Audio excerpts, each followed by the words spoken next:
ನಮಸ್ಕಾರ. ಇಂದು ಮತ್ತು ನಾಳೆ ಶ್ರೀಯುತ ಎಚ್.ಸಿ. ಕಪಿನಿಪತಿ ಭಟ್ಟರ ಸ್ಮರಣೆಗಾಗಿ ಅವರ ಮಗ ಶ್ರೀಯುತ ಅನಂತ್ ಅವರು ಏರ್ಪಡಿಸಿರುವ ಪೂದುವಟ್ಟಿನಲ್ಲಿ ನಮಗೆ ಪರಿಚಿತರಾದಂಥ ಕವಿ ವಿದ್ವಾಂಸ ಡಾಕ್ಟರ್ ಆರ್ ಶಂಕರ್ ಅವರ 2 ಉಪನ್ಯಾಸಗಳನ್ನು ದೂತಕಾವ್ಯಗಳನ್ನು ಕುರಿತಂತೆ ತಾವೆಲ್ಲ ಕೇಳಲಿದ್ದೀರಿ. ಕಪಿನಿಪತಿ ಭಟ್ಟರು ಗೋಖಲೆ ಸಂಸ್ಥೆಗೆ ತುಂಬ ಆತ್ಮೀಯರಾಗಿದ್ದವರು. ಡಿ.ವಿ.ಜಿಯವರಿಗೆ ತುಂಬ ನಿಕಟ ಮಿತ್ರವರ್ಗದಲ್ಲಿ ಸೇರಿದ್ದರು. ಅವರು ನಮ್ಮ ರಾಜ್ಯದ ಚೀಫ್ ಇಂಜಿನಿಯರ್ ಆಗಿದ್ದರು. ಆಮೇಲೆ ಕನ್ನಡ ಸಾಹಿತ್ಯದಲ್ಲಿ ಕೂಡ ಆಸ್ಥೆ ವಹಿಸಿ ಅವರು ಕನ್ನಡ ಸಾಹಿತ್ಯದ ಮೇಲಿನ ಪ್ರೀತಿಯಿಂದ ಕನ್ನಡದಲ್ಲಿ ಜಲಬಲಶಾಸ್ತ್ರ, ಹೈಡ್ರಾಲಿಕ್ಸ್, ಇರಿಗೇಷನ್, ನೀರಾವರಿ ಶಾಸ್ತ್ರ ಈ ರೀತಿಯಾದಂಥ ಗ್ರಂಥಗಳನ್ನು ಬರೆದಿದ್ದರು. ಮೈಸೂರು ವಿಶ್ವವಿದ್ಯಾಲಯ ಅದನ್ನು ಅಚ್ಚು ಮಾಡಿತ್ತು. ವೇದಾಂತದಲ್ಲಿ ತುಂಬ ಆಸ್ಥೆಯನ್ನು ಅಧ್ಯಯನವನ್ನು ಮಾಡಿದರು. ಸಂಗೀತದಲ್ಲಿ ಕೂಡ ತುಂಬ ವಿಶೇಷವಾದ ಪ್ರೀತಿ ಇತ್ತು. ಅಂಥ ಸಹೃದಯರಾದ ವಿದ್ವಾಂಸರು ಅವರಾಗಿದ್ದರು. ಅವರ ಸಂಸ್ಮರಣೆ ಈ 2 ಭಾಷಣಗಳು. ಈ ಹೊತ್ತು ನಮ್ಮ ಮುಂದೆ ಈ ಒಂದು ವಿಶೇಷವಾದ ಉಪನ್ಯಾಸವನ್ನು ಮಾಡೋಕ್ಕೆ ಬಂದಿರೋರು ಡಾಕ್ಟರ್ ಆರ್ ಶಂಕರ್. ಈಗಾಗಲೇ ಈ ವೇದಿಕೆಯಲ್ಲಿ ಅನೇಕ ಬಾರಿ ಅವಧಾನಗಳ ಮೂಲಕವಾಗಿ ಪರಿಚಿತರಾಗಿದ್ದಾರೆ. ಆದರೆ ಅವರ ವಾಗ್ಮಿತೆ, ಕಾವ್ಯ ವಿಮರ್ಶನ ಸೂಕ್ಷ್ಮತೆ ಮತ್ತು ಸತ್ಕಾವ್ಯ ರಸಿಕತೆ ಅವನ್ನೆಲ್ಲ ಈ ಹೊತ್ತು ನಾವು ನೋಡ್ತೀವಿ. R Shankar is a phenomenon ಅಂತಲೇ ನಾನು ಹೇಳ್ತೀನಿ. ಅದು ಒಂದು ಘಟನೆ. It's an event that can happen very rarely ಅಂತ ಅನ್ನಬೇಕು. ಅವರು ಮೂಲತಃ ವೈದ್ಯರು. ಆ ವೈದ್ಯಕೀಯ ಕ್ಷೇತ್ರದಲ್ಲಿಯೇ ಅವರು ಸ್ನಾತಕೋತ್ತರ ಪದವಿಯನ್ನು ಕೂಡ ಪಡೆದು, ಡಿಪ್ಲೊಮೊ ಪದವಿಯನ್ನು ಪಡೆದು ಮನಶ್ಚಿಕಿತ್ಸೆ ಅದರ ಕಡೆಗೆ, ಸೈಕ್ಯಾಟ್ರಿ ಕಡೆಗೆ ಅವರು ದುಡಿದರು. ಅದಾದ ಮೇಲೆ ಮನಃಶಾಸ್ತ್ರಕ್ಕೆ ಸಂಬಂಧಪಟ್ಟಿದಂತೆ ಸ್ನಾತಕೋತ್ತರ ಪದವಿಯನ್ನು ಕೂಡ ಮಾಡಿದ್ದಾರೆ. ಬಳಿಕ ಸಂಸ್ಕೃತದಲ್ಲಿ ಸ್ನಾತಕೋತ್ತರ ಪದವಿ, ಅದನ್ನು ಅವರು ಪ್ರಥಮ ರ್ಯಾಂಕಿನಲ್ಲಿ ಪಡೆದರು ಮೈಸೂರು ವಿಶ್ವವಿದ್ಯಾಲಯದಿಂದ. ಈಗ ಸಂಸ್ಕೃತ, ಮನಃಶಾಸ್ತ್ರ ಇವನ್ನೆಲ್ಲ ಒಳಗೊಂಡಂತೆ national institute of advanced studies ಅನ್ನುವ ದೊಡ್ಡ ಸಂಸ್ಥೆಯಲ್ಲಿ ಅವರು ಸಂಶೋಧನಾ ವಿದ್ಯಾರ್ಥಿಯಾಗಿದ್ದು ಡಾಕ್ಟರೇಟ್ ಪ್ರಬಂಧವನ್ನು ಮಂಡಿಸ್ತಾ ಇದ್ದಾರೆ. ಅವರಿಗೆ ವೃತ್ತಿಯಿಂದ ಡಾಕ್ಟರೇಟ್ ಬಂದಿದೆ. ಈಗ ಪ್ರವೃತ್ತಿಯಿಂದ ಒಂದು ಡಾಕ್ಟರೇಟ್ ಬರಲಿದೆ. ಅದು ಮನಃಶಾಸ್ತ್ರ, ನಾಟ್ಯಶಾಸ್ತ್ರ ಮೊದಲಾದವುಗಳಿಗೆ ಇರುವಂಥ ಸಂಬಂಧವನ್ನು ಕುರಿತಾದ ವಿಶಿಷ್ಟವಾದ ಸಂಶೋಧನೆ. ಇದು ಅವರ ಒಂದು ವಿದ್ಯಾ ವೈಭವ. ಆದರೆ ಮೊದಲಿಂದಲೂ ಅವರಿಗೆ ವಿಶೇಷವಾಗಿ ಸಾಹಿತ್ಯಾಸಕ್ತಿ ಇದ್ದದ್ದು ಹೌದು. ಅವರ ಪ್ರೌಢಶಾಲಾ ದಿವಸಗಳಲ್ಲಿಯೇ ಅವರು ಸಂಸ್ಕೃತ ಕಾವ್ಯದ ಕಡೆಗೆ ಆಕೃಷ್ಟರಾಗಿದ್ದರು. ಆ ಮೂಲಕವಾಗಿ ಅವರಿಗೆ ಅವರ ಒಳ್ಳೆಯ ಗುರುವಿನ ಒಂದು ಪ್ರೇರಣೆಯಿಂದ ಸಂಸ್ಕೃತದಲ್ಲಿ ವಿಶೇಷವಾಗಿ ಅಧ್ಯಯನ ಮಾಡುವ ಅವಕಾಶ ಅವರೇ ಕಲ್ಪಿಸಿಕೊಂಡರು. ಸಾಮಾನ್ಯ 18 ವರ್ಷದ ಹೊತ್ತಿಗೆ ಆಪ್ಟೆ ಡಿಕ್ಷನರಿಯನ್ನು 60 ಸರ್ತಿ ಪಾರಾಯಣ ಮಾಡಿದರು. ನಾನು ಅದನ್ನು ಒಂದು ಆಶ್ಚರ್ಯ ಅಂತ ಯಾಕೆ ಹೇಳ್ತಿದ್ದೀನಿ ಅಂದರೆ, ನಿಘಂಟುವನ್ನು ಅವರು ಬರೆದವರು, ಪ್ರೂಫ್ ರೀಡ್ ಮಾಡೋರು ಇಬ್ಬರು ಬಿಟ್ಟರೆ 3ನೇವರು ಓದಲ್ಲ. ಇವರು 60 ಬಾರಿ ಓದಿದ್ದಾರೆ. ಅದರೊಳಗೆ ನಂದೂ ಒಂದು ಅಂತ ಸೇರಿಸ್ಕೊಂಡು ಬಿಡಿ ಅಂತ ನಾನು ಹೇಳ್ತಾ ಇರ್ತೀನಿ. ಹಾಗಾಗಿ ಸಂಸ್ಕೃತದ ಪದಸಂಪದ ಅವರ ವಶ. ಬರೀ ಪದ ಮಾತ್ರವಲ್ಲದೆ ಪದಗುಂಫನದಿಂದ ಬರುವ ರಮಣೀಯಾರ್ಥ ಪ್ರತಿಪಾದಕ ವಾಕ್ಯ ರಚನೆ, ಅದು ಕಾವ್ಯ. ಅದು ಕೂಡ ಅವರಿಗೆ ಹುಟ್ಟಿನಿಂದಲೇ ಬಂದಿರುವಂಥದ್ದು ಅಂತ ಅನಿಸುತ್ತದೆ. ಇಲ್ಲಿಯೇ ಪ್ರೊಫೆಸರ್ ಕಣ್ಣನ್ ಅವರಿದ್ದಾರೆ. ಅವರು ಈ ಒಂದು ವ್ಯಕ್ತಿತ್ವದ ಯೋಗ್ಯತೆಯನ್ನು ಗಮನಿಸಿ ಬಹಳ ಹಿಂದೆಯೇ ಹೇಳಿದರು. ದೊಡ್ಡ ಗುಣಾನುರಾಗಿಗಳವರು. ಏನೆಂದರೆ, ನಮ್ಮ ದೊಡ್ಡ ದೊಡ್ಡ ವ್ಯಾಕರಣಾದಿಶಾಸ್ತ್ರ ವಿದ್ವಾಂಸರಿಗೆ ಈ ರೀತಿಯ ಸಂಸ್ಕೃತ ಭಾಷಾ ಪ್ರಯೋಗದ ಚಾತುರ್ಯ, ಪ್ರೌಢಿಮೆ, ಸರಸತೆ, ಸಹಜತೆ ಇಲ್ಲ. ಅದು ಕಣ್ಣನ್ನವರು ಹೇಳಿದ ಮಾತು ನಮ್ಮ ಶಂಕರ್ ಅವರಿಗಿದೆ ಅಂತ. ಅದು ಆಶ್ಚರ್ಯಜನಕವಾದಂಥದ್ದು. ಬಹಳ ಸುಂದರವಾದ ಕವಿತ್ವ. ಅದಕ್ಕೆ ಫಾರ್ಮೇಟಿವ್ ಪೀರಿಯಡ್ ಅನ್ನುವುದೇ ಇಲ್ಲ. ಒಂಥರ ಕಂಪ್ಲೀಟ್ ಅನ್ನುವ ದೃಷ್ಟಿಯಿಂದ ಬಂದದ್ದು. ಅದೊಂದು ಸ್ವಯಂಭೂ. ಬೇರೆಯವಕ್ಕೆಲ್ಲ ಬೆಳವಣಿಗೆಯ ಹಂತ ಉಂಟು, ಅದು ಸಿದ್ಧವಾಗಿ ಬಂದಂಥದ್ದು ಅಂತ ನನಗೆ ಅನಿಸಿದೆ. ಯಾಕೆಂದರೆ ನಾನು ಆತನನ್ನು 18-19ನೇ ವಯಸ್ಸಿನಿಂದಲೂ ನೋಡ್ತಾ ಇದ್ದೀನಿ. ಹಾಗಾಗಿ ಸಭಾ ಮರ್ಯಾದೆಗಾಗಿ ಅವರು ಇವರು ಅಂತ ಹೇಳುವುದಾಗಿದೆ ಅಷ್ಟೇನೆ. ಆ ಥರದ್ದು ನಮ್ಮ ಸ್ನೇಹ. ಸಂಗೀತವನ್ನು ಕೂಡ ಹಲವು ವರ್ಷಗಳ ಅಭ್ಯಾಸ ಮಾಡಿದ್ದಾರೆ. ನೃತ್ಯವನ್ನು ಕೂಡ ಅಭ್ಯಾಸ ಮಾಡಿದ್ದಾರೆ. ಚಿತ್ರಕಲೆಯನ್ನು ಬಲ್ಲವರು. ಹೀಗಾಗಿ ಎಲ್ಲ ಕಲೆಗಳ ಮತ್ತು ಮನಃಶಾಸ್ತ್ರ, ಚಿಕಿತ್ಸಾಶಾಸ್ತ್ರ ಮೊದಲಾಗಿ ಹಲವು ಶಾಸ್ತ್ರಗಳಲ್ಲಿ ಕೂಡ ಅವರಿಗೆ ಒಳ್ಳೆಯ ತಿಳುವಳಿಕೆ ಇರುವುದು ತಮ್ಮ ಕಾವ್ಯ ರಚನೆಗೆ ಎಲ್ಲಿಲ್ಲದ ಅವಕಾಶವನ್ನು ಕೊಟ್ಟಿದೆ. ಅವರ ಒಂದು ಸುಂದರವಾದ ಚಿತ್ರಕವಿತಾ ಕಾವ್ಯ ದೇವಿ ದಾನವೀಯಂ ಅಚ್ಚಾಗಿದೆ. ಅದಾದ ಮೇಲೆ ಅವರು ಇನ್ನೊಂದು 2 ಅನುವಾದಗಳನ್ನು ಮಾಡಿದ್ದಾರೆ. ಒಂದು ದೂತಕಾವ್ಯಕ್ಕೆ ಸಂಬಂಧಪಟ್ಟಂಥದ್ದು. ಅದು ನಮ್ಮ ಉದ್ದಂಡ ಕವಿಯ ಅಥವಾ ಉದ್ದಂಡ ಶಾಸ್ತ್ರೀಯ ಕೋಕಿಲ ಸಂದೇಶ ಅನ್ನುವ ಕಾವ್ಯ, ಮತ್ತೊಂದು ನಮ್ಮ ಕನ್ನಡದವಳೆಯಾದ ಗಂಗಾದೇವಿಯ ಮಥುರಾ ವಿಜಯ ಮಹಾಕಾವ್ಯದ ಸಂಗ್ರಹ ಅನುವಾದ. ಇವೆರಡನ್ನೂ ಇಂಗ್ಲಿಷ್ ಭಾಷೆಯಲ್ಲಿ ಮಾಡಿದ್ದಾರೆ. ಕ್ಷೇಮ ಕುತೂಹಲ ಮತ್ತು ಭೋಜನ ಕುತೂಹಲ ಅನ್ನುವ ಎರಡು ಆಹಾರ ಶಾಸ್ತ್ರ, ಆರೋಗ್ಯ ಶಾಸ್ತ್ರಕ್ಕೆ ಸಂಬಂಧಪಟ್ಟ ಗ್ರಂಥಗಳನ್ನು ಕೂಡ ಅವರು ಇಂಗ್ಲಿಷ್ ಭಾಷೆಗೆ ಅನುವಾದ ಮಾಡಿದ್ದಾರೆ. ಇನ್ನೂ ಹಲವು ಸಂಶೋಧನಾ ಲೇಖನಗಳು, ಅನುವಾದಗಳು ಈ ಥರದ್ದು ಬೇರೆ ಬೇರೆ ಪತ್ರಿಕೆಗಳಲ್ಲಿ ಪ್ರಕಟವಾದವು. ಅದಲ್ಲದೆ ಅವರ ಅಪ್ರಕಟಿತವಾದಂಥ ಸಂಸ್ಕೃತ ಕಾವ್ಯಗಳೇ ಬೇಕಾದಷ್ಟು. ನಿಪುಣ ಪ್ರಾಗುಣಕಂ ತುಂಬ ಸುಂದರವಾದ ಒಂದು ಬಾಣ. ಅದೇ ರೀತಿಯಾಗಿ ಯಮಕ ಅಲಂಕಾರದಲ್ಲಿ ವಿಶಿಷ್ಟವಾಗಿರ್ತಕ್ಕಂಥ ಒಂದು ಸಂಸ್ಕೃತ ಕಾವ್ಯ ಸೀತಾ ಪರಿಣಯ, ಸೀತಾ ಸ್ವಯಂವರ. ಅದಲ್ಲದೆ ಅವರು ಭಾರಾವತಾರಸ್ತವ ಅಂತ ಅತ್ಯಂತ ಉತ್ತಮವಾದ ಶಿವಸ್ತವ ಬರೆದಿದ್ದಾರೆ. ಅದಕ್ಕೆ ವ್ಯಾಖ್ಯಾನವನ್ನು ಬರೆದಿದ್ದಾರೆ. ನಾನು ಇದೇ ವೇದಿಕೆಯಲ್ಲಿ ಅದನ್ನು ಒಂದು 2 ದಿವಸ ಮಾತಾಡಿಯೂ ಇದ್ದೆ, ಎಲ್ಲ ಪದ್ಯಗಳನ್ನು. ಈಗಲ್ಲದೆ ಮಾಲಾ ಮಾಧವಂ ಮೊದಲಾಗಿ ಬೇರೆ ಒಂದು ಚಿತ್ರಕವಿತೆಯನ್ನು, ಇದೀಗ ಚಿತ್ರನೈಷಧಂ ಅಂತ ವಿಸ್ತೃತವಾದ ಗೋಮುತ್ರಿಕಾ ಬಂಧದಲ್ಲಿರತಕ್ಕಂಥ ಒಂದು ಕಾವ್ಯವನ್ನು ಬರೆದಿದ್ದಾರೆ. ಈಗ ಮತ್ತೊಂದು ದೂತ ಕಾವ್ಯಕ್ಕೆ ಬೇರೆ ಕೈ ಹಾಕಿದ್ದಾರೆ.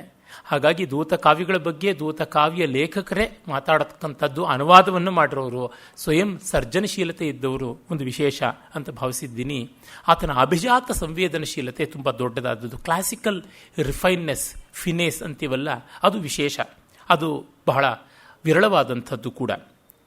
ಇಂದು ದೂತಕಾವ್ಯವನ್ನು ಕುರಿತು ಅವರು ಮಾತಾಡ್ತಾ ಇದ್ದಾರಲ್ಲ, ದೂತಕಾವ್ಯ ಪರಂಪರೆ ಕಾಳಿದಾಸನ ಮೇಘದೂತದಿಂದ ಈಚೆಗೆ ತುಂಬ ದೊಡ್ಡದಾಗಿ ಬಂದಿದೆ. ಕಾಳಿದಾಸನೇ ಇದಕ್ಕೆ ಪಥಪ್ರದರ್ಶಕ ಅಂತನಬಹುದು.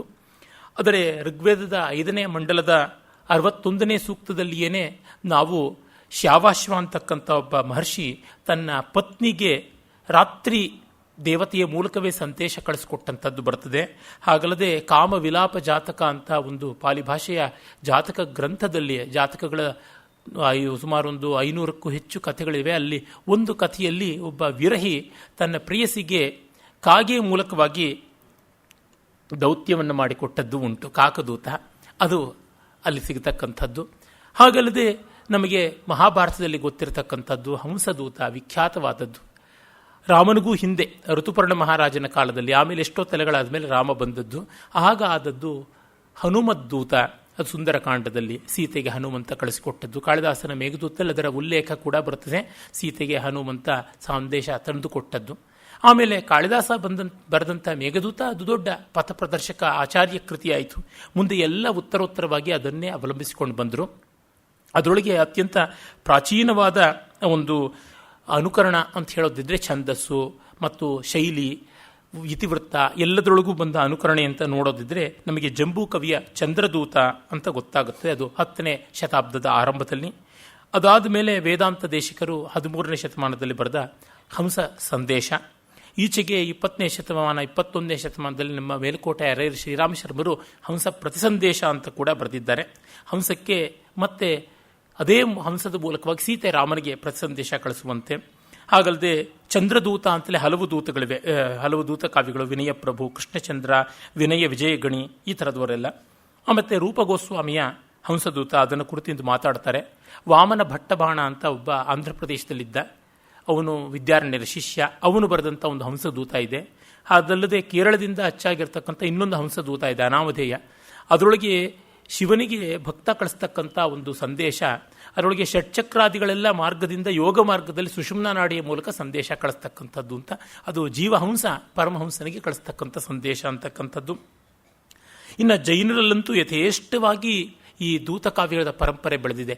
ಕನ್ನಡ ನಾಡಲ್ಲಿದ್ದ ಜನಸೇನಾಚಾರ್ಯರು ಪಾರ್ಶ್ವಾಭ್ಯುದಯ ಅಂತ ಒಂದು ಆವೇಷ್ಟನ ಕಾವ್ಯ ಮಾಡಿದ್ರು. ಇಡೀ ಮೇಘದೂತವನ್ನೇ ಒಂದು ಸಮಸ್ಯಾಪೂರ್ಣ ಥರ ಮಾಡಿಬಿಟ್ಟು ಒಂದು 360-70 ಪದ್ಯಗಳಲ್ಲಿ ಮಾಡಿದಂಥದ್ದು. ಆಮೇಲೆ ಅದೇ ಪರಂಪರೆಯಲ್ಲಿ ನೇಮಿದೂತ ಅಂತ ವಿಕ್ರಮ ಕವಿ ಬರೆದ, ಶೀಲದೂತ ಅಂತ ಸುಚರಿತ್ರ ಸುಂದರ ಗಣಿ ಅಂತ ಆತ ಬರೆದಿದ್ದಾನೆ. ಇನ್ನು ಜೈನ ಮೇಘದೂತ ಅಂತ ಮೇಘದೂತ ಸಮಸ್ಯಾಪೂರ್ಣದಂತೆ ಮೇರುತುಂಗ ಅನ್ನುವ ಮಹಾಕವಿ ಮಾಡಿದ. ಪವನದೂತ ಅಂತ, ಅದಕ್ಕೆ ಇನ್ನೊಂದು ಪವನದೂತ ಇವತ್ತು ಧೋಯಿ ಕವಿದು, ಅದನ್ನು ಇವರು ಇವತ್ತು ಪ್ರಸ್ತಾವ ಮಾಡಲಿದ್ದಾರೆ. ಜೈನರಲ್ಲಿ ಒಂದು ಪವನದೂತ ಉಂಟು. ಜೈನರೆಲ್ಲ ವೇದಾಂತ ಅಂದರೆ ಜೈನ ದರ್ಶನ ಸ್ಯಾದ್ವಾದ ಇಟ್ಟುಕೊಂಡು ಆ ಒಂದು ಶಾಂತರಸ ಪ್ರಧಾನವಾಗಿ ಕಾವ್ಯಗಳನ್ನು ಬರೆದಿದ್ದಾರೆ. ಮೇಘದೂತ, ಸಮಸ್ಯಾಲೇಖ್ಯ, ಚೇತೋದೂತ, ಹೀಗೆಲ್ಲ ಜೈನರು ಬರೆದಿದ್ದಾರೆ. ಅದಲ್ಲದೆ ನಮ್ಮ ಬೇರೆ ರಸಿಕರಾದಂಥ ಶೃಂಗಾರಾದ ರಸಗಳನ್ನು ಉಳ್ಳಂಥ ಕಾವ್ಯವಾಗಿ ಕೆ ಎಸ್ ರಾಮಾನುಜಾಚಾರ್ಯರು ಶುಕ ಸಂದೇಶ, ಭಾರತ ಸಂದೇಶ ಶಿವಪ್ರಸಾದ್ ಭಟ್ಟಾಚಾರ್ಯ, ವನೇಶ್ವರ ಪಾಠಕರದು ಪ್ಲವಂಗದೂತ, ಪಿ.ಕೆ. ನಾರಾಯಣ ಪಿಳ್ಳೆದು ಮಯೂರದೂತ, ಹರಿನಾರಾಯಣ ದೀಕ್ಷಿತ್ ಅವರದು ಹನುಮತ್ ದೂತ, ರಾಜೇಂದ್ರ ಮಿಶ್ರಾ ಅವರು ಬರೆದ ಮೃಗಾಂಕ ದೂತ, ವಿ ಸುಬ್ಬರಾಯರ ದಾಕ್ಷಿಣಾತ್ಯ ಮೇಘದೂತ, ಮಂಡಿಕಲ್ ರಾಮಶಾಸ್ತ್ರಿಗಳು ಮೇಘ ಪ್ರತಿಸಂದೇಶ ಅಂತ ಯಕ್ಷಿ ಕಳಿಸ್ಕೊಟ್ಟಿದ್ದು, ಸಿ ಕುಟುಂಬರಾಮಶಾಸ್ತ್ರಿ ಅನ್ನೋರದು ಇಂದು ಸಂದೇಶ, ಶಾಂಡಿಲ್ಯ ರಾಮಚಂದ್ರ ಶಾಂಡಿಲ್ಯ ಅನ್ನೋರು ಬರೆದ ಕಾಮದೂತ, ಮತ್ತು ವಿಪ್ರ ಸಂದೇಶ, ಮಾನಸ ಸಂದೇಶ ಅಂತ ಲಕ್ಷ್ಮಣ ಸೂರಿಗಳು ಮಾಡಿರ್ತಕ್ಕಂಥದ್ದು, ಮತ್ತು ಜಾಲಿಹಾಳ್ ಶ್ರೀನಿವಾಸಾಚಾರ್ಯರು ಮಾಡಿದಂಥ ಮತ್ತೊಂದು ವಿಪ್ರದೂತ, ಆಮೇಲೆ ಮೋಘದೂತ ಅಂತ ನಮ್ಮ ಎಸ್ ಜಗನ್ನಾಥ್ ಇವತ್ತು ಮೈಸೂರಿನಲ್ಲಿ ವಿರಾಜಮಾನರಾದ ಸಂಸ್ಕೃತ ವಿದ್ವಾಂಸ ಕವಿ ಅವರು ಬರೆದಿದ್ದಾರೆ, ಅದೊಂದು ವಿಡಂಬನೆ. ಹಾಗೆಯೇ ಕಾಕದೂತ ಅಂತ ಮಹಾರಾಷ್ಟ್ರದ ಸಹಸ್ರಬುದ್ಧೆಯವರ ಒಂದು ವಿಡಂಬನ ಕಾವ್ಯ ಬರೆದಿದ್ದಾರೆ. ತಮಿಳುನಾಡಿನ ಕೃಷ್ಣಸ್ವಾಮಿಯರವರು ಇನ್ನೊಂದು ಕಾಕದೂತ ಬರೆದಿದ್ದಾರೆ. ಹೀಗೆ ಹಾಸ್ಯದ ರೂಪದಲ್ಲಿ ಕೂಡ ಬೇಕಾದಷ್ಟು ಬರವಣಿಗೆ ಆಗಿದೆ. ಇನ್ನು ಕೇರಳದಲ್ಲಂತೂ NP ಉನ್ನಿಯವರು 30 ದೂತ ಕಾವ್ಯಗಳ ಒಂದು ಸ್ಟಡಿ ಮಾಡಿ ಒಂದು ಸಂಶೋಧನಾ ಗ್ರಂಥ ಕೂಡ ಬರೆದಿದ್ದಾರೆ. ಶುಕ ಸಂದೇಶ, ಹಂಸ ಸಂದೇಶ, ಕೋಕಿಲ ಸಂದೇಶ, ಚಕೋರ ಸಂದೇಶ, ಮಯೂರ ಸಂದೇಶ, ಸುಭಗ ಸಂದೇಶ, ಭೃಂಗ ಸಂದೇಶ, ಕಾಮ ಸಂದೇಶ, ಕೋಕಿಲ ಸಂದೇಶ, ಚಾತಕ ಸಂದೇಶ, ಚಕೋರ ಸಂದೇಶ, ಸಾರಿಕಾ ಸಂದೇಶ, ಇದರೊಳಗೆ ಭೃಂಗದೂತ 2, 3, 4 ಈ ಥರ 3-4 ಜನ ಒಂದೇ ದೂತಕ್ಕೆ ಕೈ ಹಾಕಿದ್ದಾರೆ. ತಮಿಳುನಾಡಿನ ಮಹಾಲಿಂಗ ಶಾಸ್ತ್ರಿಯವರು ಬಹಳ ಸುಂದರವಾಗಿರ್ತಕ್ಕಂಥ ಒಂದು ಭ್ರಮರ ಸಂದೇಶ ಅನ್ನೋ ಕಾವ್ಯ ಬರೆದಿದ್ದಾರೆ. ಹೀಗೆ ಬೇರೆ ಬೇರೆ ಕವಿಗಳು ಅಷ್ಟು ಆಕರ್ಷಿತರಾಗಿ ಈ ಒಂದು ಥೀಮ್ ಇದನ್ನು ಇಟ್ಕೊಂಡು ಬರೆದಿದ್ದಾರೆ. ಕೇರಳದಲ್ಲಿ ಹೇಳಿದಂತೆ ಒಂದು ದೂತಕಾವ್ಯ ಪರಂಪರೆ ಆಯಿತು. ಮಲಯಾಳಂ ಭಾಷೆಯಲ್ಲಿ ಕೂಡ ಬರೆದಿದ್ದಾರೆ. ಇನ್ನು ಮೇಘದೂತಾದಿಗಳು ಕನ್ನಡ ಭಾಷೆಯಲ್ಲೇ ಮಾತ್ರವಲ್ಲದೆ ಇಡೀ ಭಾರತೀಯ ಭಾಷೆಗಳಲ್ಲಿ, ಜಗತ್ ಭಾಷೆಗಳಲ್ಲಿ ಹಲವಾರು ಬಾರಿ ಅನುವಾದವಾಗಿದೆ. ಶಂಕರ್ ಅವರು ಹೇಳ್ತಾ ಇದ್ರು, ಮಹಾರಾಷ್ಟ್ರ ಗುಜರಾತಲ್ಲೆಲ್ಲ ಮನೆಯಲ್ಲೇ ಅನುವಾದ ಮಾಡಿ ಇಟ್ಕೊಂಡಿದ್ದಾರೆ, ನಮ್ಮ ಸಂತೋಷಕ್ಕೆ ಅವೇ ಮಂದಾಕ್ರಾಂತ ಛಂದಸ್ಸು ಈ ಥರದನ್ನು ಬಳಸಿಕೊಂಡು ಅಂತ. 2 ಸಂಪುಟದಲ್ಲಿ ರಾಮ್ಟೇಕ್ನ ಕಾಳಿದಾಸ ವಿಶ್ವವಿದ್ಯಾಲಯದವರು ಮೇಘದೂತದ ಭಾರತೀಯ ಭಾಷಾ ಅನುವಾದಗಳನ್ನೇ ಪಬ್ಲಿಷ್ ಮಾಡಿದ್ದಾರೆ. ನನಗೆ ಲಿಪಿ ಗೊತ್ತಿಲ್ಲದಿರೋ ಎಷ್ಟೋ ಭಾಷೆಗಳದ್ರೊಳಗಿದೆ. ಹಾಗಾಗಿ ಕುರುಡು ಪಾಠ ಥರ ನೋಡ್ತಾ ಇರಬೇಕು. ಅಂದರೆ ಇದು ಇಷ್ಟರ ಮಟ್ಟಿಗೆ ಲೋಕಪ್ರಿಯವಾಯಿತು ಈ ದೂತಕಾವ್ಯ ಪರಂಪರೆ. ನಮ್ಮ ಅಂತರಂಗದಲ್ಲಿರ್ತಕ್ಕಂಥದ್ದು ಈ ಜೀವ ಪರಮಾತ್ಮನ ಕಳಿಸ್ತಕ್ಕಂಥ ದೌತ್ಯ, ಮತ್ತು ಆಗುವುದಕ್ಕಿಂತ ಆಗ್ತಾ ಇರೋದಿದೆಯಲ್ಲ ಅದು ಮತ್ತೂ ಸೊಗಸಾದದ್ದು. More than having become, the process of becoming. ಈ ದೃಷ್ಟಿಯಿಂದ ಎಲ್ಲ ಇದಕ್ಕೆ ವಿಶಿಷ್ಟವಾದ ಸ್ವಾರಸ್ಯ ಉಂಟು. ಮತ್ತು ನಮ್ಮ ಜನಕ್ಕೆ, ನಮ್ಮ ಕವಿಗಳಿಗೆ ನಮ್ಮ ಭಾರತ, ನಮ್ಮ ಊರು, ನಮ್ಮ ಕೇರಿ, ನಮ್ಮ ನದಿ, ಬೆಟ್ಟ, ಗುಡ್ಡ, ಕೆರೆ, ದೇವಸ್ಥಾನ ಇವುಗಳನ್ನೆಲ್ಲ ವರ್ಣಿಸುವ ಇಷ್ಟ. ಜನಜೀವನವನ್ನು ಗಾಢವಾಗಿ ತಂದುಕೊಡಬೇಕು ಅಂದರೆ ಅತ್ಯದ್ಭುತವಾದ ಥೀಮ್ ಅದೊಂದು. ಹಾಗಾಗಿ ಲೋಕಪ್ರಿಯತೆ ಇದಕ್ಕೆ ಬಂತು, ಜನಪ್ರೀತಿ ಹೀಗಾಗಿ ಬಂತು. ಅದರಿಂದ ನಮ್ಮ ಕವಿಗಳ ಒಂದು ಜೀವನ ಪ್ರೀತಿ, ಜಗತ್ ಪ್ರೀತಿ, ಭಾರತ ದೇಶ ಪ್ರೀತಿ ಏನಿದೆ ಅದನ್ನು ನಾವು ಕಾಣ್ತೀವಿ. ಅಭಿರಾಜ್ ರಾಜೇಂದ್ರ ಮಿಶ್ರಾ ಅಂತವರು ತಾವು ಡೆನ್ಪಸಾರು ಅಂತಕ್ಕಂಥ ಒಂದು ಬಾಲಿ ದೇಶದ ವಿಶ್ವವಿದ್ಯಾಲಯದಲ್ಲಿ ಇದ್ದಾಗ ಭಾರತಕ್ಕೆ ಚಂದ್ರನ ಮೂಲಕ ಸಂದೇಶ ಕಳಿಸ್ಕೊಡ್ತಾರೆ ತಮ್ಮ ತಾಯಿಗೆ, ಅಭಿರಾಜಿ ಅಂತ ತಾಯಿಗೆ. ಆಗ ಎಲ್ಲ ಪ್ರಾಂತದಲ್ಲಿರ್ತಕ್ಕಂಥ ಸಂಸ್ಕೃತ ವಿದ್ವಾಂಸರನ್ನು ಮಾತಾಡಿಸ್ಕೊಂಡು ಬಾ ಅಂತ ಹೇಳ್ತಾ, ಮೈಸೂರಲ್ಲಿ ಡಾಕ್ಟರ್ ಕೆ ಕೃಷ್ಣಮೂರ್ತಿನ ಮರಿಬೇಡ, ಧಾರವಾಡದಲ್ಲಿ ಮಲ್ಲಿಕಾರ್ಜುನ ಪರಡ್ಡಿಯವ್ರನ್ನ ಮರಿಬೇಡ, ಈ ರೀತಿಯಾಗಿ ಹೀಗೆಲ್ಲ ಬರುತ್ತದೆ. ಅಂದರೆ ಅಷ್ಟು ಆಟೋಬಯೋಗ್ರಫಿಕ್ ಆಗಿ ಬರೆಯುವಂಥ ಅವಕಾಶ ಇಲ್ಲಿ ತುಂಬ ಉಂಟು ಅಂತ. ಅದರಿಂದ ನಿಮಗೆಲ್ಲರಿಗೂ ಒಂದು ವಿಶಿಷ್ಟವಾದ, ರೋಚಕವಾದ, ರಸಮಯವಾದ ಕಾರ್ಯಕ್ರಮ ಈ 2 ದಿವಸ ಆಗುತ್ತದೆ ಅನ್ನೋದ್ರೊಳಗೆ ಸಂದೇಹವಿಲ್ಲ. ಈಗ ತಮಗೆ ಮತ್ತು ಭಾಷಣಕಾರರಿಗೆ ಸ್ವಾಗತ ಕೋರ್ತಾ, ಪ್ರಾಯೋಜಕರಿಗೆ ಧನ್ಯವಾದ ಸಲ್ಲಿಸ್ತಾ ನಾನು ಅವ್ರನ್ನ ನಿವೇದಿಸ್ಕೊಳ್ತೀನಿ ಉಪಕ್ರಮ ಮಾಡಬೇಕು ಅಂತ. ಧನ್ಯವಾದ. ಜ್ಞಾನಾನಂದಮಯಂ ದೇವಂ ನಿರ್ಮಲಸ್ಫಟಿಕಾಕೃತಿಂ ಆಧಾರಂ ಸರ್ವವಿದ್ಯಾನಾಂ ಹಯಗ್ರೀವಮುಪಾಸ್ಮಹೇ. ಶತಾವಧಾನಿಗಳು ಸುದೀರ್ಘವಾದಂತಹ ಒಂದು ಉಪಕ್ರಮವನ್ನು ಮಾಡಿದ್ದಾರೆ. ವಿಷಯಕ್ಕೆ ಪರಿಚಯವನ್ನು ಕೊಟ್ಟಿದ್ದಾರೆ. ಭಾಷಣಕಾರ ನನ್ನನ್ನು ಪರಿಚಯಿಸಿದ್ದಾರೆ. ಅವರಿಗೆ ನನ್ನ ಧನ್ಯವಾದಗಳನ್ನು ತಿಳಿಸ್ತೀನಿ.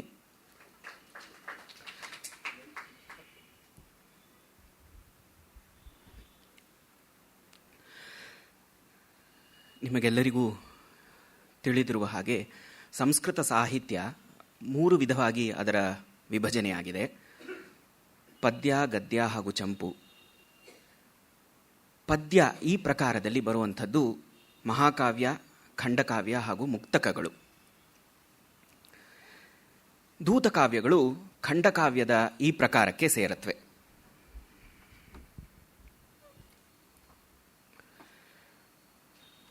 ಈ ಪ್ರಕಾರಕ್ಕೆ ಬೇರೆ ಬೇರೆ ವಿಧದ ಕಾವ್ಯಗಳು ಸೇರಬಹುದು. ಉದಾಹರಣೆಗೆ ಸ್ತೋತ್ರ ಕಾವ್ಯ ಇರಬಹುದು, ಅನ್ಯಾಪದೇಶಗಳಿರಬಹುದು, ದೃಷ್ಟಾಂತ ಕಾವ್ಯಗಳಿರ್ಬೋದು, ನೀತಿ ಕಾವ್ಯಗಳಿರ್ಬೋದು. ಹಾಗೆ ಖಂಡಕಾವ್ಯಕ್ಕೆ ಸೇರುವಂತಹ ಮತ್ತೊಂದು ಪ್ರಕಾರ ಅಂತ ಹೇಳಿದ್ರೆ ದೂತಕಾವ್ಯ. ದೂತಕಾವ್ಯವನ್ನು ಒಬ್ಬ ಕವಿ ಬರಿಬೇಕು ಅಂತ ಹೇಳಿದ್ರೆ ಅವನಿಗೆ ಏನು ಪ್ರೇರಣೆ ಅಂತ ಯೋಚಿಸಿದ್ರೆ, ಮಹಾಕಾವ್ಯದಲ್ಲಿ ಬರಬಹುದಾದಂತಹ ವಸ್ತುಗಳೆಲ್ಲವೂ ದೂತಕಾವ್ಯದಲ್ಲಿ ಬರಬಹುದು. ವರ್ಣನಾ ನಿಪುಣ ಕವಿ ಅಂತ ಕವಿಯ ಒಂದು ವ್ಯಾಖ್ಯಾನವನ್ನು ಮಾಡ್ತಾ, ಕವಿ ಶಬ್ದದ ವ್ಯಾಖ್ಯಾನವನ್ನು ಮಾಡ್ತಾ ಹೇಳ್ತಾರೆ, ಯಾರು ವರ್ಣನೆ ಮಾಡುವುದರಲ್ಲಿ ಕೌಶಲ್ಯವನ್ನು ಪಡೆದಿದ್ದಾನೋ, ದಕ್ಷತೆ ಇದೆಯೋ ಅಂಥವನೇ ಕವಿಯಾಗೋದಕ್ಕೆ ಸಾಧ್ಯ ಅಂತ. ಮಹಾಕಾವ್ಯವನ್ನು ಬರಿಬೇಕು ಅಂತ ಹೇಳಿದ್ರೆ ಒಂದು ಇತಿವೃತ್ತವಿರಬೇಕು. ಇತಿವೃತ್ತಕ್ಕೂ ಪ್ರಾಶಸ್ತ್ಯವನ್ನು ಕೊಡಬೇಕು. ಪರಂಪರೆಯಲ್ಲಿ ಅಷ್ಟಾಗಿ ಕೊಟ್ಟಿಲ್ಲ, ಆದರೂ ಪ್ರಾಶಸ್ತ್ಯವನ್ನು ಕೊಡಬೇಕು. ಇತಿವೃತ್ತದ ಜೊತೆಗೆ ವರ್ಣನೆಯು ಇತಿವೃತ್ತಕ್ಕೆ ಸರಿಹೊಂದುವ ಹಾಗೆ ಅಲ್ಲಲ್ಲಿ ಜೋಡಿಸಬೇಕಾಗತ್ತೆ. ಆದರೆ ದೂತಕಾವ್ಯವನ್ನು ಬರೆಯುವಂಥ ಕವಿಗೆ ಒಂದು ಕಾಂಪ್ಲೆಕ್ಸ್ ಆದಂತಹ, ಒಂದು ಸಂಕೀರ್ಣವಾದಂತಹ ಒಂದು ಕಥೆಯನ್ನು ಯೋಜಿಸಬೇಕು ತನ್ನ ಕಾವ್ಯದಲ್ಲಿ, ಅದನ್ನು ಅಂತರ್ಗತಗೊಳಿಸಬೇಕು ಅನ್ನುವಂಥ ನಿರ್ಬಂಧ ಇರೋದಿಲ್ಲ. ಯಾವುದೋ ಒಂದು ಸಿಂಪಲ್ ಕಥೆಯನ್ನು ತೆಗೆದುಕೊಂಡು ತನ್ನ ವರ್ಣನಾ ಕಂಡೂತಿಯನ್ನು, ಅಂದರೆ ವರ್ಣಿಸಬೇಕು ಅನ್ನುವಂಥ ನೆವೆ ಇರುತ್ತಲ್ಲ ಕವಿಗಳಿಗೆ, ಆ ನೆವೆಯನ್ನು ಹೇಗಾದರೂ ಪೂರ್ತಿಗೊಳಿಸ್ಕೊಳ್ಬೋದು. ಮಹಾಕಾವ್ಯದ ಗುಣಗಳನ್ನು ಹೇಳ್ತಾ, ಅದರಲ್ಲಿ ಕೆಲವೊಂದು ನಿಯಮಗಳನ್ನು ಹೇಳ್ತಾ, ಅಷ್ಟಾದಶ ವರ್ಣನೆಗಳನ್ನು ಸಾಹಿತ್ಯಕಾರರು ಹೇಳ್ತಾರೆ. ಪುರವರ್ಣನೆ ಇರಬಹುದು, ಸಮುದ್ರ ವರ್ಣನೆ ಇರಬಹುದು, ಸಂಭೋಗ ವಿಪ್ರಲಂಭ ಶೃಂಗಾರದ ವರ್ಣನೆ ಇರಬಹುದು, ಮೃಗಯ ವರ್ಣನೆ ಅಂದರೆ ಬೇಟೆಯ ವರ್ಣನೆ ಇರಬಹುದು, ಸಮುದ್ರದ ವರ್ಣನೆ ಇರಬಹುದು, ವಿವಾಹದ ವರ್ಣನೆ ಇರಬಹುದು, ಪುತ್ರಜನನದ ವರ್ಣನೆ ಇರಬಹುದು, ರಣದ ವರ್ಣನೆ ಇರಬಹುದು, ಯುದ್ಧ ಮಾಡುವಂತಹ ಸಂದರ್ಭದ ವರ್ಣನೆ ಇರಬಹುದು. ಈ ವರ್ಣನೆಗಳೆಲ್ಲವೂ ದೂತಕಾವ್ಯದಲ್ಲೂ ಬರೋದಕ್ಕೆ ಸಾಧ್ಯತೆ ಇದೆ. ಮಹಾಕವಿ ಆಗದಿದ್ದರೆ ಒಂದು ದೂತಕವಿಯಾದರೂ ಆಗ್ಬೋದು ಅನ್ನುವಂಥ ಒಂದು ಆಸೆ ಇರುತ್ತಲ್ಲ ಕವಿಗೆ. ಆ ವರ್ಣಿಸಬೇಕು ಅನ್ನುವಂತಹ ಒಂದು ನೆವೆ ದೂತಕಾವ್ಯವನ್ನು ಬರೆಯುವ ಮೂಲಕ ಅದೊಂದು ಸ್ವಲ್ಪ ಕಡಿಮೆ ಆಗತ್ತೆ.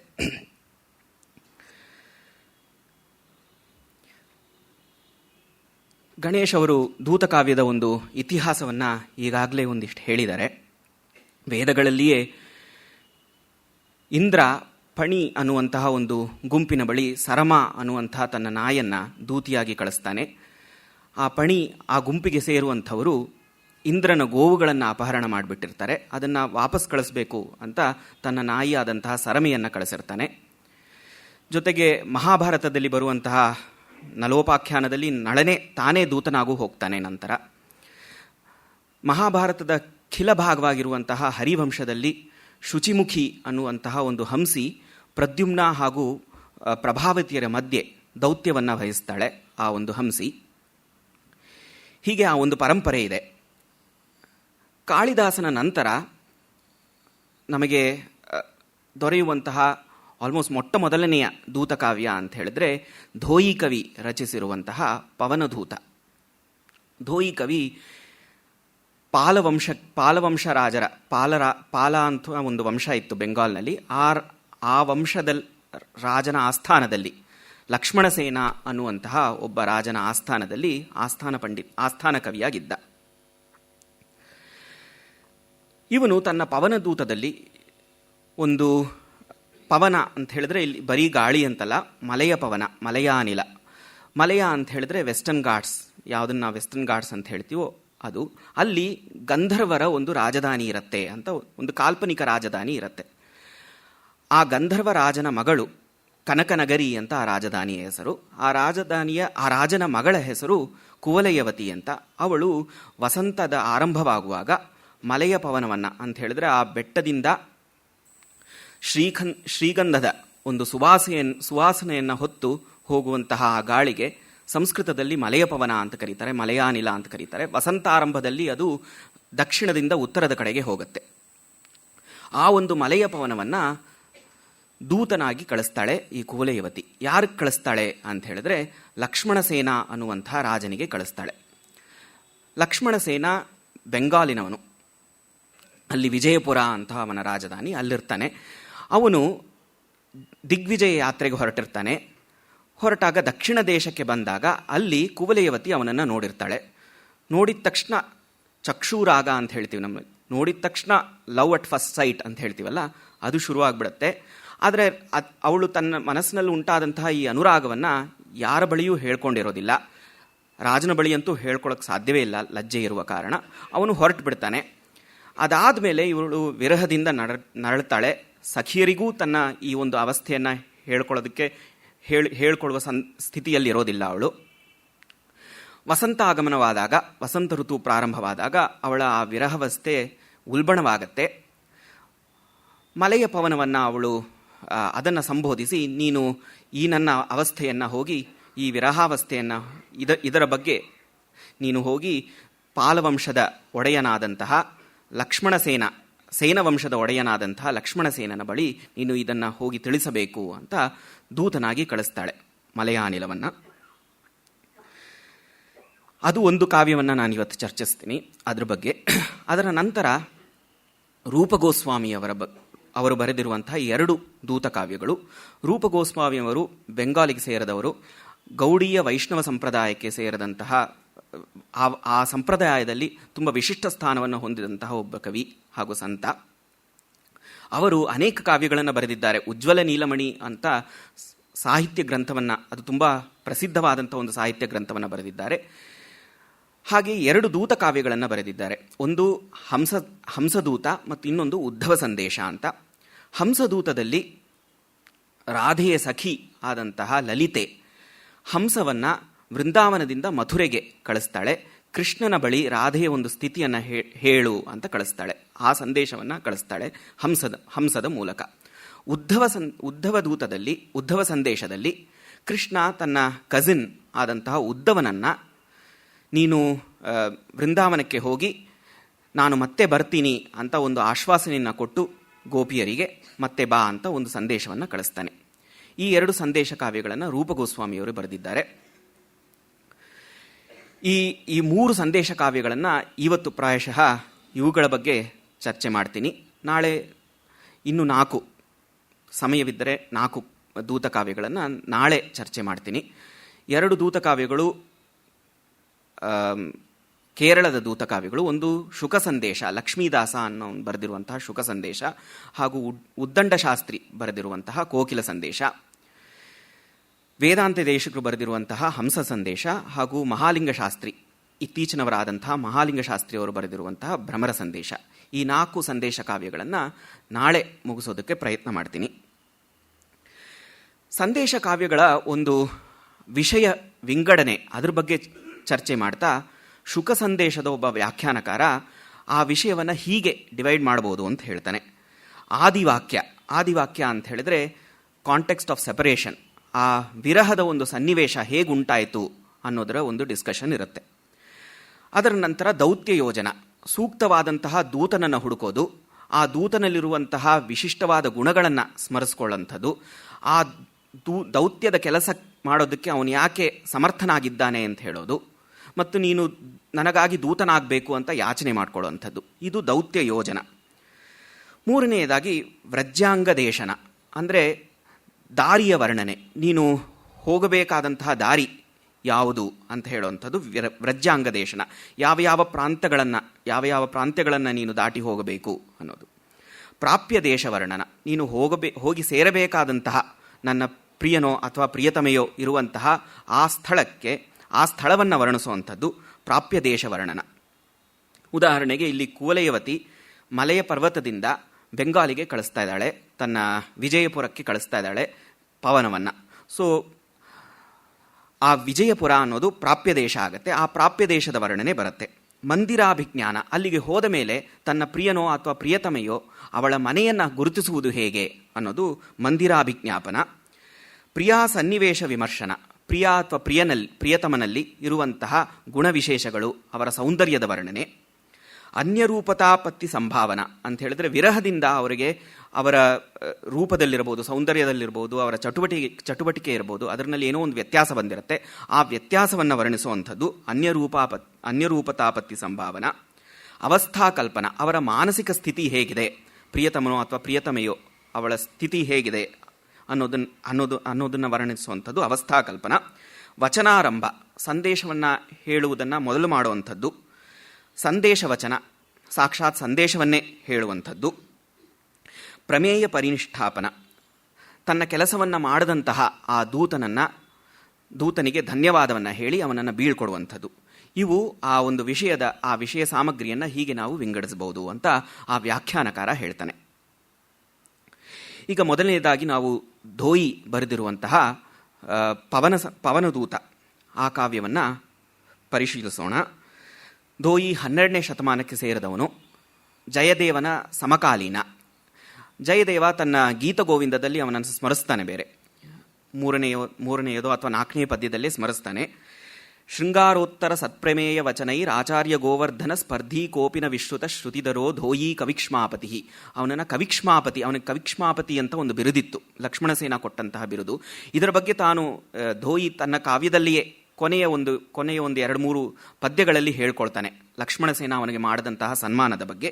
ಅಲ್ಲಿ ಅವನಿಗೆ ಕವಿಚಕ್ರವರ್ತಿ, ಕವಿಕ್ಷ್ಮಾಪತಿ ಅನ್ನುವಂತಹ ಬಿರುದು ಕೊಡಲ್ಪಟ್ಟಿತು ಅಂತ ಹೇಳ್ತಾನೆ. ಮತ್ತು ಅವನು ಶ್ರುತಿಧರನೂ ಆಗಿದ್ದ. ಶ್ರುತಿಧರ ಅಂತ ಹೇಳಿದ್ರೆ ಒಂದು ವಿಷಯವನ್ನು ಕೇಳಿದ ತಕ್ಷಣ ಅದನ್ನು ಜ್ಞಾಪಕ ಇಟ್ಕೊಳ್ಳುವಂಥ ಸಾಮರ್ಥ್ಯ ಇರುವವನಿಗೆ ಶ್ರುತಿಧರ ಅಂತ ಕರೀತಾರೆ. ಅಂತಹ ಒಂದು ಸಾಮರ್ಥ್ಯವೂ ಇವನಿಗೆ ಧೋಯಿ ಕವಿಗೆ ಇತ್ತು. ಈ ಕಾವ್ಯದಲ್ಲಿ ಏನು ವಿಸ್ತೃತವಾದ ಕಾವ್ಯವೇನಲ್ಲ, ಸುಮಾರು 104 ಪದ್ಯಗಳು ಇರುವಂತಹ ಕಾವ್ಯ. ಆಲ್ಮೋಸ್ಟ್ ಮೇಘದೂತದಷ್ಟೇ ವಿಸ್ತೃತವಾದಂತಹ ಕಾವ್ಯ ಅಂತ ಹೇಳ್ಬೋದು. ಮೇಘದೂತದಲ್ಲಿರುವ ಥರ ಇಲ್ಲಿ ಉತ್ತರ ಭಾಗ, ಪೂರ್ವ ಭಾಗ, ಉತ್ತರ ಭಾಗ ಅನ್ನುವಂಥ ವಿಂಗಡಣೆ ಯಾವುದೂ ಇಲ್ಲ. ಆದರೆ ಪರಂಪರೆಗೆ ಅನುಗುಣವಾಗಿ ಎಲ್ಲ ಪದ್ಯಗಳು ಮಂದಾಕ್ರಾಂತ ಅನ್ನೋ ವೃತ್ತದಲ್ಲಿಯೇ ಇದೆ. ಮಂದಾಕ್ರಾಂತ ವೃತ್ತದಲ್ಲಿ ಒಂದು ಸಾಲಿಗೆ 17 ಅಕ್ಷರಗಳಿರುತ್ತವೆ. ಅದರ ಒಂದು ನಡಿಗೆ ಹೇಗೆ ಬರುತ್ತೆ ಅಂತ ಹೇಳಿದ್ರೆ, ನಾನಾ ನಾನಾ ನನ ನನ ನನಾ ನಾನ ನಾನಾ ನಾನಾ ವಕ್ರಃ ಪಂಥ ಯದಪಿ ಭವತಃ ಪ್ರಸ್ಥಿತಸ್ಯೋತ್ತರಾಶಾಂ. ಈ ಒಂದು ಗತಿಯಲ್ಲಿ ಪದ್ಯಗಳು ಬರುತ್ತವೆ. ಅಲ್ಲಿನ ಕೆಲವೊಂದು ಪದ್ಯಗಳನ್ನು ಇವಾಗ ಉದ್ಧರಿಸಿ ಅವುಗಳ ಸ್ವಾರಸ್ಯವನ್ನು ಹೇಳ್ತೀನಿ. ಮೊದಲನೇ ಪದ್ಯ, ಅಸ್ತಿ ಶ್ರೀಮತ್ಯಖಿಲ ವಸುಧಾ ಸುಂದರೇ ಚಂದನಾದ್ರೌ ಗಂಧರ್ವಾಣಾಂ ಕನಕನಗರಿ ನಾಮ ರಮ್ಯೋ ನಿವಾಸಃ. ಶ್ರೀಖಂಡಾದ್ರಿಯಲ್ಲಿ, ಚಂದನಾದ್ರಿಯಲ್ಲಿ ಅಂತ ಹೇಳಿದ್ರೆ ವೆಸ್ಟರ್ನ್ ಘಾಟ್ಸ್ನಲ್ಲಿ, ಮಲಯಗಿರಿಯಲ್ಲಿ ಕನಕನಗರಿ ಅನ್ನುವಂಥ ಒಂದು ನಗರವಿದೆ.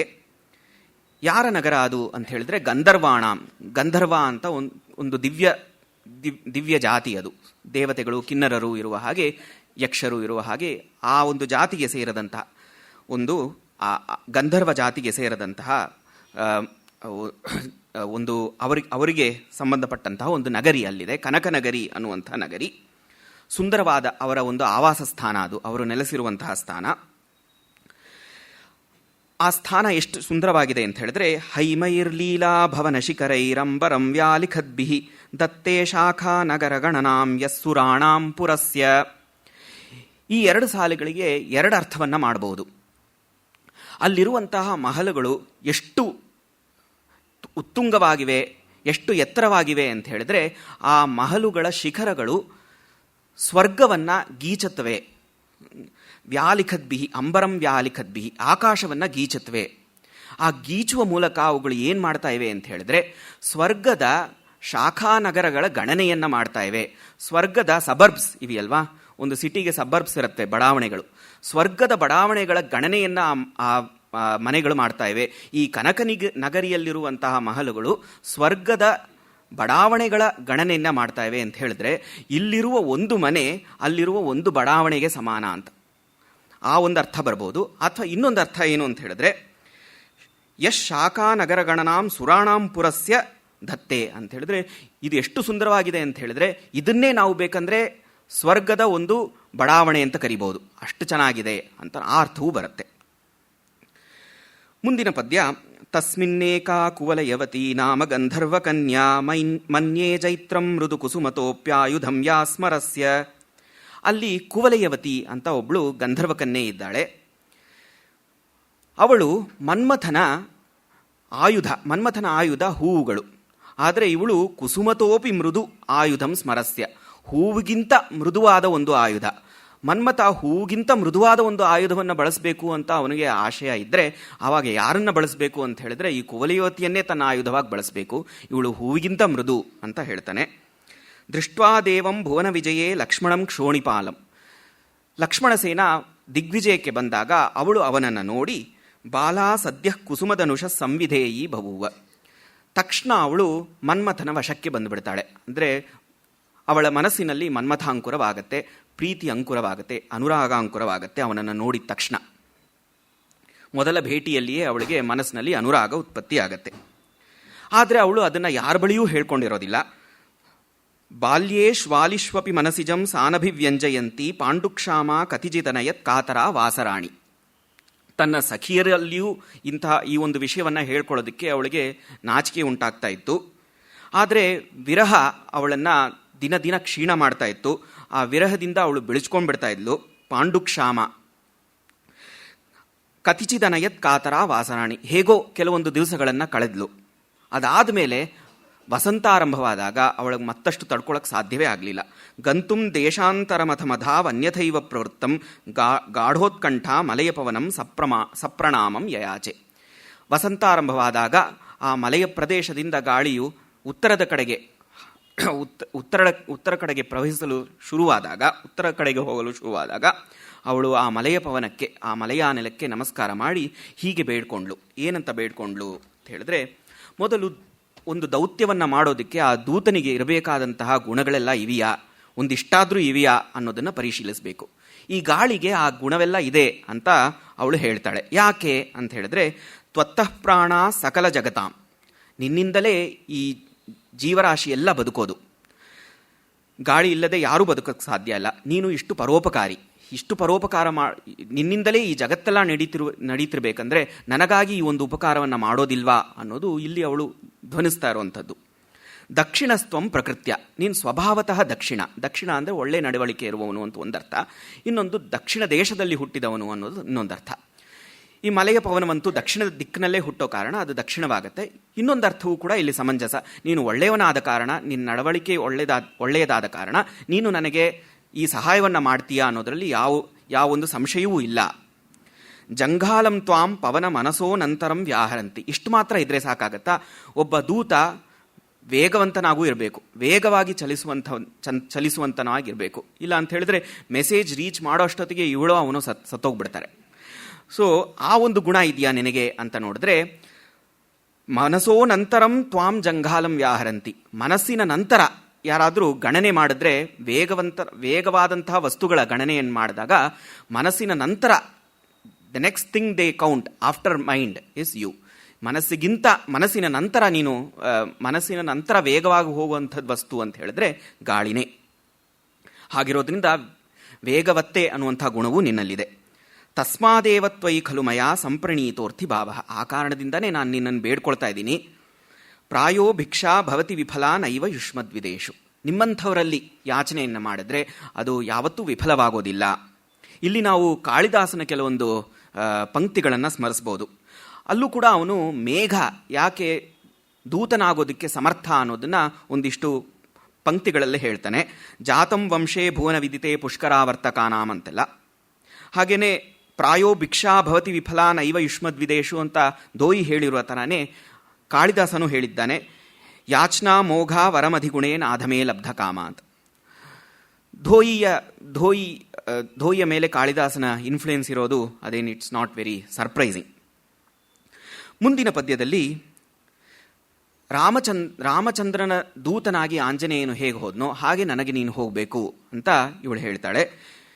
ವೀಕ್ಷ್ಯಾವಸ್ಥಾಂ ವಿರಹ ವಿದುರಾಂ ರಾಮಚಂದ್ರಸ್ಯ ಹೇತೋರ್ ಯಾತಃ ಪಾರಂ ಪವನ ಸರಿತಾಂ ಪತ್ಯುರಪ್ಯಾಂಜನೇಯ.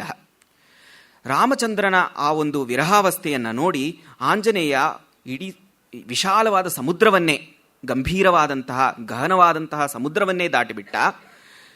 ನೀನು ಆಂಜನೇಯನ ತಂದೆ, ಗಾಳಿ ತಾನೇ ಆಂಜನೇಯನ ತಂದೆ. ಸೊ ಆಂಜನೇಯನ ತಂದೆಯಾಗಿರುವಂತಹ ನೀನು ನನಗಾಗಿ ಇಲ್ಲಿಂದ ಬೆಂಗಾಲಷ್ಟು ದೂರ ಹೋಗೋದಕ್ಕಾಗಲ್ವಾ? ಅದು ಎಷ್ಟು ದೂರ ನಿನಗೆ? It's after all just a few yojanas ಅಂತ ಹೇಳ್ತಾಳೆ. ತತ್ತಾತಸ್ಯಾ ಪ್ರತಿಹತಗತೇರ್ ಯಾಸ್ಯತಸ್ತೆ ಮಧರ್ತಂ ಗೌಡೀಕ್ಷೋಣಿ ಕತಿನು ಮಲಯಕ್ಷ್ಮಾಧರಾದ್ ಯೋಜನಾನಿ. ಮಲೆಯ ಪರ್ವತದಿಂದ ಆ ಬೆಂಗಾಲ್ ಕೇವಲ ಕೆಲವೊಂದು ಯೋಜನೆಗಳಷ್ಟೇ. ಅಷ್ಟು ಯೋಜನೆ, only few kilometres from here, ಅಷ್ಟು ನನಗಾಗಿ ನೀನು ಹೋಗೋದಕ್ಕಾಗೋದಿಲ್ವಾ? ನಿನ್ನ ಮಗ ರಾಮಚಂದ್ರನಿಗಾಗಿ ಒಂದು ಸಮುದ್ರವನ್ನೇ ದಾಟಿದಾಗ ತಂದೆ ಇಷ್ಟಾದರೂ ಮಾಡೋದಕ್ಕಾಗೋದಿಲ್ವಾ? ಮತ್ತು ಅಪ್ರತಿಹತ ಗತಿ ಅಂತ ಹೇಳಿದ್ದಾನೆ. ಇವನಿಗೆ ಯಾವೊಂದು ವಿಘ್ನವೂ ಇಲ್ಲ. ಅಲ್ಲಿ ಆದರೂ ಆಂಜನೇಯನಿಗೆ ಕೆಲವೊಂದು ವಿಘ್ನಗಳಿದ್ವು. ಅಲ್ಲಿ ಆಂಜನೇಯ ತನಗಿರುವಂಥ ಸಾಮರ್ಥ್ಯವನ್ನೇ ಮರೆತು ಬಿಟ್ಟಿದ್ದ. ಆ ಥರದ್ದೆಲ್ಲ ಕೆಲವೊಂದು ವಿಘ್ನಗಳಿದ್ವು. ಇಲ್ಲಿ ಆ ಥರದ್ದು ಯಾವ ವಿಘ್ನಗಳೂ ಇಲ್ಲ ಗಾಳಿಗೆ. ಹಾಗಿರುವಾಗ when you are better equipped than your son, and when your son himself has done such a great deed, can't you not do the small deed for me ಅಂತ ಕೇಳ್ತಾಳೆ. ಯಾವಾಗ ನೀನಲ್ಲಿ ಹೋಗಬೇಕು ಅಂತ ಹೇಳಿದ್ರೆ ವಸಂತದಲ್ಲಿಯೇ ನೀನಲ್ಲಿ ಹೋಗಬೇಕು. ಯಾಕೆ ಅಂತ ಹೇಳಿದ್ರೆ ತತ್ರಾವಶ್ಯಂ ಕುಸುಮ ಸಮಯೇ ಸತ್ವಯಾ ಶೀಲನೀಯ ಸಾಂದ್ರೋದ್ಯಾನ ಸ್ಥಗಿತ ಗಗನ ಪ್ರಾಂಗಣೋ ಗೌಡದೇಶ. ಯಾಕೆ ಅಂತ ಹೇಳಿದ್ರೆ ಈ ವಸಂತ ಸಮಯದಲ್ಲಿ ದಟ್ಟವಾದ ಅರಣ್ಯಗಳು, ದಟ್ಟವಾದ ಗಿಡಮರಗಳು ಆ ಗೌಡ ಪ್ರದೇಶವನ್ನು ಆವರಿಸಿಬಿಟ್ಟಿರತ್ವೆ. ಆಕಾಶದವರೆಗೂ ಹಬ್ಬಿಬಿಟ್ಟಿರತ್ವೆ ಆ ಮರಗಳು. ಅಲ್ಲಿ ವಿವಿಧ ಪುಷ್ಪಗಳಿರೋದ್ರಿಂದ ನೀನಲ್ಲಿ ಹೋಗೋದ್ರಿಂದ not just are you helping me, ನಿನಗೂ ಒಂದಿಷ್ಟು ಸಹಾಯವಾಗುತ್ತೆ. ನೀನು ನಾನಾ ದೇಶದ ನಾನಾ ಬಗೆಯ ಪುಷ್ಪಗಳ ಸುಗಂಧವನ್ನು ನೀನು ಪಡೀಬಹುದು. ನನಗೆ ಹೆಲ್ಪ್ ಮಾಡಿದ ಥರ it will be useful for you also ಅಂತ ತಿಳಿಸ್ತಾಳೆ. ತನ್ಮೇ ವಸ್ಥಾಂ ಕಥೆಯ ನೃಪತೆ ಜೀವಿತತ್ರಾಣ ಹೇತೋ ಪ್ರಾದುರ್ಭಾವ ಸ್ತ್ರಿಜಗತಿ ಖಲು ತ್ವಾದೃಶಾನಾಂ ಪರಾರ್ಥ. ನಿಮ್ಮಂಥವರು ಜಗತ್ತಿನಲ್ಲಿ ಹುಟ್ಟೋದೇ ಪರೋಪಕಾರ ಮಾಡೋಕ್ಕಾಗಿ. ಆ ಕಾರಣದಿಂದ ನಾನು ಬದುಕಬೇಕು ಅಂತ ಹೇಳಿದ್ರೆ ಈ ನನ್ನ ವಿರಹಾವಸ್ಥೆಯನ್ನು ನೀನು ಹೋಗಿ ಅವನಿಗೆ ತಿಳಿಸಲೇಬೇಕು, ರಾಜನಿಗೆ ತಿಳಿಸಲೇಬೇಕು ಅಂತ ಹೇಳ್ತಾಳೆ. ಈಗ ದಾರಿಯ ವರ್ಣನೆ. ಮೊದಲನೆಯದಾಗಿ ಎಲ್ಲಿ ಹೋಗಬೇಕು ಅಂತ ಹೇಳಿದ್ರೆ ಮೊದಲನೇದಾಗಿ ಮಲೆಯ ಪರ್ವತನ ಬಿಡಬೇಕಲ್ಲ. ಅಲ್ಲೇ ಒಂದು ತೊಡಕಿದೆ ಪವನಕ್ಕೆ. ಏನು ಅಂತ ಹೇಳಿದ್ರೆ 2 ಕವಿ ಸಮಯವನ್ನು ಇಲ್ಲಿ ಕವಿ ಬಳಸಿದ್ದಾನೆ. ಕವಿ ಸಮಯ ಅಂತ ಹೇಳಿದ್ರೆ ಪೊಯೆಟಿಕ್ ಕನ್ವೆನ್ಷನ್ಸ್. ಏನು? ಒಂದು, ಶ್ರೀಗಂಧ ಮರಗಳ ಕೆಳಗೆ ಹಾವುಗಳಿರತ್ವೆ ಅನ್ನುವಂತಹ ಒಂದು ಸಮಯ, ಕವಿ ಸಮಯ. ಇನ್ನೊಂದು ಕವಿ ಸಮಯ ಏನು ಅಂತ ಹೇಳಿದ್ರೆ ಹಾವುಗಳು ಗಾಳಿಯನ್ನು ಕುಡಿಯತ್ತವೆ ಅನ್ನೋದು ಇನ್ನೊಂದು ಕವಿ ಸಮಯ. ನೀನು ಇಲ್ಲಿಂದ ಬಿಟ್ಟು ಹೋಗುವಾಗ ಇಲ್ಲಿಂದ ಪರಿಮಳವನ್ನು ತೆಗೆದುಕೊಂಡು ಹೋಗ್ತೀಯ. ಈ ಪರಿಮಳ ಸಂಬಂಧಿಸಿದ್ದು ಈ ಮಲೆಯ ಪರ್ವತಕ್ಕೆ ಹೊರತು ಬೇರೆ ಎಲ್ಲಿಗೂ ಅಲ್ಲ. ಸೊ ನೀನು ಕಳ್ಳತನವನ್ನು ಮಾಡ್ತಾ ಇದೀಯ ಇಲ್ಲಿಂದ ಪರಿಮಳವನ್ನು ತೆಗೆದುಕೊಂಡು ಹೋಗುವ ಮೂಲಕ. ಯಾವಾಗ ನೀನು ಕಳ್ಳತನವನ್ನು ಮಾಡಬೇಕು, ಇಲ್ಲಿಂದ ನೀನು ಪರಿಮಳವನ್ನು ಯಾವಾಗ ತೆಗೆದುಕೊಂಡು ಹೋಗಬೇಕು ಅಂತ ಹೇಳ್ತಾಳೆ. ಹೃತ್ವಾನರ್ಘ್ಯಂ ಪರಿಮಳಮಿತಶ್ಚಂದನಾನೋಕಹಾನಾಂ ತೂರ್ಣಂ ತಾವದ್ ವಿಸೃಜ ಮಲಯೋ ಪತ್ಯಕಾ ಕಾನನಾನಿ ಯಾವನ್ನೈತೆ ನಿಧುವನ ಕಲಾ ಕೇಲಿಭಾಜೋ ಭುಜಂಗ ಭೋಗವ್ಯಾಜ ಚುಲುಕ ಚುಲುಕಂ ಮತ್ಸರಾಸ್ತ್ವಾಂ ಪಿಬಂತಿ. ಯಾವಾಗ ಇಲ್ಲಿಂದ ಪರಿಮಳವನ್ನು ತೆಗೆದುಕೊಂಡು ಹೋಗಬೇಕು ಅಂತ ಹೇಳಿದ್ರೆ ಅಲ್ಲಿರುವಂತಹ ಹಾವುಗಳು ಪ್ರಣಯ ಲೀಲೆಯಲ್ಲಿ ಮಗ್ನವಾಗಿದ್ದಾಗ ತೆಗೆದುಕೊಂಡು ಹೋಗು. ಆವಾಗ ನಿನ್ನನ್ನು ನೋಡೋದಿಲ್ಲ ಅವರು, ಆ ಹಾವುಗಳು ನಿನ್ನನ್ನು ನೋಡಲ್ಲ.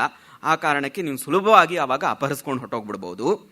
ಅಕಸ್ಮಾತ್ ನೋಡಿದ್ರೆ ಏನು ಮಾಡುತ್ತವೆ ಆ ಹಾವುಗಳು ಅಂತ ಹೇಳಿದ್ರೆ ಇಲ್ಲಿಯ ಪವನವನ್ನು ಇಲ್ಲಿಯ ಪರಿಮಳವನ್ನು ಈ ಗಾಳಿ ತೆಗೆದುಕೊಂಡು ಹೋಗ್ತಾ ಇದೆ ಅಂತ ನಿನ್ನ ಮೇಲೆ ಕೋಪಪಟ್ಟು ಚುಲುಕ ಚುಲುಕಂ ಒಂದು ಸ್ವಲ್ಪವಾಗಿ ನಿನ್ನನ್ನು ಕುಡದೇ ಬಿಡುತ್ತವೆ ಆ ಹಾವುಗಳು. ಅದಕ್ಕೆ ಆ ಹಾವುಗಳು ಪ್ರಣಯ ಲೀಲೆಯಲ್ಲಿ ತಲ್ಲೀನವಾಗಿದ್ದಾಗ ಅವರಿಗೆ ಕಾಣದಂತೆ ಇಲ್ಲಿಂದ ಆ ಶ್ರೀಗಂಧದ ಪರಿಮಳವನ್ನು ತೆಗೆದುಕೊಂಡು ಹೊಟ್ಟೋಗ್ಬಿಡು ಅಂತ ಒಂದು ಸೂಚನೆಯನ್ನು ಕೊಡ್ತಾಳೆ.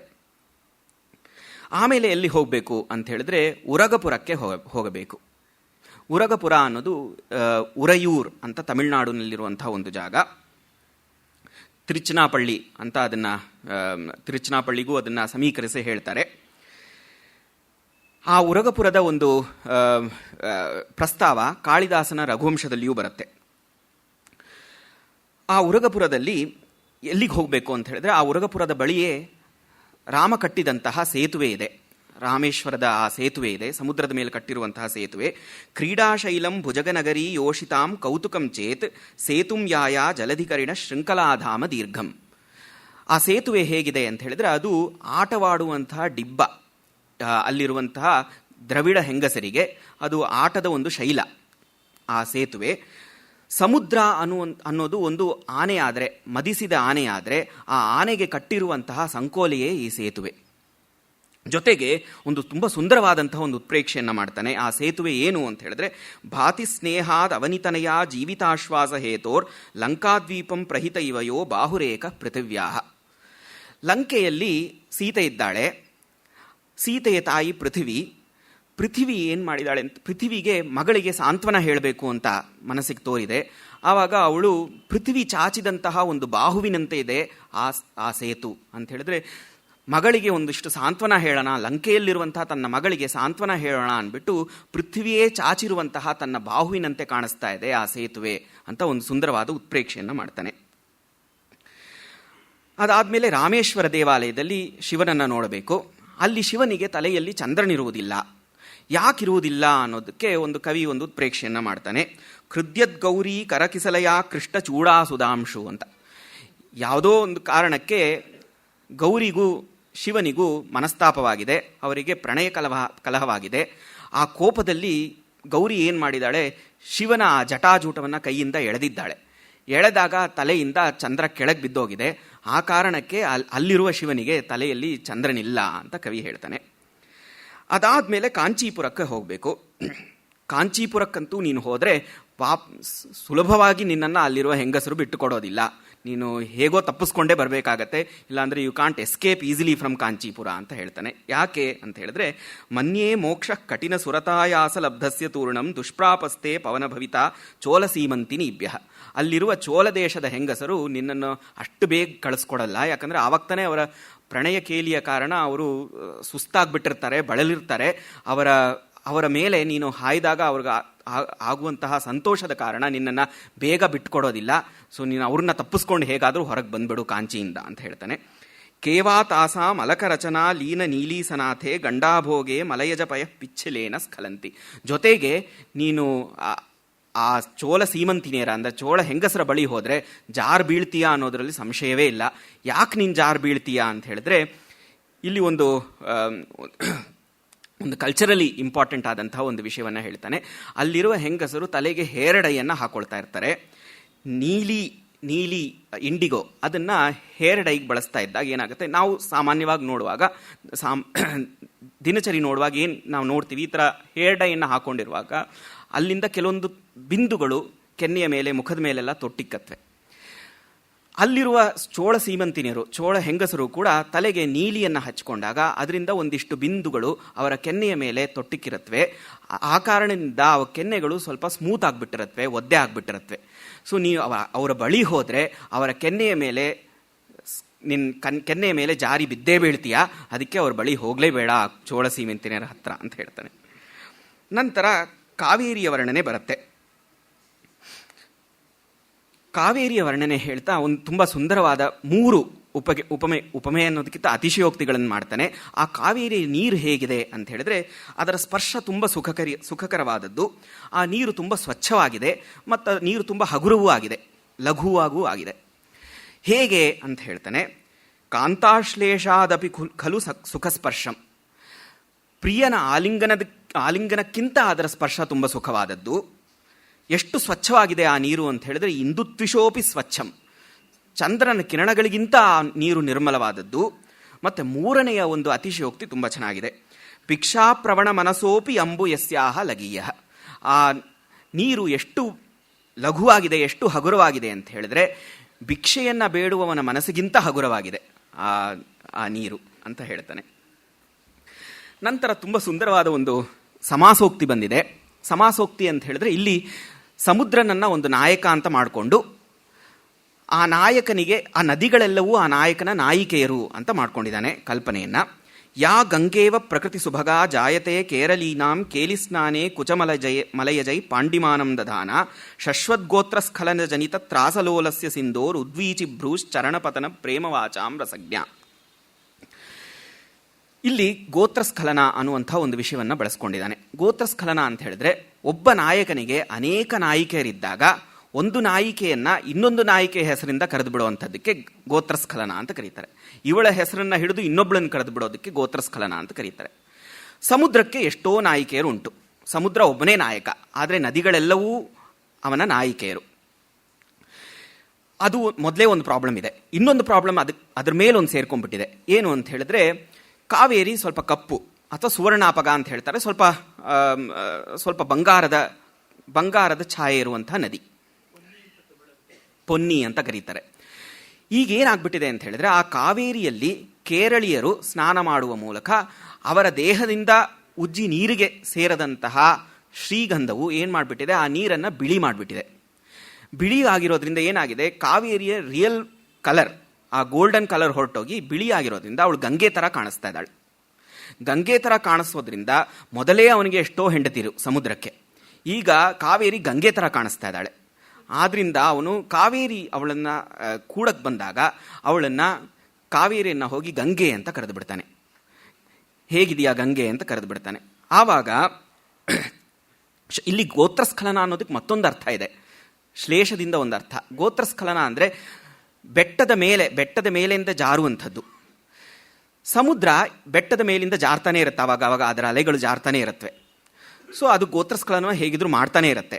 ಸೊ ಹೀಗೆ ಗೋತ್ರಸ್ಖಲನವನ್ನು ಮಾಡುವಂತಹ ಕಾವೇರಿಯನ್ನು ಗಂಗೆ ಅನ್ನುವಂಥ ಹೆಸರಿಂದ ಕರೆದಿದ್ದ ಕಾರಣ ಅವಳೇನು ಮಾಡ್ಕೊಂಡಿದ್ದಾಳೆ, ಕಾವೇರಿ ಅಲೆಗಳು ಅನ್ನುವಂಥ ಹುಬ್ಬುಗಟ್ಕೊಂಡಿದ್ದಾಳೆ. ಮತ್ತೆ ಏನು ಇಷ್ಟಪಡ್ತಾ ಇದ್ದಾಳೆ ಅಂತ ಹೇಳಿದ್ರೆ, ಸಮುದ್ರ ತನ್ನ ಅಲೆಗಳು ಅನ್ನುವಂಥ ಕೈಯಿಂದ ನನ್ನ ಕಾಲಿಗೆ ಬಂದು ಬೀಳಬೇಕು ಅಂತ ಇಷ್ಟಪಡ್ತಾ ಇದ್ದಾಳೆ. ಹೇಗೆ ಕೋಪಗೊಂಡಂತಹ ಹೆಂಡತಿ ಗಂಡ ತನ್ನ ಕಾಲಿಗೆ ಬಂದು ಬೀಳಬೇಕು ಅಂತ ಇಷ್ಟಪಡಬಹುದು, ಹಾಗೆ ಕಾವೇರಿ ಸಮುದ್ರ ನನ್ನ ಕಾಲಿಗೆ ಬಂದು ಬೀಳಬೇಕು, ತನ್ನ ತರಂಗಗಳು ಅನ್ನುವಂಥ ಕೈಗಳಿಂದ ನಮಸ್ಕಾರ ಮಾಡಬೇಕು ನನಗೆ ಅನ್ನೋದನ್ನು ಇಚ್ಛೆ ಪಡ್ತಾ ಇದ್ದಾಳೆ ಅಂತ ಮುಂದಿನ ಪದ್ಯ, ಈ ಪದ್ಯದ ಆಶಯ. ಮುಂದಿನ ಪದ್ಯದಲ್ಲೂ ಕಾವೇರಿಯ ವರ್ಣನೆಯೇ ಇದೆ. ಅದರ ನಂತರ ಮಾಲ್ಯವಾನ್ ಪರ್ವತದ ವರ್ಣನೆ. ಹೇಗಿದೆ ಆ ಪರ್ವತ ಅಂತ ಹೇಳಿದ್ರೆ, ಸ್ನಿಗ್ಧಶ್ಯಾಮಂ ಗುರುಬಿರುಪಲೈ ಪರ್ವತಂ ಮಾಲ್ಯವಂತಂ ಪಶ್ಯೇರ್ ಉತ್ತಂಭಿತಮಿವ ಪುರ ಕೇಶಪಾಶಂ ಪೃಥಿವ್ಯಾ. ಪೃಥಿವಿಯ ಎತ್ತಿ ಕಟ್ಟಿದ ಮುಡಿಯಂತೆ ಕಾಣಿಸ್ತಾ ಇದೆ ಆ ಬೆಟ್ಟ. ಯಾಕೆ ಅಂತ ಹೇಳಿದ್ರೆ, ಆ ಬೆಟ್ಟವು ಸ್ನಿಗ್ಧಶ್ಯಾಮ. ಸ್ನಿಗ್ಧ ಅಂತ ಹೇಳಿದ್ರೆ ಸಾಫ್ಟ್, ಮತ್ತು ಶ್ಯಾಮ ಕಪ್ಪುಗಿರೋವಂಥದ್ದು. ಹೇಗೆ ಮುಡಿ ಕೂಡ ಸಾಫ್ಟ್, ಎಣ್ಣೆ ಮುಂತಾದ ಪದಾರ್ಥಗಳಿಂದ ಜಿಡ್ಡಾಗಿ ಸಾಫ್ಟ್ ಆಗಿರ್ಬೋದೋ ಮತ್ತು ಶ್ಯಾಮವಾಗಿರುತ್ತೋ, ಹಾಗೆಯೇ ಈ ಪರ್ವತವೂ ಕಾಣಿಸ್ತಾ ಇದೆ. ಸೊ ಈ ಪರ್ವತ ಭೂಮಿ ಎತ್ತು ಕಟ್ಟಿದಂತಹ ತನ್ನ ಮುಡಿಯೋ ಏನೋ ಅಂತ ಕಾಣಿಸ್ತಾ ಇದೆ ಅಂತ ಒಂದು ಉಪಮೆಯನ್ನು ಮಾಡ್ತಾನೆ. ತತ್ರ ಅದ್ಯಾಪಿ ಪ್ರತಿಜರ ಜಲೈರ್ ಜರ್ಜರಾ ಪ್ರಸ್ಥಭಾಗ ಸೀತಾಭರ್ತು ಪೃಥುತರ ಶುಚ ಸೂಚಯಂತೆ ಅಶ್ರುಪಾತಾನ್. ಅಲ್ಲಿ ಪ್ರತಿಯೊಂದು ಜಲಪಾತವು ಅದು ಜಲಪಾತವಲ್ಲ, ಅಲ್ಲಿ ಹಿಂದೆ ರಾಮ ಮಾಲ್ಯವಾನ್ ಪರ್ವತದಲ್ಲಿಯೇ ಮಳೆಗಾಲವನ್ನು ಕಳೆದಿದ್ದಲ್ಲೇನೆ ಸೀತೆಯನ್ನು ನೆನೆಸ್ಕೊಂಡು ಅವನ ವಿರಹಾವಸ್ಥೆಯಲ್ಲಿ. ಅಲ್ಲಿರುವಂತಹ ಜಲಪಾತಗಳೆಲ್ಲ ನಿಜವಾಗ್ಲೂ ಜಲಪಾತಗಳಲ್ಲ, ಆವಾಗ ರಾಮ ಸುರಿಸಿದಂತಹ ಕಣ್ಣೀರುಗಳೇ ಆ ಜಲಪಾತಗಳು ಅಂತ ಕವಿ ಹೇಳ್ತಾನೆ. ಸೀತೆಯನ್ನು ನೆನೆಸ್ಕೊಂಡು ಸುರಿಸಿದಂತಹ ವಿರಹಾಶ್ರುಗಳೇ ಈ ಜಲಪಾತಗಳ ರೂಪದಲ್ಲಿ ಕಾಣಿಸ್ತಾ ಇವೆ ಅಂತ ಹೇಳ್ತಾನೆ. ನಂತರ ಮಾಂದಕರ್ಣಿ ಅನ್ನುವಂತಹ ಋಷಿಯ ಸರೋವರ, ಪಂಚಾಪ್ಸರಸ್ ತೀರ್ಥ, ಆ ತೀರ್ಥವನ್ನು ಸೇವಿಸಬೇಕು. ಅದರ ನಂತರ ಮಧ್ಯದಲ್ಲಿ ಸಿಗುವಂತಹ ಅನೇಕ ಹಳ್ಳಿಗಳನ್ನು, ಆ ಹಳ್ಳಿಗಳಲ್ಲಿರುವಂತಹ ಪೋಖ್ರಿ ಹುಡುಗರ ಒಂದು ಪ್ರಸ್ತಾವ ಕೂಡ ಬರುತ್ತೆ. ಹೆಂಗಸರನ್ನು ಹುಡ್ಕೊಂಡು ಹೋಗುವಂತಹ ಪೋಖ್ರಿ ಹುಡುಗರ ಒಂದು ಪ್ರಸ್ತಾವ. ಅಂತಹ ಹಳ್ಳಿಗಳನ್ನೆಲ್ಲ ದಾಟ್ಕೊಂಡು ಕೊನೆಗೆ ಕಳಿಂಗಕ್ಕೆ ಬರಬೇಕು. ಕಳಿಂಗದಲ್ಲಿ ಪುರಿ ಅನ್ನುವಂತಹ ಒಂದು ನಗರವಿದೆ, ನಗರಿ ಅನ್ನುವಂಥ ಒಂದು ನಗರವಿದೆ. ಪ್ರಾಯಶಃ ಪುರಿ ಇರಬಹುದೇನೋ ಅಂತ ನನಗನ್ಸುತ್ತೆ. ಅದರ ನಂತರ ಅಲ್ಲಿ ಸಮುದ್ರವನ್ನು ನೀನು ನೋಡ್ತೀಯ. ಆ ಸಮುದ್ರ ಹೇಗಿರುತ್ತೆ ಅಂತ ಹೇಳಿದ್ರೆ, ಖೇಲದ್ವೀಚಿ ಪ್ರಚಯ ರಚಿತಾನೇಕ ಸೋಪಾನ ರೇಖಂ.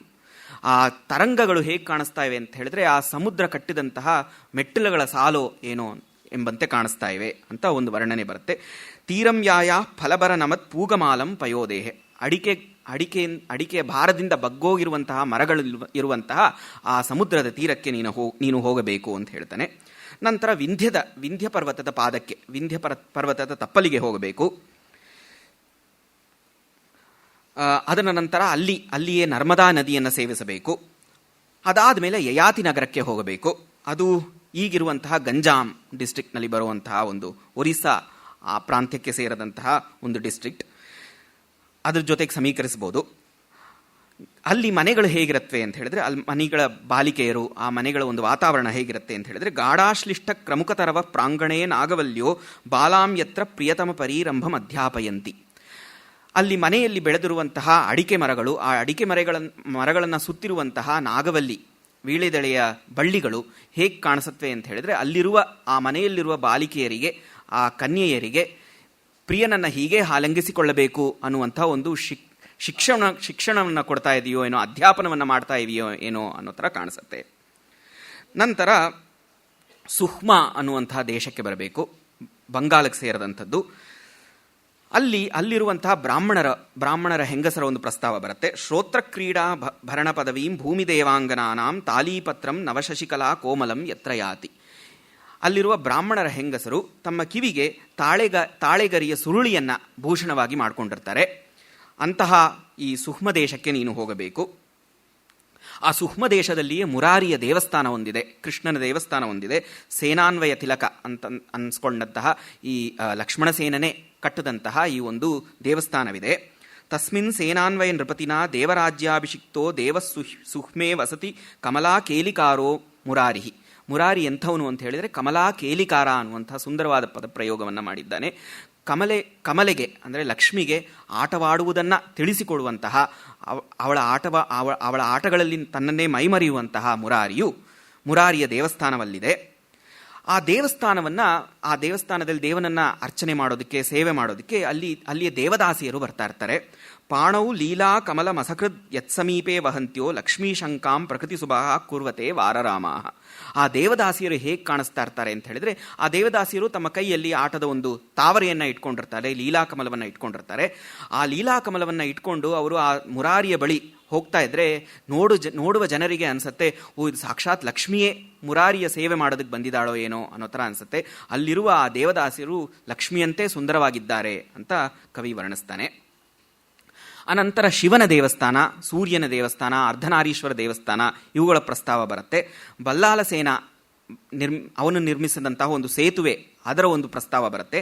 ಆ ಸೇತುವೆ ಹೇಗಿದೆ ಅಂತ ಹೇಳಿದ್ರೆ, ಅದು ಎಷ್ಟು ಎತ್ತರವಾಗಿದೆ ಅಂತ ಹೇಳಿದ್ರೆ, ಅದನ್ನು ಹತ್ತಿದವರು ಎರಡು ರೀತಿಯಲ್ಲಿಯೂ ಸ್ವರ್ಗದ ನದಿಯಾದಂತಹ ಗಂಗೆಯನ್ನು ಸಮೀಪವಾಗಿ ನೋಡ್ತಾರೆ. ಯಾವ ಎರಡು ರೀತಿಯಲ್ಲಿ ಅಂತ ಹೇಳಿದ್ರೆ, ಅದು ಎಷ್ಟು ಎತ್ತರವಾಗಿದೆ ಅಂತ ಹೇಳಿದ್ರೆ ಅದನ್ನು ಹತ್ತಿಬಿಟ್ರೆ ಸಾಕು, ಸ್ವರ್ಗ ಹತ್ತಿರದಲ್ಲೇ ಬಂದ್ಬಿಡುತ್ತೆ. ಸೊ ಸ್ವರ್ಗದ ನದಿಯಂತೂ ಅಲ್ಲಿ ಹತ್ತಿರದಲ್ಲೇ ಆಯಿತು. ಅದು ಕಟ್ಟಿರೋದೇ ಗಂಗೆಯಲ್ಲಿ ಸ್ನಾನ ಮಾಡೋದಕ್ಕೆ ಅಂತ. ಸೊ ಭೂಮಿಯ ಗಂಗೆ ಕೂಡ ಹತ್ತಿರದಲ್ಲೇ ಬಂತು. ಈ ರೀತಿಯಲ್ಲಿ ಎರಡು ಪ್ರಕಾರದಲ್ಲಿಯೂ ಸ್ವರ್ಗದ ನದಿಯಾದಂತಹ ಗಂಗೆ ತಮ್ಮ ಬಳಿ ಇದೆ ಅಂತ ಅದನ್ನು ಹತ್ತಿದ ಜನರು ಭಾವಿಸ್ತಾರೆ. ತತ್ಕ್ಷೇತ್ರಂ ಚ ತ್ರಿದಿವಸರಿತಂ ಚಾಂತರಾ ಸೇವನೀಯ.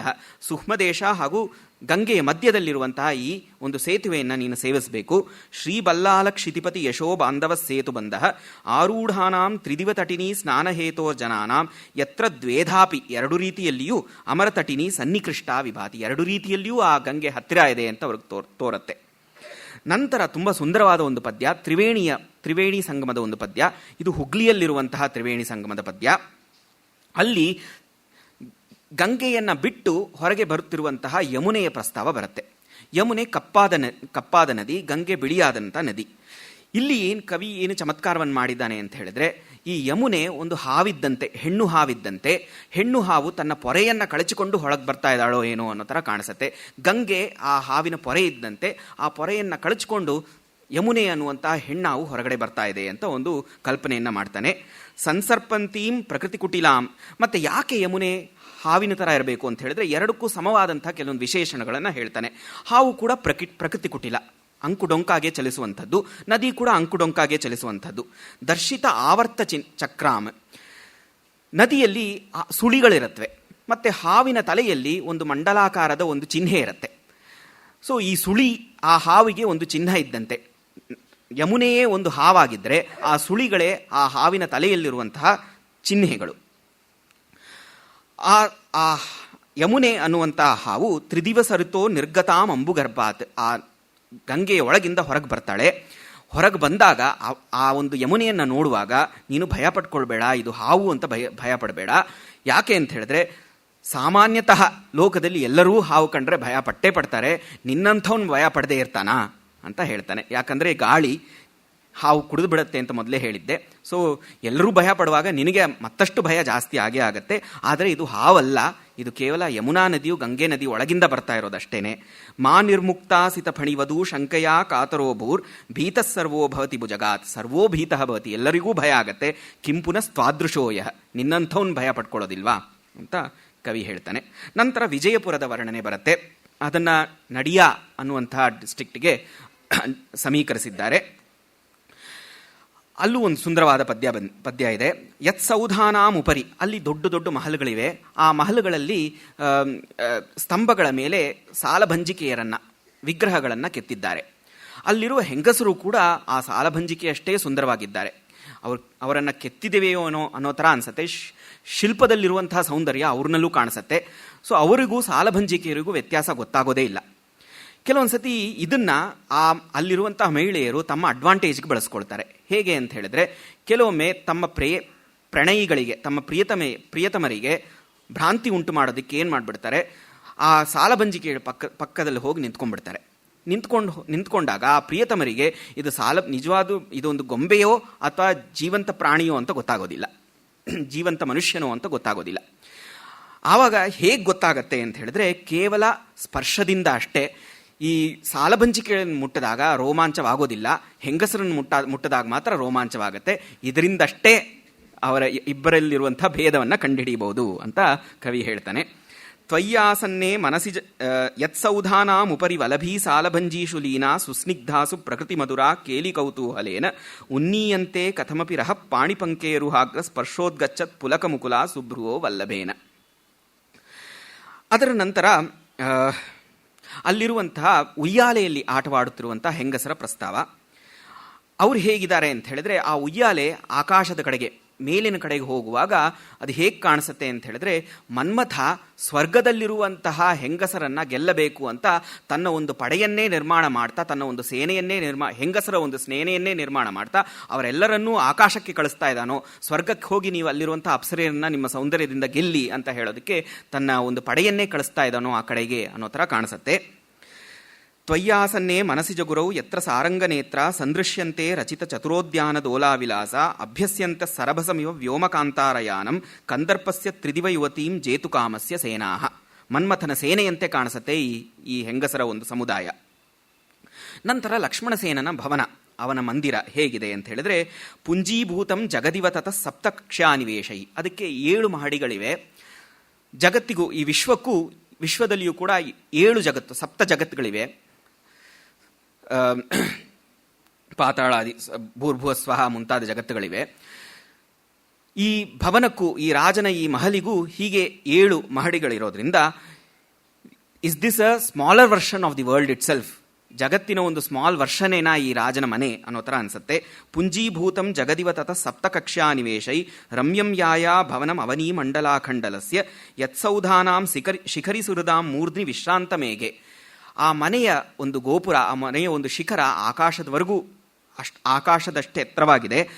ಅಲ್ಲಿ ಮೇಘಗಳು, ಮೋಡಗಳು ವಿಶ್ರಾಂತಿ ತೆಗೆದುಕೊಳ್ಳಲು ಬಂದಾಗ ಆ ಮೋಡಗಳ ಜೊತೆ ಬಂದಂತಹ ಮಿಂಚುಗಳು ಹೇಗೆ ಕಾಣಿಸುತ್ತೆ ಅಂತ ಹೇಳಿದ್ರೆ, ಆ ಮನೆಯ ಮೇಲೆ ಚಲಿಸುತ್ತಿರುವಂತಹ ಬಾವುಟಗಳಂತೆ ಕಾಣಿಸುತ್ತವೆ, ಪತಾಕೆಗಳಂತೆ ಕಾಣಿಸುತ್ತವೆ. ಮೂರ್ಧ್ನಿ ವಿಶ್ರಾಂತ ಮೇಘೆ ವಿದ್ಯುಲ್ಲೇಖ ವಿತರತಿ ಮುಹುರ್ ವೈಜಯಂತಿ ವಿಲಾಸಂ, ಧ್ವಜಗಳಂತೆ ಕಾಣಿಸುತ್ತವೆ. ಲಕ್ಷ್ಮಣಸೇನನ ವರ್ಣನೆ, ಅವನು ಹೇಗಿದ್ದಾನೆ ಅಂತ ಹೇಳಿದ್ರೆ, ಅವನನ್ನು ಯಾವಾಗ ನೀವು ಸೇವಿಸಬೇಕು, ಯಾವಾಗಲೂ ಅವನನ್ನು ಹೋಗಿ ಅವನ ಆರಾಧನೆ ಮಾಡೋದು, ಸೇವೆ ಮಾಡೋದು ಸರಿಯಲ್ಲ. ನೀನು ಸರಿಯಾದ ಒಂದು ಕ್ಷಣವನ್ನು ಕಾಯ್ದು ಆ ಒಂದು ಕ್ಷಣ ಬಂದಾಗ ಮಾತ್ರ ನೀನು ಅವನನ್ನು ಹೋಗಿ ಮಾತಾಡಿಸ್ಬೇಕು, ನನ್ನ ಸಂದೇಶವನ್ನು ಕೊಡಬೇಕು, ಅವನ ಸೇವೆಯನ್ನು ಮಾಡಬೇಕು. ಯಾವಾಗದು ಅಂತ ಹೇಳಿದ್ರೆ, ದೇವಂ ಸಾಕ್ಷಾನ್ ಮನಸಿಜಮಿವ ಪ್ರಾಪ್ತ ರಾಜ್ಯಾಭಿಷೇಕಂ. ಅವನು ಹೇಗಿದ್ದಾನೆ, ಮನ್ಮಥನಿಗೆ ಪಟ್ಟಗಟ್ಟಿದ್ದಾರೋ ಏನೋ ಅನ್ನೋ ಥರ ಇದ್ದಾನೆ. ಕಥಿತ ಸಮಯೇ ಚಾಮರಗ್ರಾಹಿಣೀನಾಂ. ನೀನು ಯಾವಾಗ ಅವನ ಬಳಿ ಹೋಗಬೇಕು ಅಂತ ಹೇಳಿದ್ರೆ, ಅವನ ಪಕ್ಕದಲ್ಲಿರುವಂತಹ ಚಾಮರಗ್ರಾಹಿಣಿಯರು, ಚಾಮರವನ್ನು ಬೀಸುವಂತಹ ಹೆಂಗಸರು ಹೇಳಿದ ಸಮಯಕ್ಕೆ ನೀನು ಅವನ ಬಳಿ ಹೋಗಬೇಕು ನನ್ನ ಸಂದೇಶವನ್ನು ಕೊಡೋದಕ್ಕೆ. ಚಾಮರನ್ನು ಬೀಸುವಾಗ ಗಾಳಿ ಎದ್ದೇ ಹೇಳುತ್ತೆ, ಆ ಸಮಯಕ್ಕೆ ನೀನು ಹೋಗಬೇಕು ಅಂತ ಒಂದು ಉಚಿತವಾದ ಒಂದು ಸಂದರ್ಭವನ್ನು ಹೇಳಿದ್ದಾನೆ. ಯಾವಾಗ ಸಂದೇಶವನ್ನು ಹೇಳಬಾರದು ಅಂತ ಹೇಳಿದ್ರೆ, ತಸ್ಮಿನ್ ಕಾಲೇ ಕ್ವಚಿದಪಿ ಸಚೇದ್ ವಾಸರಸ್ಯ ತ್ರಿಭಾಗಂ ರಾಜಾ ಶಕ್ತೋ ಗಮಯತಿ ರಹಶ್ಚಿಂತಯನ್ ಅಂತರಾಯಾನ್. ರಾಜ ಅಂದಮೇಲೆ ಅವನಿಗೆ ಸಾವಿರಾರು ವಿಷಯಗಳ ಬಗ್ಗೆ ಗಮನ ಕೊಡಬೇಕಾಗಿರುತ್ತೆ, ಎಷ್ಟೋ ರಾಜಕೀಯ ವಿಷಯಗಳಿರುತ್ತವೆ. ಅಂತಹ ವಿಷಯಗಳಲ್ಲಿ ರಾಜ ತಲ್ಲೀನನಾಗಿದ್ದಾಗ ಈ ನನ್ನ ಒಂದು ಸಂದೇಶವನ್ನು ಅವನಿಗೆ ಹೇಳಲೇಬೇಡ, ಅವನ ಮನಸ್ಸಿಗೆ ಹೋಗೋದೇ ಇಲ್ಲ. ಅದು ಸಂದೇಶೋ ಮೇ ನ ಪವನ ತದಾ ಕಿಂಚಿದಾವೇದನೆ. ಒಂದು ಸ್ವಲ್ಪವೂ ಈ ಸಂದೇಶವನ್ನು ಹೇಳಲೇಬಾರದು when he is occupied with other things. ಕಾರ್ಯೋತ್ತಪ್ತೆ ಮನಸ್ಸಿ ಲಭತೆ ನಾವಕಾಶಂ ವಿಲಾಸ. ಯಾವುದೋ ಒಂದು ಕೆಲಸವನ್ನು ಮಾಡಬೇಕು ಅಂತ ಮನಸ್ಸು ಕಾತುರವಾಗಿದ್ದಾಗ ಅಲ್ಲಿ ವಿಲಾಸಕ್ಕೆ ಸ್ಥಾನವಿರೋದೇ ಇಲ್ಲ. ಸೊ ಸರಿಯಾದ ಸಂದರ್ಭವನ್ನು ನೋಡಿಕೊಂಡು ಹೇಳು. ಏನು ಸಂದೇಶ ಅಂತ ಹೇಳಿದ್ರೆ, ಶ್ರೀಖಂಡಾದ್ರೇರ್ ವಸತಿ ಶಿಖರೇ ಕೋಪಿ ಗಂಧರ್ವ ಲೋಕ. ಶ್ರೀಗಂಧದ ಬೆಟ್ಟದ ಮೇಲೆ ಗಂಧರ್ವರ ಒಂದು ಲೋಕವಿದೆ. ಅಲ್ಲಿ ಕುವಲೇವತಿ ಅನ್ನುವಂಥ ಒಂದು ಹೆಂಗಸಿದ್ದಾಳೆ. ದೂತಂ ತಸ್ಯಾ ಕಲೆಯ ಮಲೆಯೋಪತ್ಯಕ ಮಾರುತಂ ಮಾಂ. ಅವಳ ದೂತ ನಾನು, ಮಲೆಯ ಪವನ ಅಂತ ನನ್ನ ಹೆಸರು. ಮಾಂ ಕಾಮಿದ್ವಂದ್ವಂ ಘಟಯತಿ ಮಿಥೋ ವಿಪ್ರಯುಕ್ತಂ ಯಯೇಕ. ನನ್ನ ಕೆಲಸವೇ ವಿರಹದಲ್ಲಿ ಬಳಲುತ್ತಿರುವಂತಹ ಪ್ರಿಯ ಮತ್ತು ಪ್ರಿಯತಮೆಯರನ್ನ ಒಟ್ಟುಗೂಡಿಸುವುದೇ ನನ್ನ ಕೆಲಸ ಅಂತ ನೀನು ಉಪಕ್ರಮವನ್ನು ಮಾಡಬೇಕು, ಸಂದೇಶದ ಉಪಕ್ರಮವನ್ನು ಮಾಡಬೇಕು. ವಿರಹಾವಸ್ಥೆ ಅವಳದು ಹೇಗಿದೆ ಅಂತ ಹೇಳಿದ್ರೆ, ಮುಷ್ಟಿಗ್ರಾಹ್ಯಂ ಕಿಮಪಿ ವಿಧಿನಾ ಕುರ್ವತಾ ಮಧ್ಯಭಾಗಂ ಮನ್ಯೇ ಬಾಲ ಕುಸುಮಧನುಷೋ ನಿರ್ಮಿತ ಕಾರ್ಮುಕಸ್ಯ. ಬ್ರಹ್ಮ ಅವಳನ್ನ ಮನ್ಮಥನ ಬಿಲ್ಲು ಅಂತ ನಿರ್ಮಿಸಿದ್ದ. ಇವಳು ಮನ್ಮಥನಿಗೆ ಬಿಲ್ಲಿನ ತರ ಕೆಲಸ ಮಾಡಲಿ ಅಂತ ನಿರ್ಮಿಸಿದ್ದ. ಯಾಕೆ ಅಂತ ಹೇಳಿದ್ರೆ ಎರಡೂ ಮುಷ್ಟಿಗ್ರಾಹ್ಯ ಮಧ್ಯ ತುಂಬ ತೆಳುವಾಗಿರೋದ್ರಿಂದ, ಇವಳ ಮಧ್ಯವೂ ತೆಳುವಾಗಿರೋದ್ರಿಂದ, ಬಿಲ್ಲಿನ ಮಧ್ಯವೂ ತೆಳುವಾಗಿರೋದ್ರಿಂದ ಮುಷ್ಟಿಗ್ರಾಹ್ಯರಾಗ್ತಾರೆ ಇಬ್ಬರು. ಸೊ ಇವಳು ಮನ್ಮಥನ ಧನುಸ್ಸಾಗಬೇಕು, ಬಿಲ್ಲಾಗಬೇಕು ಅಂತ ಬ್ರಹ್ಮ ಇವಳನ್ನ ಸೃಷ್ಟಿಸಿದ್ದ.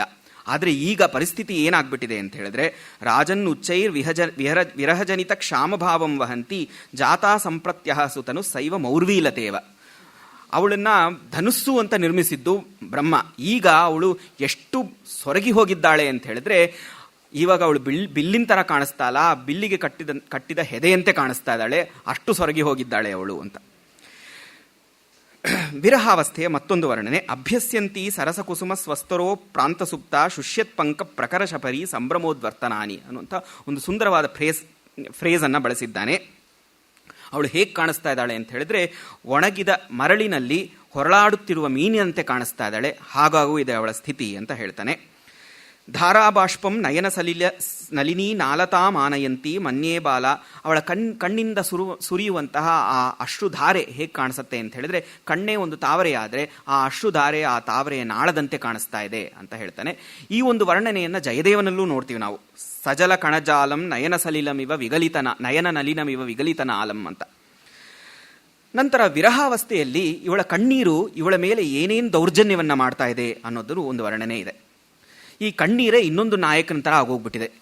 ಆ್ಯಕ್ಚುಲ್ ನಾಯಕ ಇಲ್ಲದೆ ಇರುವ ಸಂದರ್ಭದಲ್ಲಿ ಇದು ಪ್ರತಿ ನಾಯಕನ ಥರ ಕೆಲಸ ಮಾಡ್ತಾ ಇದೆ ಇವಳ ಬಾಷ್ಪ, ಇವಳ ಕಣ್ಣೀರು. ಯಾಕೆ, ಹೇಗೆ ಅಂತ ಹೇಳಿದ್ರೆ, ಆದವು ಯಾತೋ ನಯನ ಪದವಿ. ಮೊದಲು ಕಣ್ಣಿಗೆ ಕಾಣಿಸ್ಕೊಳುತ್ತೆ, ನಾಯಕ ಕೂಡ ಮೊದಲು ಕಣ್ಣಿಗೆ ಬೀಳ್ತಾನೆ. ಅದಾದಮೇಲೆ ಆ ಕಣ್ಣೀರು ಕೂಡ ಮೊದಲು ಕಣ್ಣಲ್ಲಿ ಕಾಣಿಸ್ಕೊಳ್ಳುತ್ತೆ. ಚುಂಬನ್ ಗಂಡಸ್ಥಲಭುವಂ. ನಂತರ ಕೆನ್ನೆಗೆ ಬರುತ್ತೆ, ಕೆನ್ನೆಯನ್ನು ಚುಂಬಿಸತ್ತೆ ನಾಯಕ ಮಾಡುವ ಥರಾನೇ. ಪೀತ ಬಿಂಬಾಧರೋಷ್ಟ. ಆಮೇಲೆ ತುಟಿಯ ರಸವನ್ನು ನೋಡುತ್ತೆ, ಪ್ರಿಯತಮ ಮಾಡುವ ಹಾಗೆಯೇ. ಕುರ್ವನ್ ಕಂಠಗ್ರಹಮಪಿ. ಆಮೇಲೆ ಗಂಟಲನ್ನು ಹಿಡ್ಕೊಳ್ಳುತ್ತೆ. ಗಂಟಲನ್ನು ಹಿಡ್ಕೊಳ್ಳುತ್ತೆ ಅಂತ ಹೇಳಿದ್ರೆ ಅಳುವಾಗ ಗಂಟಲು ಹಿಡ್ಕೊಳ್ಳುತ್ತೆ. ಆ ಒಂದು ಕಂಠಗ್ರಹವನ್ನು ಹೇಳ್ತಾ ಇದ್ದಾನೆ. ಪ್ರತಿ ನಾಯಕ ಮಾಡುವ ಕೆಲಸವನ್ನೆಲ್ಲ ಈ ಬಾಷ್ಪವೂ ಮಾಡ್ತಾ ಇದೆ. ಯಾಕೆ ಮಾಡ್ತಾ ಇದೆ ಅಂತ ಹೇಳಿದ್ರೆ, ನೀನು ನನ್ನನ್ನು ಪ್ರೊಟೆಕ್ಟ್ ಮಾಡೋಕ್ಕಿರಬೇಕಾಗಿತ್ತು, ನೀನು ಇಲ್ಲದೆ ಇರೋದ್ರಿಂದ ಇಷ್ಟೊಂದೆಲ್ಲ ದೌರ್ಜನ್ಯ ಮಾಡ್ತಾ ಇದೆ ನನ್ನ ಕಣ್ಣೀರು ಅಂತ. ಕಿಮಿವ ನಕಲು ತ್ವದ್ವಿಯೋಗೆ ಕರೋತಿ. ನೀನು ಇಲ್ಲದೆ ಇರೋದ್ರಿಂದ ಈ ಏನೇನು ದೌರ್ಜನ್ಯವನ್ನು ಮಾಡ್ತಾ ಇಲ್ಲ ಈ ಕಣ್ಣೀರು ಅಂತ ಹೇಳ್ತಾಳೆ. ಈಗ ಅವಳು ತೆಗೆದುಕೊಂಡು ಹೋಗುವ ಸಾಮಗ್ರಿ ಒಂದೇ ಸಾಮಗ್ರಿ ಏನು ಅಂತ ಹೇಳಿದ್ರೆ, ಆ ರಾಜನ ಒಂದು ಚಿತ್ರ, ಆ ಚಿತ್ರ ಫಲಕವೊಂದನ್ನು ಮಾತ್ರ ಇಟ್ಕೊಂಡಿದ್ದಾಳೆ. ಆ ಫಲಕ ಹೇಗೆ ಕಾಣಿಸ್ತಾ ಇದೆ ಅಂತ ಹೇಳಿದ್ರೆ, ಮನ್ಮಥ ಅವಳ ಮೇಲೆ ಕಂಟಿನ್ಯೂಸ್ ಆಗಿ ಬಾಣ ಬಿಡ್ತಾ ಇದ್ದಾನೆ. ಅದಕ್ಕೆ ಇವಳು ಪ್ರೊಟೆಕ್ಷನ್ಗಾಗಿ ಒಂದು ಗುರಾಣಿಯನ್ನು ಇಟ್ಕೊಂಡಿದ್ದಾಳೋ ಏನೋ ಅನ್ನೋ ಥರ ಕಾಣಿಸುತ್ತೆ ಈ ಫಲಕ, ಚಿತ್ರಫಲಕ ಅಂತ ಹೇಳ್ತಾನೆ. ರಕ್ಷಾಹೇತೋ ಸ್ಮರವಿಶಿಕತ ಕೇವಲಂ ಸಾವರಾಕಿ ದತ್ತೇ ಲೀಲಾ ಫಲಕ ಮುರಸಿ ತ್ವತ್ಪ್ರತಿಚ್ಛಂದ ಶೋಭಿ. ಮತ್ತೆ ನಿದ್ರೆಯೂ ಬರ್ತಾ ಇಲ್ಲ. ಆ ನಿದ್ರೆಯನ್ನು ಕವಿ ಸ್ವಪ್ನ ಸಂಕೇತ ದೂತಿ ಅಂತ ಹೇಳಿದ್ದಾನೆ. ತುಂಬ ಸುಂದರವಾದಂತಹ ಒಂದು ಫ್ರೇಜ್. ಸಂಕೇತ ಸ್ಥಾನ ಅಂತ ಹೇಳಿದ್ರೆ, ಎಲ್ಲಿ ಪ್ರಿಯ ಮತ್ತು ಪ್ರಿಯತಮೆಯರು ಸೇರ್ತಾರೋ ಅಂತಹ ಒಂದು ಸ್ಥಳಕ್ಕೆ ಸಂಕೇತ ಸ್ಥಾನ ಅಂತ ಕರೀತಾರೆ. ಸ್ವಪ್ನವೇ ಒಂದು ಸಂಕೇತ ಸ್ಥಾನ. ಯಾಕಂತ ಹೇಳಿದ್ರೆ, ಕನಸಿನಲ್ಲಿ ಪ್ರಿಯತಮೆಯರ ಸಂಗಮವಾಗ್ಬೋದು. ಆ ಕಾರಣದಿಂದ ಸ್ವಪ್ನ ಅನ್ನೋದು ಒಂದು ಸೇರುವ ಜಾಗ ಅಂತ. ಆದರೆ ಆ ಸೇರುವ ಜಾಗಕ್ಕೆ ಕರೆದುಕೊಂಡು ಹೋಗುವಂತಹ ಸಖಿ ಯಾರು ಅಂತ ಹೇಳಿದ್ರೆ ನಿದ್ರೆ. ಸ್ವಪ್ನ ಸಂಕೇತ ದೂತಿ ನಿದ್ರಾ. ಆದರೆ ಆ ನಿದ್ರೆ ಇವಳ ಬರೀ ಬರ್ತಾನೇ ಇಲ್ಲ, ಸಖಿ ಇವಳನ್ನು ಹೆಲ್ಪ್ ಮಾಡೋದಕ್ಕೆ ಬರ್ತಾನೇ ಇಲ್ಲ. ಆ ಕಾರಣದಿಂದ ಇವಳಿಗೆ ಪ್ರಿಯತಮನ ಜೊತೆಗೆ ಸ್ವಪ್ನದಲ್ಲೂ ಕೂಡ ಸಂಗಮವಾಗ್ತಾ ಇಲ್ಲ. ಸ್ವಪ್ನ ಅನ್ನುವಂತಹ ಸಂಕೇತ ಸ್ಥಳದಲ್ಲೂ ಅವಳು ಪ್ರಿಯನನ್ನು ಭೇಟಿ ಮಾಡೋದಕ್ಕಾಗ್ತಾ ಇಲ್ಲ, ನಿದ್ದೆಯೇ ಬರ್ತಾ ಇಲ್ಲ ಅವಳಿಗೆ ಅನ್ನೋದು ಕವಿಯ ವಿವಕ್ಷೆ. ಮತ್ತೆ ಇವಳು ಇನ್ನೇನು ಸಾಯ್ತಾಳೆ ಅನ್ನೋದಕ್ಕೆ ಕೆಲವೊಂದು ಗುರುತುಗಳು ಕಾಣಿಸ್ತಾ ಇವೆ ಅಂತ ಕವಿ ಹೇಳ್ತಾನೆ. ತ್ವದ್ವಕ್ತ್ರಾಂಶು ಸ್ಮರಣರಸಿಕಾ ಕಾತರಾಚ ಪ್ರಕಾಮಂ ಜ್ಯೋತ್ಸ್ನಾಸೇಕೈ ದ್ವಿಜಪತಿಮಧಿಕ್ಷೇಪ ಪಾತ್ರಂ ಕರೋತಿ ಕಿಂಚದ್ವೇಷ್ಟಿ ತ್ರಿದಶ ಭಿಷಜೌ ಸುಂದರತ್ವಾಂ ವಿಚಿಂತ್ಯ ಪ್ರಾಯೇಣ ಇವಂ ಭವತಿ ವಿಧುರಾಸನ್ನ ಮೃತ್ಯೋರ್ ಮನೀಷ. ಇನ್ನೇನು ಸಾಯಬೇಕು ಅಂತಿರೋರ್ನಲ್ಲಿ ಕೆಲವೊಂದು ಲಕ್ಷಣಗಳು ಕಾಣಿಸುತ್ತೆ. ಅದು ಇವಳಲ್ಲೂ ಕಾಣಿಸ್ತಾ ಇವೆ. ಏನು ಅಂತ ಹೇಳಿದ್ರೆ, ಮೊದಲು ಅವಳು ಚಂದ್ರನನ್ನ ನಿಂದಿಸ್ತಾ ಇದ್ದಾಳೆ. ಚಂದ್ರನಿಗೆ ಇಲ್ಲಿ ಬಳಸಿರುವಂತಹ ಪದ ದ್ವಿಜಪತಿ ಅಂತ. ದ್ವಿಜ ಅಂತ ಹೇಳಿದ್ರೆ ಬ್ರಾಹ್ಮಣ ಪತಿ. ಯಾಕಂದರೆ ಸೋಮೋವಾಯೇಶ ಬ್ರಾಹ್ಮಣಾನಾಂ ರಾಜ ಅಂತಿರೋದ್ರಿಂದ ಚಂದ್ರನನ್ನು ಬ್ರಾಹ್ಮಣರ ಅಧಿಪತಿ ಅಂತ ಕರೀತಾರೆ. ಸಾಯುವ ಸಂದರ್ಭದಲ್ಲಿ ವಿವೇಕವಿರುವುದಿಲ್ಲ. ವಿವೇಕವಿಲ್ಲದಿರುವ ಸಂದರ್ಭದಲ್ಲಿ ನಾವು ಯಾರು ಪೂಜ್ಯರೋ ಅವರನ್ನು ಪೂಜಿಸುವುದಿಲ್ಲ, ಯಾರು ಅಪೂಜ್ಯರೋ ಅವರನ್ನು ಪೂಜಿಸ್ತೀವಿ. ಸೊ ದ್ವಿಜಪತಿ ಅಂದರೆ ಚಂದ್ರ ಬ್ರಾಹ್ಮಣನ ಅಧಿಪತಿ, ಅವನನ್ನು ಪೂಜಿಸಬೇಕಾಗಿತ್ತು. ಆದರೆ ಇವಳೇನು ಮಾಡ್ತಿದ್ದಾಳೆ, ಅವನನ್ನು ನಿಂದಿಸ್ತಾ ಇದ್ದಾಳೆ. ಮತ್ತು ಸಾಯುವ ಸಂದರ್ಭದಲ್ಲಿ ನಾವು ಚಿಕಿತ್ಸಕರ ಮಾತನ್ನು ಕೇಳೋದೇ ಇಲ್ಲ, ವೈದ್ಯರ ಮಾತಿಗೆ ನಾವು ಒಂದಿಷ್ಟು ಕಿವಿ ಕೊಡೋದಿಲ್ಲ. ಅದನ್ನು ಇವಳು ಮಾಡ್ತಾ ಇದ್ದಾಳೆ. ಈಗ ಸ್ವರ್ಗದ ವೈದ್ಯರಾದಂತಹ ಅಶ್ವಿನಿ ದೇವತೆಯರನ್ನು ಅವಳು ನಿಂದಿಸ್ತಾ ಇದ್ದಾಳೆ. ಯಾಕೆ ಅಶ್ವಿನಿ ದೇವತೆಯನ್ನು ನಿಂದಿಸ್ತಾ ಇದ್ದಾಳೆ ಅಂತ ಹೇಳಿದ್ರೆ, ಅಶ್ವಿನಿ ದೇವತೆಯರು ಕೇವಲ ವೈದ್ಯರಲ್ಲ, ಅವರು ಸೌಂದರ್ಯದ ಒಂದು ಪ್ರತೀಕವೂ ಆಗಿದ್ದಾರೆ. ಅವರಷ್ಟು ಸುಂದರವಾಗಿ ಬೇರೆ ಯಾರೂ ಇಲ್ಲ, ಬೇರೆ ಯಾವ ಪುರುಷರೂ ಇಲ್ಲ ಅನ್ನುವಂಥ ಒಂದು ನಂಬಿಕೆ ಇದೆ. ಹಾಗಿರೋದ್ರಿಂದ, ಆದರೆ ಅವನಿಗಿಂತ ಅಶ್ವಿನಿ ದೇವತೆಯರಿಗಿಂತ ಈ ರಾಜ ಸುಂದರವಾಗಿರೋದ್ರಿಂದ ಆ ಅಶ್ವಿನಿ ದೇವತೆಯರನ್ನು ಇವರು ಅವರಲ್ಲಿ ಇವಳಿಗೆ ದ್ವೇಷವಿದೆ, ದ್ವೇಷಿಸ್ತಾ ಇದ್ದಾಳೆ. ಆ ಕಾರಣದಿಂದ ಡಾಕ್ಟರ್ಸ್ನೂ ದ್ವೇಷಿಸ್ತಾ ಇದ್ದಾಳೆ, ಹಾಗೂ ಯಾರನ್ನು ಪೂಜಿಸಬೇಕೋ ಅಂತಹ ಬ್ರಾಹ್ಮಣಾಧಿಪತಿಯಾದಂತಹ ಚಂದ್ರನನ್ನೂ ಪೂಜಿಸ್ತಾ ಇಲ್ಲ. ಇವೆರಡರಿಂದ ಏನು ಗೊತ್ತಾಗ್ತಾ ಇದೆ ಅಂತ ಹೇಳಿದ್ರೆ, ಇವಳು ಇನ್ನೇನು ಮರಣವನ್ನು ಹೊಂದುತ್ತಾಳೆ ಅನ್ನೋದು ಸೂಚನೆ ಇದು ಅಂತ ಹೇಳ್ತಾನೆ, ಲಕ್ಷಣವಿದು ಅಂತ ಹೇಳ್ತಾನೆ. ಇನ್ನೊಂದು ಸಾಧಾರಣ ನಮ್ಮೆಲ್ಲರಿಗೂ ಬರಬಹುದಾದಂತಹ ಒಂದು ಪ್ರಶ್ನೆ, ಇವಳು ವಿದ್ಯಾಧರಿ ಅಲ್ವಾ, ಇವಳು ದಿವ್ಯ ಮಾನುಷಿ ಅಲ್ವಾ, ಹಾಗಿದ್ದ ಪಕ್ಷದಲ್ಲಿ ಅವಳಿಗೆ ಬೇಕಾದ ಕಡೆಗೆ ಅವಳೇ ಹೋಗ್ಬೋದಲ್ಲ, ಯಾಕೆ ದೂತನನ್ನು ಕಳಿಸ್ಬೇಕು, ಯಾಕೆ ಮಲಯಪವನವನ್ನು ದೂತವಾಗಿ ಕಳಿಸ್ಬೇಕು ಅಂತ ಹೇಳಿದ್ರೆ, ಇವಳು ಹೋಗ್ಬೋದಾಗಿತ್ತು, ಆದರೆ ಯಾಕೆ ಹೋಗಲಿಲ್ಲ ಅಂತ ಪ್ರತ್ಯಾಖ್ಯಾನಾತ್ ಅಂತ ಕಾರಣವನ್ನು ಕೊಡ್ತಾನೆ. ಅಕಸ್ಮಾತು ಇವಳೇ ಹೋಗಿ ತನ್ನ ಪ್ರೀತಿಯನ್ನು ಅವನ ಹತ್ರ ನಿವೇದಿಸ್ಕೊಂಡಾಗ ಅವನು ನಾನು ನಿನ್ನ ಇಷ್ಟಪಡೋದಿಲ್ಲ ಅಂತ ಹೇಳಿಬಿಟ್ರೆ ಅವಳಿಗೆ ಆಗುವಂಥ ಡಿಸಪಾಯಿಂಟ್ಮೆಂಟ್ ಅಷ್ಟಿಷ್ಟಲ್ಲ. ಅದನ್ನು ಹೋಗಲಾಡಿಸ್ಕೊಳ್ಳೋದಕ್ಕಾಗಿ ಮೊದಲು ದೂತನನ್ನು ಕಳಿಸಿದ್ದಾಳೆ ಅಂತ ಮುಂದಿನ ಪದ್ಯದಲ್ಲಿ ಬರುತ್ತೆ. ಮತ್ತು ಸಂದೇಶದ ಕೊನೆ ಏನು ಅಂತ ಹೇಳಿದ್ರೆ, ಸಂದೇಶೋಯಂ ಮನಸಿ ನಿಹಿತ ಕಚ್ಚಿದಾಯುಷ್ಮತಾಮೇ ಕಿಂವಾ ಭೂಯಸ್ತ್ವೈ ವಿರಚಿತೈರಂಗ ಭಿಕ್ಷಾ ಪ್ರಕಾರೈ. ನಾನು ಹೇಳಿದ್ದೆಲ್ಲ ನಿನಗೆ ಕೇಳಿಸ್ಕೊಂಡೆ ತಾನೇ, ನಿನ್ನ ಮನಸ್ಸಿನಲ್ಲಿ ಅವನ್ನೆಲ್ಲ ಭದ್ರವಾಗಿ ನೆನಪಿಟ್ಕೊಳ್ತೀಯ ತಾನೇ, ಮತ್ತೆ ಮತ್ತೆ ನಾನು ನಿನ್ನಲ್ಲಿ ಬೇಡೋದಕ್ಕೆ ಆಗೋದಿಲ್ಲ, ಮತ್ತೆ ಮತ್ತೆ ಬೇಡುವ ಅಗತ್ಯವಿಲ್ಲ ಅಂತ ಅನಿಸುತ್ತೆ. ಯಾಕಂತ ಹೇಳಿದ್ರೆ, ನಿಮ್ಮಂಥವ್ರು ಒಳ್ಳೆಯ ಜನರು ಬೇರೆಯವರು ಅಳ್ತಾನೇ ಇದ್ದರೆ, ಅಳ್ತಾ ಜೊತೆಗೆ ಕೊಂಕು ಮಾತುಗಳನ್ನು ಆಡ್ತಾ ಇದ್ದರೆ ತುಂಬ ಹೊತ್ತು ಅದನ್ನು ನೀವು ಸಹಿಸ್ಕೊಳ್ಳೋದಿಲ್ಲ, ಆದಷ್ಟು ಬೇಗ ಅವರ ಸಹಾಯಕ್ಕೆ ಹೋಗ್ತೀರಾ. ಆ ಕಾರಣಕ್ಕೆ ನಾನು ಮತ್ತಷ್ಟು ಇದನ್ನು ವಿಸ್ತರಿಸೋದಿಲ್ಲ.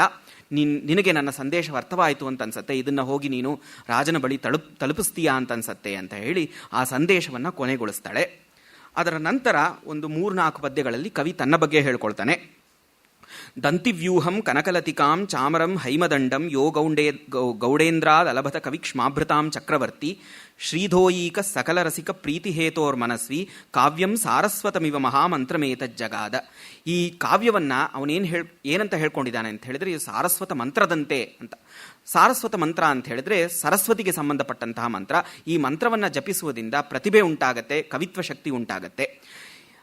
ಆ ಸಾರಸ್ವತ ಮಂತ್ರದಂತೆ ಪರಿಣಾಮಕಾರಿ ಈ ನನ್ನ ದೂತಕಾವ್ಯ ಅಂತ ಕವಿ ಹೇಳ್ಕೊಂಡಿದ್ದಾನೆ. ಈ ಒಂದು ದೂತಕಾವ್ಯ, ನಾನು ಬರೆದಿರುವಂತಹ ಒಂದು ದೂತಕಾವ್ಯವನ್ನು ಓದಿಬಿಟ್ರೆ ಸಾಕು, ನೀವೆಲ್ಲರೂ ಕವಿಗಳಾಗ್ಬಿಡ್ತೀರಾ ಅಂತ ಹೇಳ್ತಾನೆ. ಮತ್ತೆ ಈ ದೂತಕಾವ್ಯವನ್ನು ಬರೆದಿದ್ದಕ್ಕೆ ರಾಜ ಅವನಿಗೆ ಮಾಡಿದಂತಹ ಸನ್ಮಾನದ ಬಗ್ಗೆನೂ ಹೇಳ್ತಾನೆ. ದಂತಿವ್ಯೂಹಂ, ಆನೆಗಳ ಒಂದು ದೊಡ್ಡ ಪಡೆಯನ್ನು ಕೊಟ್ಟ. ಕನಕಲತಿಕಾಂ, ಬಂಗಾರದ ಒಂದು ಬಳ್ಳಿ, ಬಂಗಾರದಿಂದ ಮಾಡಲ್ಪಟ್ಟಂತಹ ಒಂದು ಬಳ್ಳಿ. ಚಾಮರಂ, ಚಾಮರವನ್ನು. ಹೈಮದಂಡಂ, ಬಂಗಾರ ಒಂದು ದಂಡ, ಕೋಲು. ಇವೆಲ್ಲವನ್ನು ಗೌಡೇಂದ್ರ ಅಂತ ಹೇಳಿದ್ರೆ ಲಕ್ಷ್ಮಣ ಸೇನ ಅವನಿಗೆ ಕೊಟ್ಟಿದ್ದ. ಜೊತೆಗೆ ಕವಿಕ್ಷ್ಮಾಭೃತಾಂ ಚಕ್ರವರ್ತಿ, ಕವಿಚಕ್ರವರ್ತಿ ಅನ್ನುವಂಥ ಬಿರುದನ್ನು ಕೊಟ್ಟಿದ್ದ. ಅಂತಹ ನಾನು ಶ್ರೀಧೋಯಿಕ ಈ ಕಾವ್ಯವನ್ನು ಸಾರಸ್ವತ ಮಂತ್ರವೋ ಏನೋ ಎಂಬಂತೆ ಬರೆದಿದ್ದೀನಿ ಅಂತ ಹೇಳ್ತಾನೆ. ಕವಿಗೆ ಏನು ಆಸೆ ಇದೆ ಮನಸ್ಸಿನಲ್ಲಿ, ಏನೆಲ್ಲ ನೆರವೇರಬೇಕು ಅವನ ಜೀವನದಲ್ಲಿ ಅಂತ ಮುಂದಿನ ಪದ್ಯದಲ್ಲಿ ಹೇಳ್ತಾನೆ.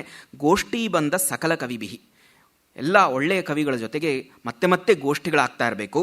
ವಾಚಿ ವೈದರ್ಭ ರೀತಿ, ಮಾತಿನಲ್ಲಿ 3 ರೀತಿಗಳಿವೆ ಸಂಸ್ಕೃತ ಸಾಹಿತ್ಯಶಾಸ್ತ್ರದಲ್ಲಿ, ಗೌಡಿ, ಪಾಂಚಾಲಿ ಹಾಗೂ ವೈದರ್ಭಿ. ಆ ವೈದರ್ಭಿ ರೀತಿ ಪ್ರಸನ್ನ ಮನೋಹರವಾದಂತಹ ಸರಳವಾದ ಪದಗುಂಫನವಿರುವಂತಹ, ಸಮಾಸಗಳು ಜಾಸ್ತಿ ಇಲ್ಲದಂತಹ ಈ ಒಂದು ರೀತಿ ನನ್ನ ಮಾತಿನಲ್ಲಿ ಕಾಣಿಸ್ಕೊಳ್ತಾ ಇರಬೇಕು. ಗಂಗಾ ಪರಿಸರ ಭುವಿ ವಾಸ, ಗಂಗೆಯ ತೀರದಲ್ಲಿ ಒಂದು ವಾಸ ಮಾಡೋ ಥರ ಆಗಬೇಕು, ವಾಸ ಮಾಡುವ ಪುಣ್ಯ ಬರಬೇಕು. ಸ್ನಿಗ್ಧ ಭೋಗ್ಯ ವಿಭೂತಿ, ತುಂಬ ಹೆಚ್ಚಿಲ್ಲದಿದ್ದರೂ ತುಂಬ ಕಡಿಮೆ ಇಲ್ಲದ ಮನಸ್ಸಿಗೆ ಸಂತೋಷವನ್ನು ನೀಡುವಂತಹ ಒಂದಿಷ್ಟು ಸಂಪತ್ತಿರಬೇಕು. ಸತ್ಸು ಸ್ನೇಹ, ಸಜ್ಜನರಲ್ಲಿ ಸ್ನೇಹ ಬೆಳೆಯಬೇಕು. ಸದಸಿ ಕವಿತಾಚಾರ್ಯಕಂ ಭೂಭುಜಾಮ್ಯೆ, ರಾಜರ ಸದಸ್ಸಿನಲ್ಲಿ, ರಾಜರ ಒಂದು ಪರಿಷತ್ತಿನಲ್ಲಿ, ಸಭೆಯಲ್ಲಿ ಕವಿತಾಚಾರ್ಯ ಅಂತ ಒಂದು ಬಿರುದು ಪಡ್ಕೊಳ್ಬೇಕು, ಕವಿತಾಚಾರ್ಯ ನೆನೆಸ್ಕೊಳ್ಬೇಕು. ಅಷ್ಟೇ ಅಲ್ಲ, ಭಕ್ತಿರ್ ಲಕ್ಷ್ಮೀಪತಿ ಚರಣಯೋಹೋ, ಲಕ್ಷ್ಮೀಪತಿಯ ವಿಷ್ಣುವಿನ ಪಾದಕಮಲಗಳಲ್ಲಿ ಅವಿಚ್ಛಿನ್ನವಾದಂತಹ ನಿರಂತರವಾದಂತಹ ಭಕ್ತಿಯೂ ಬೇಕು. ಇವೆಲ್ಲವೂ ಈ ಜನ್ಮದಲ್ಲಿ ಮಾತ್ರ ಅಲ್ಲ, ಅಸ್ತು ಜನ್ಮಾಂತರೇಪಿ, ಜನ್ಮಾಂತರದಲ್ಲೂ ನನಗೆ ಒದಗಿ ಬರಲಿ ಅಂತ ಹೇಳ್ತಾ ಕವಿ ದೂತ ಕಾವ್ಯವನ್ನು ಮುಗಿಸ್ತಾನೆ. ತನ್ನ ಕಾವ್ಯ ಎಷ್ಟು ದಿವಸ ಬಾಳತ್ತೆ, ಎಷ್ಟು ದಿವಸ ಬಾಳಬೇಕು ಅನ್ನುವಂಥ ಒಂದು ಆಶಂಸೆಯೂ ಇದೆ. ಯಾವಚ್ಛಂಬುರ್ ವಹತಿ ಗಿರಿಜಾ ಸಂವಿಭಕ್ತಂ ಶರೀರಂ, ಎಲ್ಲಿಯವರೆಗೂ ಶಿವ ತನ್ನ ದೇಹವನ್ನು ಪಾರ್ವತಿಯ ಜೊತೆಗೆ ಹಂಚಿಕೊಂಡು ಇರ್ತಾನೋ, ಅಂದರೆ ಕೇವಲ ಈ ಕಲ್ಪದಲ್ಲಲ್ಲ, ಎಲ್ಲ ಮನ್ವಂತರಿಗೂ ಕಲ್ಪಾಂತದವರೆಗೂ ನನ್ನ ಈ ಕಾವ್ಯ ಬೆಳಗ್ತಾ ಇರಲಿ. ಯಾವಜ್ಜೈತ್ರಂ ಕಲಯತಿದನು ಕೌಸುಮಂ ಪುಷ್ಪಕೇತು, ಎಲ್ಲಿಯವರೆಗೂ ಮನ್ಮಥ ಹೂವಿನ ಬಾಣವನ್ನು ಹಿಡಿದಿರ್ತಾನೋ, ಯಾವದ್ ರಾಧಾರಮಣ ತರುಣಿ ಕೇಲಿ ಸಾಕ್ಷಿ ಕದಂಬ, ಎಲ್ಲಿಯವರೆಗೂ ಕೃಷ್ಣ ತನ್ನ ಬಾಲ್ಯ ಲೀಲೆಯನ್ನು ತೋರಿಸಿದಂತಹ ಕದಂಬ ವೃಕ್ಷ ನಿಂತಿರುತ್ತೋ ಅಲ್ಲಿಯವರೆಗೂ ತಾವತ್ ಜೀಯಾತ್ ಕವಿ ನರಪತೆ ರೇಷವಾಚಾಂ ವಿಲಾಸ, ಅಲ್ಲಿಯವರೆಗೂ ನನ್ನ ಮಾತಿನ ಈ ವಿಲಾಸವು ಬದುಕಿರಲಿ, ಅಲ್ಲಿಯವರೆಗೂ ಜೀವಂತವಾಗಿರಲಿ ಈ ಜಗತ್ತಿನಲ್ಲಿ ಅಂತ ಆಶಯವನ್ನು ವ್ಯಕ್ತಗೊಳಿಸ್ತಾನೆ. ಇಲ್ಲಿಗೆ ಈ ಕಾವ್ಯ ಮುಗಿತು. ಮುಂದಿನ ಕಾವ್ಯ ರೂಪಗೋಸ್ವಾಮಿ ಬರೆದಿರುವಂತಹ ಹಂಸದೂತ. ಈ ಹಂಸದೂತದಲ್ಲಿ ಲಲಿತಾ ಅಂತ ರಾಧೆಯ ಒಬ್ಬ ಸಖಿ ಹಂಸವನ್ನು ವೃಂದಾವನದಿಂದ ಮಥುರೆಗೆ ಕಳಿಸ್ತಾಳೆ. ಕೃಷ್ಣನಿಗೆ ರಾಧೆಯ ಹಾಗೂ ಗೋಪಿಯರ ಒಂದು ಪರಿಸ್ಥಿತಿಯನ್ನು ಹೋಗಿ ನೀನು ತಿಳಿಸು ಅಂತ ಹಂಸವನ್ನು ಕಳಿಸ್ತಾಳೆ. ಮಾರ್ಗ ವೃಂದಾವನದಿಂದ ಮಥುರಾ 142 ಪದ್ಯಗಳಿವೆ. ಇಲ್ಲೂ ಕೂಡ ಪೂರ್ವ ಭಾಗ ಉತ್ತರ ಭಾಗ ಅನ್ನುವಂಥ ಯಾವ ವಿಂಗಡಣೆಯೂ ಇಲ್ಲ. ಒಂದು ವ್ಯತ್ಯಾಸ ಮೇಘದೂತಕ್ಕೂ ಇದಕ್ಕೂ ಕಂಪೇರ್ ಮಾಡಿದ್ರೆ, ಅಥವಾ ಪರಂಪರೆಯಲ್ಲಿ ಬಂದಂತಹ ಕಾವ್ಯಕ್ಕೂ ಇದಕ್ಕೂ ಕಂಪೇರ್ ಮಾಡಿದ್ರೆ, ಇಲ್ಲಿ ಶಿಖರಿಣಿ ವೃತ್ತದಲ್ಲಿ ಬರೆದಿದ್ದಾನೆ. ತುಂಬ ಸುಂದರವಾದಂತಹ ಒಂದು ಶಿಖರಿಣಿಯ ಶೈಲಿ ಇದೆ. ಆಲ್ಮೋಸ್ಟ್ ಶಂಕರಾಚಾರ್ಯರ ಸೌಂದರ್ಯ ಲಹರಿಯನ್ನು ಹೋಲುವಂತಹ ಶಬ್ದ ಮಾಧುರ್ಯವನ್ನು ಒಳಗೊಂಡಂತಹ ಶಿಖರಿಣಿ. ಮತ್ತು ಇನ್ನೊಂದು ವ್ಯತ್ಯಾಸವೇನು ಅಂತ ಹೇಳಿದ್ರೆ, ಈ ಒಂದು ದೂತಕಾವ್ಯ ಪ್ರಾರ್ಥನೆಯಿಂದ ಶುರುವಾಗುತ್ತೆ.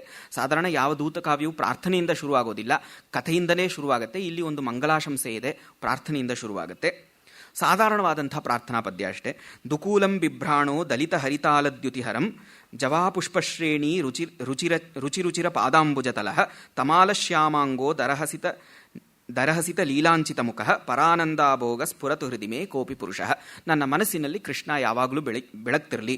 ಅವನು ಹೇಗಿದ್ದಾನೆ ಅಂತ ಹೇಳಿದ್ರೆ, ಹರಿತಾಲ ಅಂತ ಹೇಳಿದ್ರೆ ಹರಿದಾಳ, ಒಂದು ಹಳದಿಯ ಲೋಹ, ಆ ಲೋಹದ ಬಣ್ಣದಲ್ಲಿರುವಂತಹ ಬಂಗಾರದ ಒಂದು ವಸ್ತ್ರವನ್ನು ಧರಿಸಿದ್ದಾನೆ. ಜವಾಪುಷ್ಪಶ್ರೇಣಿ ಅಂದರೆ ದಾಸವಾಳದ ಹೂವಿನಂತೆ ಬೆಳಗುವಂತಹ ಪದತಲಗಳನ್ನು, ಅಷ್ಟೇ ಕೆಂಪಾಗಿ ಇರುವಂತಹ ಚರಣತಲವನ್ನು ಹೊಂದಿದ್ದಾನೆ. ತಮಾಲ ಶ್ಯಾಮಾಂಗೋ, ಹೊಂಗೆಯ ಮರದಂತೆ ಕಪ್ಪಾಗಿರುವಂತಹ ಆ ಕೃಷ್ಣ. ದರಹಸಿತ ಲೀಲಾಂಚಿತ ಮುಖ, ಒಂದಿಷ್ಟು ನಸುನಗುವಂತಹ ಕೃಷ್ಣ ನನ್ನ ಮನಸ್ಸಿನಲ್ಲಿ ಬೆಳಗ್ತಾ ಇರಲಿ ಅನ್ನುವಂಥ ಒಂದು ಸಾಧಾರಣ ಪದ್ಯದಿಂದ ಶುರು ಮಾಡಿದ್ದಾರೆ ರೂಪಗೋಸ್ವಾಮಿಯವರು.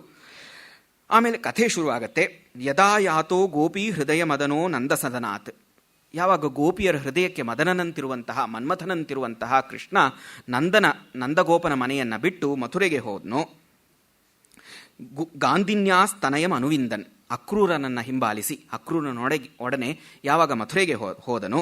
ತದಾ, ಆವಾಗ ರಾಧೆಗೆ ಏನಾಯಿತು ಅಂತ ಹೇಳಿದ್ರೆ, ತದಾ ಅಮಾಂಕ್ಷಿ ಚಿಂತಾ ಸರಿತಿ ಘನಘೂರ್ಣಾ ಪರಿಚಯೈರ್ ಅಗಾಧಾಯಾಂ ಬಾಧಾಮಯ ಪಯಸಿ ರಾಧಾ ವಿರೈಣಿ. ನೋವು ಅನ್ನುವಂತಹ ನೀರಿರುವಂತಹ ಚಿಂತೆ ಅನ್ನುವಂತಹ ನದಿಯಲ್ಲಿ, ಚಿಂತೆಯೇ ಒಂದು ನದಿ ಆದರೆ ಅಲ್ಲಿರುವಂತಹ ನೀರು ಯಾವುದು ಅಂತ ಹೇಳಿದರೆ ನೋವು. ವಿರಹ ಉಂಟಾದಾಗ ತಲೆ ತಿರುಗತ್ತೆ. ಆ ತಲೆ ತಿರುಗುವುದನ್ನು ಕವಿ ಒಂದು ಉತ್ಪ್ರೇಕ್ಷೆ ಮಾಡ್ತಾನೆ. ನೀರಿನಲ್ಲಿ ಮುಳುಗುವವರು ತಲೆ ತಿರುಗಿಸ್ಕೊಂಡು ಒಳಗೆ ಬೀಳ್ತಾರೆ.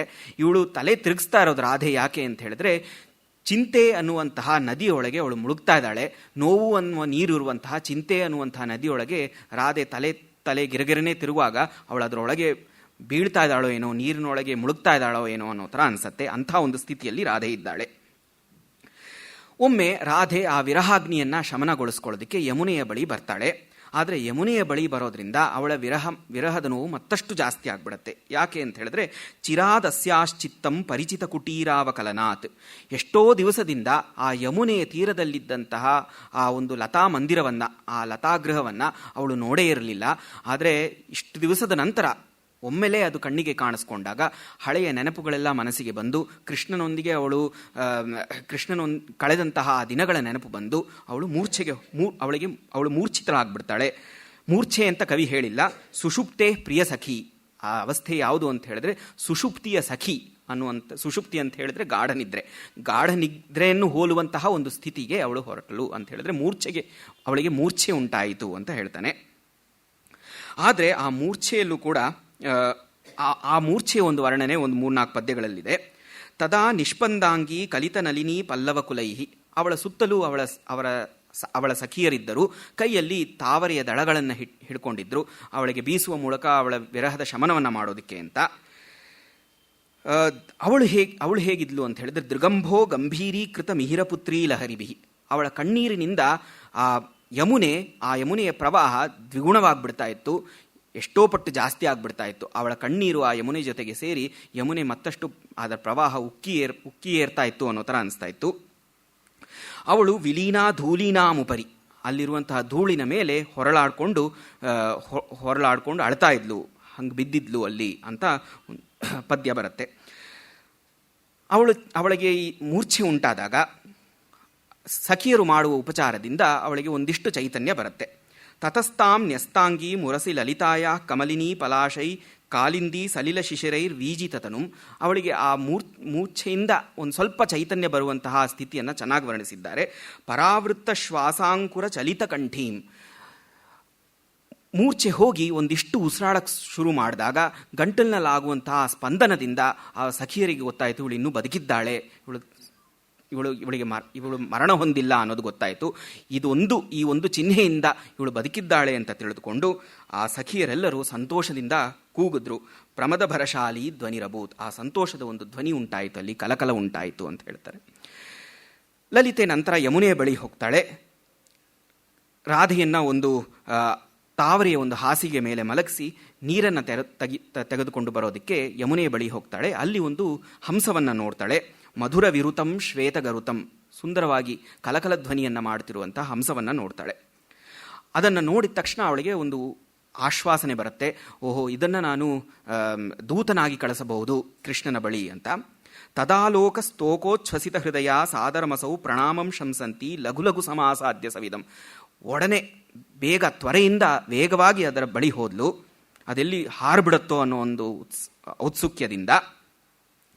ಧೃತೋತ್ಕಂಠ ಸದ್ಯೋ ಹರಿಸದಸಿ ಸಂದೇಶ ಹರಣೆ ವರಂ ದೂತಂ ಮೇನೆ, ನೀನೇ ಸರಿಯಾದಂಥ ದೂತ ಅಂತ, ಆ ಹಂಸವೇ ಸರಿಯಾದ ದೂತ ಅಂತ ಮನಸ್ಸಿನಲ್ಲಿ ನಿಶ್ಚಯ ಮಾಡಿಕೊಂಡ್ಳು.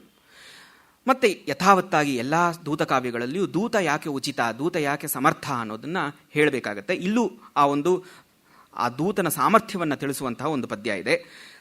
ಪವಿತ್ರೇಷು ಪ್ರಾಯೋ ವಿರಚಯಸಿ ತೋಯೇಷು ವಸತಿಂ, ನೀನು ಎಲ್ಲಿ ವಾಸ ಮಾಡ್ತೀಯಾ ಅಂತ ಹೇಳಿದ್ರೆ ಪವಿತ್ರವಾದ ತೀರ್ಥಸ್ಥಳಗಳಲ್ಲಿ, ತೀರ್ಥದ ನೀರಿನಲ್ಲಿ ನೀನು ವಾಸ ಮಾಡ್ತೀಯಾ. ಸಜ್ಜನರು ಕೂಡ ತೀರ್ಥಸ್ಥಳಗಳಲ್ಲಿಯೇ ವಾಸ ಮಾಡ್ತಾರೆ. ಪ್ರಮೋದಂ ನಾಲಿಕೆ ವಹಸಿ, ನಾಲಿಕಾ ಅಂತ ಹೇಳಿದ್ರೆ ತಾವರೆ ಕಂಡ್ರೆ ನಿನಗೆ ತುಂಬ ಇಷ್ಟ ಅಂತ ಒಂದರ್ಥ. ಇಲ್ಲಿ ಒಂದು ಶಬ್ದಶ್ಲೇಷವನ್ನು ಮಾಡಿದ್ದಾನೆ, ನ ಅಲೀಕೆ ವಹಸಿ. ಅಲೀಕಾ ಅಂತ ಹೇಳಿದ್ರೆ ಸುಳ್ಳಾಡೋದು ನಿನಗೆ ಇಷ್ಟವಿಲ್ಲ, ನೀನು ಸುಳ್ಳನ್ನು ಆಡೋದಿಲ್ಲ ಅಂತ ಒಂದರ್ಥ. ವಿಷದಾತ್ಮ ಸ್ವಯಮಪಿ, ಸ್ವತಃ ನೀನು ಸ್ವಭಾವತಃ ನೀನು ಶುಭ್ರನಾದವನು, ಶುಚಿಯಾದವನು, ಎಲ್ಲ ರೀತಿಯಲ್ಲೂ ಬಣ್ಣದಲ್ಲಿಯೂ ಶುಭ್ರ, ನಡವಳಿಕೆಯಲ್ಲೂ ನೀನು ಶುಚಿ. ಅತೋಹಂ, ಆ ಕಾರಣಕ್ಕೆ ನಾನು ನಿನ್ನನ್ನು ಸರಿಯಾದ ದೂತ ಅಂತ ಭಾವಿಸ್ತೀನಿ. ನ ಭಿಕ್ಷಾ ಸತ್ಪಕ್ಷೇ ವ್ರಜತಿ ಕದಾಚಿತ್ ವಿಫಲತಾಂ, ಒಳ್ಳೆಯವರ ಬಳಿ, ಸಜ್ಜನರ ಪಕ್ಷಕ್ಕೆ ಸೇರಿದವರ ಬಳಿ ನಾವು ಯಾಚನೆ ಮಾಡಿಕೊಂಡ್ರೆ ಅದು ಯಾವತ್ತೂ ವಿಫಲವಾಗುವುದಿಲ್ಲ ಅಂತ ಒಂದರ್ಥ. ಸತ್ಪಕ್ಷ ಅಂತ ಹೇಳಿದ್ರೆ ಒಳ್ಳೆ ಗರಿಗಳಿರುವಂತಹ ಹಂಸ ಅಂತ ಇನ್ನೊಂದರ್ಥ. ನೀನು ಸತ್ಪಕ್ಷನಾಗಿರೋದ್ರಿಂದ ನಿನ್ನ ಬಳಿ ನಾನು ಯಾಚನೆಯನ್ನು ಮಾಡಿದ್ರೆ, ನಿನ್ನನ್ನು ಬೇಡಿಕೊಂಡ್ರೆ ಅದು ಯಾವತ್ತೂ ವಿಫಲವಾಗೋದಿಲ್ಲ ಅಂತ ಲಲಿತಾ ಹೇಳ್ತಾಳೆ. ಈಗ ಕೃಷ್ಣ ಹೇಗಿದ್ದಾನೆ ಅಂತ ಹೇಳಿದ್ರೆ, ಚಿರಂ ವಿಸ್ಮೃತ್ಯ ಅಸ್ಮಾನ್ ವಿರಹದಹನ ಜ್ವಾಲವಿಕಲ ಕಲಾವಾನ್ ಸಾನಂದಂ ವಸತಿ ಮಥುರಾಯಾಂ ಮಧುರಿಪು. ಎಷ್ಟೋ ದಿವಸಗಳಾದವು, ನಮ್ಮನ್ನು ಮರೆತು ತಾನು ಸುಖಭೋಗಗಳಲ್ಲಿ ಮಗ್ನನಾಗಿ ಮಥುರೆಯಲ್ಲಿ ಆನಂದವಾಗಿದ್ದಾನೆ ಕೃಷ್ಣ. ತದೇತಂ ಸಂದೇಶಂ ಸ್ವಮನಸಿ ಸಮಾಧಾಯ ನಿಖಿಲಂ ಭವಾನ್ ಕ್ಷಿಪ್ರಂ ತಸ್ಯ ಶ್ರವಣ ಪದವೀಂ ಸಂಗಮೇತು. ಆ ಕಾರಣದಿಂದ ಈ ನನ್ನ ಸಂದೇಶವನ್ನು ತೆಗೆದುಕೊಂಡು ಹೋಗಿ ಆದಷ್ಟು ಬೇಗ ಅವನ ಕಿವಿಯ ಬಳಿ ಅದನ್ನು ನಿಕ್ಷೇಪಗೊಳಿಸು, ಅವನಿಗೆ ಕೇಳಿಸು, ಈ ಒಂದು ಸಂದೇಶವನ್ನು ಕೇಳಿಸು ಅಂತ ಹೇಳ್ತಾಳೆ. ನಿನಗೆ ಈ ದಾರಿ ಸುಖಕರವಾಗಿರಲಿ ಅಂತ ಒಂದು ಆಶೀರ್ವಾದವನ್ನು ಮಾಡ್ತಾಳೆ. ನಿರಸ್ತ ಪ್ರತ್ಯೂಹಂ ಭವತು ಭವತೋ ವರ್ತಮನಿ ಶಿವಂ, ನಿನಗೆ ಯಾವೊಂದು ವಿಘ್ನವೂ ಉಂಟಾಗದೇ ಇರಲಿ, ಎಲ್ಲ ಮಂಗಳಕರವಾದ ಲಕ್ಷಣಗಳೇ ನಿನಗೆ ಕಾಣಿಸ್ತಾ ಇರಲಿ ದಾರಿ ಉದ್ದಕ್ಕೂ. ಸಮುತ್ತಿಷ್ಟ ಕ್ಷಿಪ್ರಂ ಮನಸಿ ಮುದಮಾದಾಯ ಸದಯಂ, ನನ್ನ ಮೇಲೆ ಒಂದಿಷ್ಟು ಕರುಣೆಯನ್ನು ಬೀರಿ ಕೃಷ್ಣನನ್ನು ನೋಡ್ತೀನಿ ಅನ್ನುವಂಥ ಒಂದು ಸಂತೋಷವನ್ನು ಮನಸ್ಸಿನಲ್ಲಿ ತಾಳಿ ಆದಷ್ಟು ಬೇಗ ಇಲ್ಲಿಂದ ಹಾರು. ಅಧಸ್ತಾದ್ಧಾವಂತೋ ಲಘು ಲಘು ಸಮುತ್ತಾನನಯನೈರ್ ಭವಂತಂ ವೀಕ್ಷಂತಾಂ ಕುತುಕತರಲ ಗೋಪಶಿಶವ. ನೀನು ಮೇಲೆ ಹಾರ್ತಾ ಇದ್ದರೆ ಕೆಳಗೆ ನಿನ್ನನ್ನು ಹಿಂಬಾಲಿಸ್ಕೊಂಡು ಒಂದಿಷ್ಟು ದೂರ ಈ ಗೊಲ್ಲರ ಗೊಲ್ಲ ಗ್ರಾಮದ ಒಂದಿಷ್ಟು ಮಕ್ಕಳು ನಿನ್ನ ಹಿಂದೆ ಓಡ್ಕೊಂಡ್ಬರ್ತಾರೆ, ನಿನ್ನನ್ನು ಒಂದಿಷ್ಟು ಹಿಡ್ಕೊಳ್ಬೋದೇನೋ ಅನ್ನೋಂಥ ಉತ್ಸುಕತೆಯಿಂದ ತಲೆಯನ್ನು ಮೇಲಕ್ಕೆ ಎತ್ತಿ ನಿನ್ನನ್ನು ಒಂದಿಷ್ಟು ಹಿಂಬಾಲಿಸ್ತಾರೆ. ಅವರನ್ನು ನೋಡಿಕೊಂಡು ನೀನು ಮುಂದೆ ಹೋಗು ಅಂತ ಹೇಳ್ತಾಳೆ. ಹರಿ ಹೋದಂತಹ ದಾರಿಯನ್ನು ಹೇಗೆ ಗುರುತಿಸ್ಕೊಳ್ಬೇಕು ಅಂತ ಹೇಳಿದ್ರೆ, ಯಾವ ದಾರಿಯಲ್ಲಿ ಇವತ್ತೂ ಕೂಡ ಗೊಲ್ಲತಿಯರು ಅಳ್ತಾ ಇರ್ತಾರೋ, ಯಾವ ದಾರಿಯು ಅವರ ಆ ಕಣ್ಣೀರಿನಿಂದ ಇವತ್ತೂ ಒದ್ದೆ ಆಗಿರುತ್ತೋ ಅಂತಹ ದಾರಿಯನ್ನು ನೀನು ಕೃಷ್ಣ ಹೋದಂತಹ ದಾರಿ ಅನ್ನೋದನ್ನು ತಿಳ್ಕೊ ಅಂತ ಹೇಳ್ತಾಳೆ. ಅದಾದಮೇಲೆ ಕೃಷ್ಣ ಆಟ ಆಡ್ತಾ ಇದ್ದಂತಹ ಕದಂಬ ವೃಕ್ಷದ ಬಳಿ ಹೋಗು. ಎಲ್ಲಿ ಅವನು ಗೋಪಿ ವಸ್ತ್ರಾಪಹರಣವನ್ನು ಮಾಡಿದ್ನೋ ಅಂತಹ ಒಂದು ಕದಂಬ ವೃಕ್ಷದ ಬಳಿಗೆ ಹೋಗು. ಅದಾದ ನಂತರ ರಾಸಸ್ಥಳಕ್ಕೆ ಹೋಗು. ನಾವು ರಾಸವಾಡದಂತಹ ಗೋಪಿಯರ ಜೊತೆಗೆ ಕೃಷ್ಣ ರಾಸವಾಡದಂತಹ ಆ ಸ್ಥಳಕ್ಕೆ ಹೋಗು. ಆ ರಾಸಸ್ಥಳವನ್ನು ನೀನು ರಾಸವಾಡದಂತಹ ಆ ಸ್ಥಳವನ್ನು ಹೇಗೆ ಗುರುತಿಸ್ತೀಯಾ ಅಂತ ಹೇಳಿದ್ರೆ, ಅಲ್ಲಿ ಕೆಳಗೆ ಕೆಲವೊಂದು ಕಪ್ಪಾದ ಕಲೆಗಳಿರತ್ವೆ. ಯಾಕೆ ಆ ಕಲೆಗಳಲ್ಲಿ ಬಂದಿರತ್ವೆ ಅಂತ ಹೇಳಿದ್ರೆ, ಕೃಷ್ಣನ ಜೊತೆಗೆ ರಾಸಕ್ರೀಡೆಯನ್ನಾಡುವಾಗ ಆ ಹೆಂಗಸರು ಅವನ ಜೊತೆಗಿದ್ದಂತಹ ಗೊಲ್ಲೆತಿಯರಿಗೆ ಎಷ್ಟು ಸಂತೋಷವಾಗ್ಬಿಡ್ತು ಅಂತ ಹೇಳಿದ್ರೆ, ಅವರು ದೇಹವೇ ಉಬ್ಬಿಬಿಡ್ತಂತೆ. ಉಬ್ಬಿದಾಗ ಅವ್ರ ದೇಹಕ್ಕೆ ಹಚ್ಕೊಂಡಿದ್ದಂತಹ ಕಸ್ತೂರಿ ಕೆಳಗೆ ಜಾರಿ ಹೋಗಿ ಕೆಳಗೆ ಒಂದು ಕಪ್ಪಾದ ಕಲೆಗಳು ಬಂದುಬಿಟ್ಟಿವೆ. ಆ ಕಪ್ಪಾದ ಕಲೆಗಳು ಬಂದಿರುವಂತಹ ಜಾಗವನ್ನೇ ನಾವು ರಾಸವಾಡದಂತಹ ಜಾಗ ಅಂತ ತಿಳ್ಕೊಂಡು ಅದನ್ನು ನೋಡ್ಕೊಂಡು ಮುಂದೆ ಹೋಗು. ಆದರೆ ಅದರ ಪಕ್ಕದಲ್ಲಿಯೇ ವಾಸಂತಿ ಅನ್ನುವಂತಹ ವಾಸಂತಿ ಬಳ್ಳಿ ಇರುವಂತಹ ಒಂದು ಲತಾಗ್ರಹ ಬರುತ್ತೆ. ಅದರ ಮೇಲೆ ಮಾತ್ರ ನಿನ್ನ ಕಣ್ಣನ್ನು ಒಂದಿಷ್ಟು ಬೀರಬೇಡ. ಯಾಕೆ ಅಂತ ಹೇಳಿದ್ರೆ, ತದಂತೆ ವಾಸಂತಿ ವಿರಚಿತ ಮನಂಗೋತ್ಸವ ಕಲಾ ಚತುಶಾಲಂ ಶೌರೇ ಸ್ಫುರತಿ ನ ದೃಶೋ ತತ್ರ ವಿಕಿರೆ ನ ದೃಶೋವು ತತ್ರ ವಿಕಿರೆ. ಅಲ್ಲಿ ಒಂದಿಷ್ಟು ನಿನ್ನ ಕಣ್ಣನ್ನು ಹಾಯಿಸಬೇಡ. ಯಾಕೆ ಅಂತ ಹೇಳಿದ್ರೆ, ಅದನ್ನು ನೋಡಿ ನಿನಗೆ ಸಂತೋಷವಾಗ್ಬಿಟ್ರೆ, ಅಲ್ಲೇ ತಳ್ಳೀನಾಗ್ಬಿಟ್ರೆ, ನನ್ನ ಸಂದೇಶವನ್ನು ಮರ್ತು ಬಿಡ್ತೀಯಾ, ಹೋಗುವ ದಾರಿಯನ್ನು ಮರ್ತು ಬಿಡ್ತೀಯಾ. ಇವೆಲ್ಲ ಆಗ್ಬಿಟ್ರೆ ಗೋಪಿಯರಿಗೆ ದೇವರೇ ಗತಿ, ಇಂತಹ ಒಂದು ಸ್ಥಿತಿ ಬಂದ್ಬಿಡುತ್ತೆ. ಆ ಕಾರಣದಿಂದ ಆ ವಾಸಂತಿ ಕುಂಜವನ್ನು ಮಾತ್ರ, ಆ ವಾಸಂತಿ ಲತೆಯ ಬಳ್ಳಿಗಳಿರುವಂತಹ ಮಂದಿರವನ್ನು ಮಾತ್ರ ಆ ಕಡೆಗೆ ಒಂದಿಷ್ಟು ನೋಡಬೇಡ ಅಂತ ಹೇಳ್ತಾಳೆ ಲಲಿತಾ. ನಂತರ ಗೋವರ್ಧನ ಪರ್ವತ ಬರುತ್ತೆ. ಆ ಗೋವರ್ಧನ ಎಲ್ಲ ಬೆಟ್ಟಗಳಲ್ಲಿಯೂ ಶ್ರೇಷ್ಠವಾದ ಬೆಟ್ಟ ಅಂತ ರೂಪಗೋಸ್ವಾಮಿ ಹೇಳ್ತಾರೆ. ಯಾಕೆ ಅಂತ ಹೇಳಿದ್ರೆ, ಬೆಟ್ಟಗಳ ವೈರಿ ಇಂದ್ರ ಬೆಟ್ಟಗಳ ರೆಕ್ಕೆಯನ್ನು ಕಿತ್ತಾಕ್ಬಿಟ್ಟಿದ್ದ ಹಿಂದೆ. ಅದು ಒಂದು ಪುರಾಣ ಕಲ್ಪನೆ ಇದೆ. ಆದರೆ ಬೆಟ್ಟಗಳು ಈ ಒಂದು ಇಂದ್ರ ಮಾಡದಂತಹ ಈ ಕುಕೃತ್ಯಕ್ಕೆ, ಈ ದುಷ್ಕೃತ್ಯಕ್ಕೆ ಪ್ರತೀಕಾರವನ್ನು ಯಾವತ್ತೂ ಮಾಡೋಕ್ಕಾಗಿರಲಿಲ್ಲ. ಆದರೆ ಈ ಬೆಟ್ಟಗಳ ಪೈಕಿ ಇಂದ್ರನ ಮೇಲೆ ಸೇಡನ್ನು ತೀರಿಸ್ಕೊಂಡಿದ್ದು ಒಂದೇ ಬೆಟ್ಟ ಅಂತ ಹೇಳಿದ್ರೆ ಗೋವರ್ಧನ ಪರ್ವತ ಅಷ್ಟೇ. ಸೊ ಆ ಕಾರಣದಿಂದ ನೀನು ಎಲ್ಲ ಬೆಟ್ಟಗಳಲ್ಲಿಯೂ ನೀನೇ ಶ್ರೇಷ್ಠ ಅಂತ ಆ ಬೆಟ್ಟವನ್ನು ಸಂಬೋಧಿಸಿದ್ದಾರೆ. ನಂತರ ತಮಾಲ ವೃಕ್ಷ, ಹೊಂಗೆ ಮರಗಳಿರುವಂತಹ ಒಂದು ಕಾಡು. ಅಲ್ಲಿ ಬೇಡತಿಯರು ಇವತ್ತು ಕೃಷ್ಣನನ್ನು ನೆನೆಸ್ಕೊಂಡು ಅಳ್ತಾರೆ ಅನ್ನೋ ಒಂದು ಪ್ರಸಂಗ ಬರುತ್ತೆ. ಕದಂಬ ವೃಕ್ಷಗಳಿರುವಂತಹ ಒಂದು ಉದ್ಯಾನ. ಅದಾದ ಮೇಲೆ ಅರಿಷ್ಟಾಸುರ ಒಂದು ಗೂಳಿಯ ವೇಷದಲ್ಲಿ ಬರ್ತಾನೆ. ಆ ಗೂಳಿಯನ್ನು ಕೃಷ್ಣ ಸಂಹರಿಸಿಬಿಟ್ಟಿದ್ದಾನೆ. ಮತ್ತು ಆ ಗೂಳಿಯ ಶಿರಃಕಪಾಲ ಅಂತ ಹೇಳಿದ್ರೆ ತಲೆ ಬುರುಡೆ ಅಲ್ಲೇ ಬಿದ್ದಿದೆ. ಅದು ಎಷ್ಟೋ ಕಾಲದಿಂದ ಬಿದ್ದಿರೋದ್ರಿಂದ ಅದರಲ್ಲಿ ರಕ್ತ ಮಾಂಸ ಎಲ್ಲ ಹೋಗಿ ಈಗ ಬರೀ ಶುಷ್ಕವಾದಂತಹ ಒಣಗೋಗಿರುವಂತಹ ತಲೆ ಬುರುಡೆ ಬಿದ್ದಿದೆ. ಆದರೆ ಆ ಅರಿಷ್ಟಾಸುರ ಎಷ್ಟು ಭೀಮಾಕೃತಿ, ಎಷ್ಟು ಭಯಂಕರವಾದ ಬೃಹದಾಕಾರ ಇತ್ತು ಅಂತ ಹೇಳಿದ್ರೆ, ಈ ತಲೆಬುರುಡೆ ಹೇಗೆ ಕಾಣಿಸುತ್ತೆ ಅಂದರೆ ಒಂದು ಕೈಲಾಸ ಪರ್ವತ ಇದ್ದಂಗೆ ಕಾಣಿಸುತ್ತೆ ಆ ತಲೆಬುರುಡೆ. ಅದನ್ನು ಕೈಲಾಸ ಪರ್ವತ ಅಂತ ಅಂದ್ಕೊಂಡು ಆಕಾಶದಲ್ಲಿ ಸಂಚರಿಸುವಂತಹ ಯಕ್ಷರ ಮನೆ ಕೈಲಾಸ. ಕೆಲವೊಂದು ಸತಿ ಇದನ್ನೇ ತಮ್ಮ ಮನೆ ಅಂತ ಭಾವಿಸ್ಕೊಂಡು ಅಲ್ಲಿ ಬಂದು ಮೇಲೆ ಕೆಲವೊಂದು ಸತಿ ಸೇರ್ಬಿಡ್ತಾರೆ ಅಂತ ಒಂದು ಪದ್ಯ ಬರುತ್ತೆ. ಶರನ್ಮೇಘ ಶ್ರೇಣಿ ಪ್ರತಿಭಟಂ ಅರಿಷ್ಟಾಸುರ ಚಿರಂ ಶುಷ್ಕಂ ವೃಂದಾವನ ಪರಿಸರೇ ದ್ರಕ್ಷಸಿ ಭವಾನ್ ಯದಾರೋಢುಂ ದೂರಾನ್ ಮಿಲತಿ ಕಿಲ ಕೈಲಾಸ ಶಿಖರಿ ಭ್ರಮಾಕ್ರಾಂತ ಸ್ವಾಂತೋ ಗಿರಿಶಸುಹೃದ ಕಿಂಕರಗಣ. ಕುಬೇರನ ಸೇವಕರು ಇದೇ ಕೈಲಾಸವೋ ಏನೋ ಅಂತ ಭ್ರಮಿಸ್ಬಿಟ್ಟು ಕೆಲವೊಂದು ಸತಿ ಅಲ್ಲೇ ಬಂದು ಸೇರಿಬಿಡ್ತಾರೆ ಅಂತ. ನಂತರ ವೃಂದಾವನದ ಅಜ್ಜಿಯರ ಬಗ್ಗೆ ಒಂದು ಪ್ರಸ್ತಾವ ಬರುತ್ತೆ. ಅಲ್ಲಿರುವಂತಹ ಮುದುಕಿಯರ ಒಂದು ಪ್ರಸ್ತಾವ ಬರುತ್ತೆ. ಆ ಮುದುಕಿಯರನ್ನು ನೀನು ಸಾಂತ್ವನಗೊಳಿಸಬೇಕು ನೀನು ಹೋಗ್ತಾ ಅಂತ. ಹೇಗೆ ಸಾಂತ್ವನಗೊಳಿಸಬೇಕು, ಯಾಕೆ ಸಾಂತ್ವನಗೊಳ್ತಾರೆ ಆ ಮುದುಕಿಯರು ಅಂತ ಹೇಳಿದ್ರೆ, ಆ ಮುದುಕಿಯರು ಹೇಗಿದ್ದಾರೆ ಈಗ ಅಂತ ಹೇಳಿದ್ರೆ, ಅವರ ದೇಹವನ್ನು ಬಿಟ್ಟು ಇನ್ನೇನು ಪ್ರಾಣ ಅಗಲೋ ಅಂಥ ಒಂದು ಸ್ಥಿತಿ, ಅಥವಾ ಅಗಲೇ ಬಿಟ್ಟಿದ್ಯೋ ಏನೋ ಅಂತ ಕವಿ ಭಾವಿಸ್ತಾನೆ. ನೀನು ಹಾರ್ತಾ ಇದ್ರೆ ನಿನ್ನ ಒಂದು ಇಂಪಾದ ಧ್ವನಿಯನ್ನು, ನಿನ್ನ ಕಲರವವನ್ನು ಕೇಳಿ ಆ ಹೆಂಗಸರು ಹೇಗಿದ್ರು ಕಣ್ಣು ಸರಿ ಕಾಣಿಸೋದಿಲ್ಲ, ಕಿವಿ ಮಾತ್ರ ಕೇಳಿಸುತ್ತೆ, ಏನೋ ಸ್ವಲ್ಪ ಕೇಳಿಸ್ಬೋದು. ಆ ಒಂದು ಧ್ವನಿಯನ್ನು ಕೇಳಿಸ್ಕೊಂಡು ಅವರೇನು ಅಂದ್ಕೊಳ್ತಾರೆ, ಓಹೋ ಇದು ಕೃಷ್ಣನ ಗೆಜ್ಜೆಯೇನಾದವೋ ಏನೋ, ಕೃಷ್ಣ ತಿರ್ಗಾ ವಾಪಸ್ಸು ಮಥುರೆಯಿಂದ ವೃಂದಾವನಕ್ಕೆ ಬಂದ್ಬಿಟ್ಟಿದ್ದಾನೋ ಏನೋ ಅಂತ ಅಂದ್ಕೊಂಡು ಹೊರಗೆ ಹೋದಂತಹ ಅವರ ಪ್ರಾಣಗಳು ಮತ್ತೆ ಅವರ ದೇಹಕ್ಕೆ ಬಂದು ಸೇರ್ಕೊಳ್ಳುತ್ತವೆ. ಅಷ್ಟೊಂದು ಉಪಕಾರವನ್ನು ಸ್ವಲ್ಪ ಮಾಡಿಬಿಟ್ಟು ಹೋಗು ಅಂತ ಹೇಳ್ತಾನೆ. ರುವನ್ಯಾಹಿ ಸ್ವೈರಂ ಚರಮದಶೆಯ ಚುಂಬಿತ ರುಚೋ ನಿತಂಬಿನ್ಯೋ ವೃಂದಾವನ ಭುವಿಸಕೆ ಸಂತಿ ಭಾವ ಪರಾವರ್ತಿಷ್ಯಂತೆ, ಮತ್ತೆ ಬಂದುಬಿಡುತ್ತವೆ. ಏನು ಬರುತ್ತವೆ ಅಂತ ಹೇಳಿದ್ರೆ, ತುಲಿತ ಮುರಜಿನ್ನೂಪುರರವಾ ತವ ಧ್ಯಾನಾತ್ ತಾಸಾಂ ಬಹಿರಪಿಗತಾ ಕ್ಷಿಪ್ರಮಸವ. ಹೊರಗೆ ಹೊಟ್ಟೆ ಹೋಗಿದೆ ಅವರ ಪ್ರಾಣಗಳು, ಆದರೆ ಈ ಒಂದು ಶಬ್ದವನ್ನು ಕೇಳಿದ ತಕ್ಷಣ ಹೊರಗೆ ಹೋದಂತಹ ಪ್ರಾಣಗಳು ತಿರ್ಗಾ ಅವರ ದೇಹಕ್ಕೆ ಬಂದು ಸೇರಿಕೊಳ್ಳುತ್ತವೆ ಅಂತ. ಆಮೇಲೆ ಅಲ್ಲಿ ಭಾಂಡೀರ ಅಂತ ಒಂದು ವೃಕ್ಷ, ಅದರ ಒಂದು ಸುಂದರವಾದಂತಹ ಒಂದು ಚಿತ್ರಣವನ್ನು ಕೊಡ್ತಾನೆ ಕವಿ. ಆ ಭಾಂಡೀರ ವೃಕ್ಷ ಆಕಾಶದವರೆಗೂ ಎತ್ತರವಾಗಿ ಬೆಳೆದಿದೆ. ಅದನ್ನು ತ್ರಿವಿಕ್ರಮನಿಗೆ ಹೋಲಿಸ್ತಾನೆ. ಅದರ 2 ಕೊಂಬೆಗಳು ತ್ರಿವಿಕ್ರಮ 2 ಕೈ ಇದ್ದಂಗೆ. ಸಾಯಂಕಾಲದ ವರ್ಣನೆ, ಸಾಯಂಕಾಲದಲ್ಲಿ ಒಂದು ಕೊಂಬೆಯ ಬಳಿ ಸೂರ್ಯ ಕಾಣಿಸ್ತಾ ಇದ್ದಾನೆ.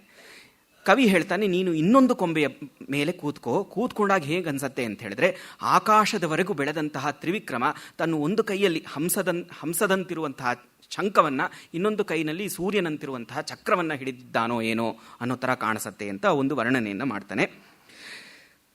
ಅದಾದಮೇಲೆ ಬ್ರಹ್ಮಸ್ತುತಿ ಭವನಕ್ಕೆ ಹೋಗು. ಇದು ಭಾಗವತದಲ್ಲಿ ಬರುವಂತಹ ಕತೆ. ಒಮ್ಮೆ ಬ್ರಹ್ಮ ಗೊಲ್ಲರನ್ನು ಮತ್ತು ಅವರ ಗೋವುಗಳನ್ನು ಅಪಹರಿಸ್ಬಿಟ್ಟಿರ್ತಾನೆ. ಅಪಹರಿಸಿದಾಗ ಕೃಷ್ಣ 1 ವರ್ಷಕ್ಕೆ ಆ ಗೊಲ್ಲರ ವೇಷದಲ್ಲಿ ಮತ್ತು ಆ ಗೋವುಗಳ ವೇಷದಲ್ಲಿ ಯಾರಿಗೂ ಏನೂ ನಡೆದಿಲ್ವೇನೋ ಅನ್ನುವಂಥ, ಏನೂ ಆಗಿಲ್ಲ ಅನ್ನುವಷ್ಟು ಮಟ್ಟಕ್ಕೆ ಆ ಒಂದು ವೇಷವನ್ನು ಧರಿಸಿರ್ತಾನೆ. ಅದಾದಮೇಲೆ ಬ್ರಹ್ಮನಿಗೆ ನಿಜವಾದ ವಿಷಯ ಗೊತ್ತಾದಾಗ ಅವನು ಬಂದು ಕೃಷ್ಣನ ಬಳಿ ಕ್ಷಮಾಪಣೆಯನ್ನು ಬೇಡಿ ಅವನ ಸ್ತುತಿ ಮಾಡ್ತಾನೆ. ಆ ಬ್ರಹ್ಮ ಸ್ತುತಿ ಮಾಡಿದಂತಹ ಭವನಕ್ಕೆ ನೀನು ಹೋಗಬೇಕು. ಅಲ್ಲಿ ಹೋಗಿ ನೀನು ಹೊರಗೆ ಬರುವಾಗ ಅಡವಿಯ ದೇವತೆ ಏನು ಅಂದ್ಕೊಳ್ತಾರೆ ಅಂತ ಹೇಳಿದ್ರೆ, ಪ್ರಾಯಶಃ ಇವತ್ತು ಬೆಳಗ್ಗೆ ಬ್ರಹ್ಮ ಮತ್ತೆ ಬಂದಿರಬೇಕೇನೋ ಈ ಹಂಸಗಳ ಒಂದು ಪಾಳಿಯನ್ನು ತೆಗೆದುಕೊಂಡು ಮತ್ತೆ ಹೋಗಿರಬೇಕು. ಹೋದಾಗ ಇದು ಯಾವುದೋ ಒಂದು ಸ್ವಲ್ಪ ಲೇಟಾಗಿ ಹೋಗ್ತಾ ಇರೋವಂಥ ಹಂಸ ಈಗ ಹೋಗ್ತಾ ಇದೆಯೇನೋ ಅಂತ ಅನ್ಸತ್ತೆ ಅಂತ ಒಂದು ಪದ್ಯವನ್ನು ಹೇಳಿದ್ದಾರೆ. ಮತ್ತೆ ಅಲ್ಲಿ ಆ ಬ್ರಹ್ಮಸ್ತುತಿ ಭವನ ಹೇಗಿದೆ ಅಂತ ಹೇಳಿದ್ರೆ, ತ್ವಮಷ್ಟಾಭಿರ್ನೇತ್ರೈರ್ ವಿಗಲದಮಲ ಪ್ರೇಮ ಸಲಿಲೈರ್ ಮುಹುಸ್ಸಿಕ್ತ ಸ್ತಂಭಂ ಚತುರಾಸ್ಯ ಸ್ತುತಿ ಭುವಂ. ಅಲ್ಲಿ ಬ್ರಹ್ಮ ತನ್ನ ತಪ್ಪನ್ನು ತಿಳಿದಾಗ ಅವನ 8 ಕಣ್ಣುಗಳಿಂದಲೂ ಧಾರಾಕಾರವಾಗಿ ಕಣ್ಣೀರು ಸುರಿಸಿ ಇಂದಿಗೂ ಆ ಒಂದು ಸ್ಥಳ ಒದ್ದೆಯಾಗಿದೆ. ಅಂತಹ ಬ್ರಹ್ಮಸ್ತುತಿ ಭವನಕ್ಕೆ ನೀನು ಹೋಗಿ ಬರಬೇಕು. ನೀನು ಹೊರಗೆ ಬಂದಾಗ ನೀನು ಬ್ರಹ್ಮನ ವಾಹನ ಅಂತಲೇ ಅಂತ ಅಂದ್ಕೊಳ್ತಾರೆ ಆ ವೃಂದಾವನ ದೇವಿಯರು, ವೃಂದಾವನ ಅಡವಿ ದೇವಿಯರು ಹಾಗೆ ಅಂದ್ಕೊಳ್ತಾರೆ. ನಂತರ ವೃಂದಾವನ ದೇವಿಯ ಆ ಅರಣ್ಯವನ್ನೇ ಒಂದು ದೇವತೆ ಅಂತ ಭಾವಿಸ್ಕೊಂಡು, ಅರಣ್ಯವನ್ನೇ ಒಂದು ನಾಯಿಕೆ ಅಂತ ಭಾವಿಸ್ಕೊಂಡು ಒಂದು ಪದ್ಯ ಇದೆ. ಆ ಅರಣ್ಯವೂ ಕೂಡ ನೀನು ಹೊರಟು ಹೋದಾಗ ವಿರಹವನ್ನು ಅನುಭವಿಸ್ತಾ ಇದೆ. ಅಲ್ಲಿರುವ ಕಾಡ್ಗಿಚ್ಚಲ್ಲ, ಅವಳ ವಿರಹಾನಲವೇ ಅಂತ ಒಂದು ಪದ್ಯ ಬಂದಿದೆ. ಅದಾದಮೇಲೆ ಮಥುರೆಯನ್ನು ನೀನು ಪ್ರವೇಶ ಮಾಡಬೇಕು. ಮಥುರೆಯನ್ನು ಪ್ರವೇಶ ಮಾಡುವಾಗ ಅಲ್ಲಿರುವಂತಹ ಪುರಸ್ತ್ರೀಯರ ಒಂದಿಷ್ಟು ಸಂಭಾಷಣೆಗಳು ಬರುತ್ತವೆ, ಸುಂದರವಾದ ಸಂಭಾಷಣೆಗಳು. ಅಲ್ಲಿಂದ ಕೇವಲ ಒಂದೇ ಒಂದು ಸಂಭಾಷಣೆಯನ್ನು ಉದ್ಧರಿಸ್ತೀನಿ. ಅಲ್ಲಿ ಒಬ್ಳು ಏನು ಮಾಡ್ಕೊಂಡಿದ್ದಾಳೆ ಅಂತ ಹೇಳಿದ್ರೆ, ದಾರಿನಲ್ಲಿ ಕೃಷ್ಣ ಹೋಗ್ತಾ ಇದ್ದಾನೆ. ಕೃಷ್ಣ ಹೇಗಿದ್ದಾನೆ ಅಂತ ಹೇಳಿದ್ರೆ, ನವಾಶೋಕೋತ್ತಂಸಃ, ಅಶೋಕದ ಹೂವುಗಳ ಒಂದು ಮಾಲೆಯನ್ನು ಧರಿಸ್ಕೊಂಡು ಹೋಗ್ತಾ ಇದ್ದಾನೆ, ಅಥವಾ ಅಶೋಕವನ್ನು ಕಿವಿಯ ಬಳಿ ಮುಡ್ಕೊಂಡು ಹೋಗ್ತಾ ಇದ್ದಾನೆ. ತನ್ನ ಒಂದು ನೋಟದಿಂದ ಇಡೀ ಮಥುರೆಯನ್ನೇ ತೊಳೆದು ಹಾಕ್ತಾ ಇದ್ದಾನೆ ಅನ್ನೋ ಥರ ಇದೆ. ಹಾಗೆ ಕೃಷ್ಣ ದಾರಿಯಲ್ಲಿ ಹೋಗ್ತಿರುವಾಗ ಮೇಲೆ ಕೆಲವರು ಕೃಷ್ಣನನ್ನು ನೋಡಬೇಕು ಅಂತ ಕೆಲವರು ಆ ಪುರಸ್ತ್ರೀಯರು ಸೇರಿದ್ದಾರೆ ಅವರವರ ಮನೆಯ ಹತ್ತಿರ, ಅವರವರ ಮನೆಯ ಕಿಟಕಿಗಳ ಹತ್ತಿರ. ಅದರಲ್ಲಿ ಒಬ್ಳು ಇನ್ನೊಬ್ಳಿಗೆ ಹೇಳ್ತಾ ಇದ್ದಾಳೆ. ಅವಳೇನು ಮಾಡ್ತಾ ಇದ್ದಾಳೆ ಅಂತ ಹೇಳಿದ್ರೆ, ಇಡೀ ಕಿಟಕಿಯನ್ನು ತನಗೆ ಇಟ್ಕೊಂಡ್ಬಿಟ್ಟಿದ್ದಾಳೆ. ಬೇರೆ ಯಾರೂ ಅಲ್ಲಿ ಬಂದು ಸೇರಿ ಅವಳ ಜೊತೆಗೆ ಕೃಷ್ಣನನ್ನು ನೋಡಿದ್ರು ಅವಳಿಗೆ ಅಸೂಯೆ. ಆ ಕಾರಣದಿಂದ ಇವಳು ಹೇಳ್ತಾ ಇದ್ದಾಳೆ, ಏನೇ ಇಡೀ ಕಿಟಕಿಯನ್ನು ನಿನಗೆ ಇಟ್ಕೊಂಡ್ಬಿಡೋದಾ? ಅಷ್ಟೇ ಮಾತ್ರ ಅಲ್ಲ, ನೀನು ಇಲ್ಲಿಂದ ತೊಲಗು ಅಂತ ಬೇರೆ ನಮ್ಮನ್ನು ಹೇಳ್ತಾ ಇದೆಯಲ್ಲ ಅಂತ. ಸೊ ಅವಳು ಬೇರೆ ಯಾರೂ ನೋಡಬಾರ್ದು ಕೃಷ್ಣನನ್ನು, ನಾನು ಒಬ್ಬಳೇ ನೋಡಬೇಕು ಅಂತ ಇಡೀ ಕಿಟಕಿಯನ್ನು ತನಗೆ ಇಟ್ಕೊಂಡ್ಬಿಟ್ಟಿದ್ದಾಳೆ ಅಂತ ಒಂದು ಪದ್ಯ ಬರುತ್ತೆ. ಅಯಂ ಲೀಲಾಪಾಂಗ ಸ್ನಪಿತ ಪುರವೀಥಿ ಪರಿಸರೋ ನವಾಶೋಕೋತ್ತಂಸಶ್ಚಲತಿ ಪುರತಃ ಕಂಸ ವಿಜಯಿ ಕಿಮಸ್ಮಾನ್ ಏತಸ್ಮಾನ್ ಮಣಿಭವನ ಪೃಷ್ಠಾದ್ ವಿನುದತಿ ತ್ವಮೇಕಾ ಸ್ತಬ್ಧಾಕ್ಷಿ ಸ್ಥಗಯಸಿ ಗವಾಕ್ಷಾವಲಿಮಪಿ. ತನಗೆ ಬೇಕಾದಷ್ಟು ಮಾತ್ರ ಕಿಟಕಿಯನ್ನು ಇಟ್ಕೊಂಡು ಇಡೀ ಬೇರೆ ಕಿಟಕಿಗಳನ್ನೆಲ್ಲ ಮುಚ್ಚಿಬಿಟ್ಟಿದ್ದಾಳೆ ಅವಳು. ಮತ್ತೆ ಪುರದ ಹೆಂಗಸರು ಹೇಗಿದ್ದಾರೆ ಅಂತ ಹೇಳಿದ್ರೆ, ತುಂಬ ಸುಂದರವಾದ ಒಂದು ಫ್ರೇಸ್ ಬರುತ್ತಲ್ಲಿ. ಆಭೀರಿ ಸಮುದಯ ಶಿರೋನ್ಯಸ್ತ ವಿಪದ ಪೌರವನಿತಾ. ನಮ್ಮ ತಲೆಯಲ್ಲಿ ಸಂಕಟವನ್ನು ಇಟ್ಟು ಇಟ್ಟಿರುವಂತಹ ನಮ್ಮ ತಲೆಯಲ್ಲಿ ನೋವನ್ನು ಇಟ್ಟಿರುವಂತಹ ಈ ಪುರದ ಹೆಂಗಸರು, ನಮಗೆ ತಲೆಗೆ ನೋವನ್ನು ಕೊಟ್ಟಿರುವಂತಹ ಈ ಪುರ ಹೆಂಗಸರು ಅಂತ ಆ ಪುರ ಹೆಂಗಸರ ವರ್ಣನೆ ಬರುತ್ತೆ. ಆಮೇಲೆ ಅಲ್ಲಿ ಕೃಷ್ಣನಿಗೆ ಗೊಲ್ಲತಿಯರು ಬಹುಮಾನವಾಗಿ ಕೊಟ್ಟಂತಹ 2 ಗಿಳಿಗಳ ಪ್ರಸ್ತಾವ ಬರುತ್ತೆ. ಗಿಳಿ ಮಿಥುನಗಳು, ಗಂಡು ಹೆಣ್ಣು ಗಿಳಿಗಳ ಪ್ರಸ್ತಾವ ಬರುತ್ತೆ. ಆ ಗಿಳಿಗಳು ಏನು ಮಾತಾಡ್ತಾ ಇರತ್ವೆ ಅಂತ ಹೇಳಿದ್ರೆ, ರಾಧೆಗೆ ಮಾತಾಡ್ತೀವಿಯೋ ಏನೋ ಅನ್ನೋಂಥ ಒಂದು ಸಂಭಾಷಣೆನ ಮಾಡ್ತಾ ಇರತ್ವೆ. ವಿಷಾದಂ ಮಾಕಾರ್ಷೀಹಿ, ರಾಧೆ ನೀನು ವಿಷಾದ ಪಡಬೇಡ. ಧೃತಂ ಅವಿತಥ ವ್ಯಾಹೃತಿ ರಸೌ, ಕೃಷ್ಣ ನಿಜವಾಗ್ಲೂ ತನ್ನ ಮಾತನ್ನು ಕಾಪಾಡ್ಕೊಳ್ತಾನೆ, ಅವನು ತಿರ್ಗ ವಾಪಸ್ ಬಂದೇ ಬರ್ತಾನೆ.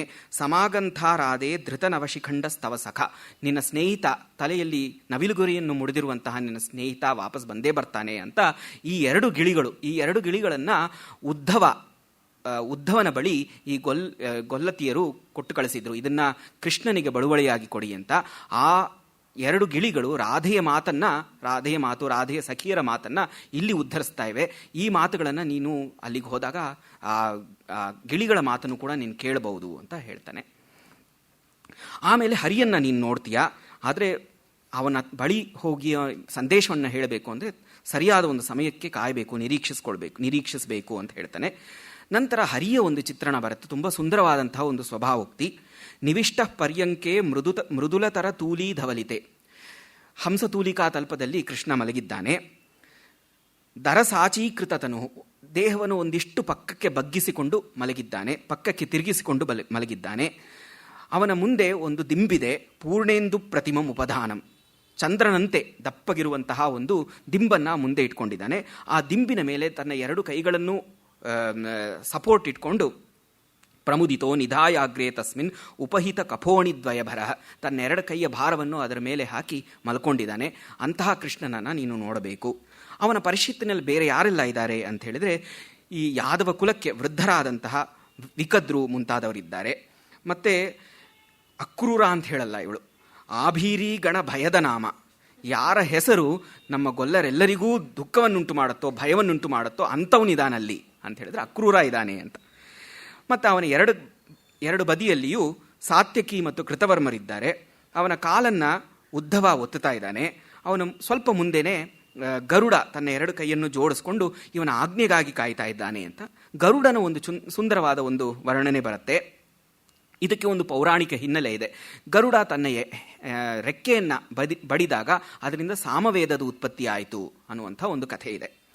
ಸೊ ಈ ಮಥುರಾಪುರದಲ್ಲಿ ವಟುಗಳಿದ್ದೇ ಇರ್ತಾರೆ, ಬ್ರಾಹ್ಮಣ ವಟುಗಳು, ಸಾಮವೇದವನ್ನು ಕಲಿಯುವಂಥ ಕೆಲವರು ವಟುಗಳು ಇರ್ತಾರೆ. ಅಲ್ಲಿ ಅಕಸ್ಮಾತ್ 2 ವಟುಗಳಿಗೆ ಒಂದು ಸ್ಪರ್ಧೆ ಬಂತು ಅಥವಾ ವಾಗ್ಯುದ್ಧ ಬಂತು ಅಂತ ಅಂದ್ಕೊಳ್ಳಿ.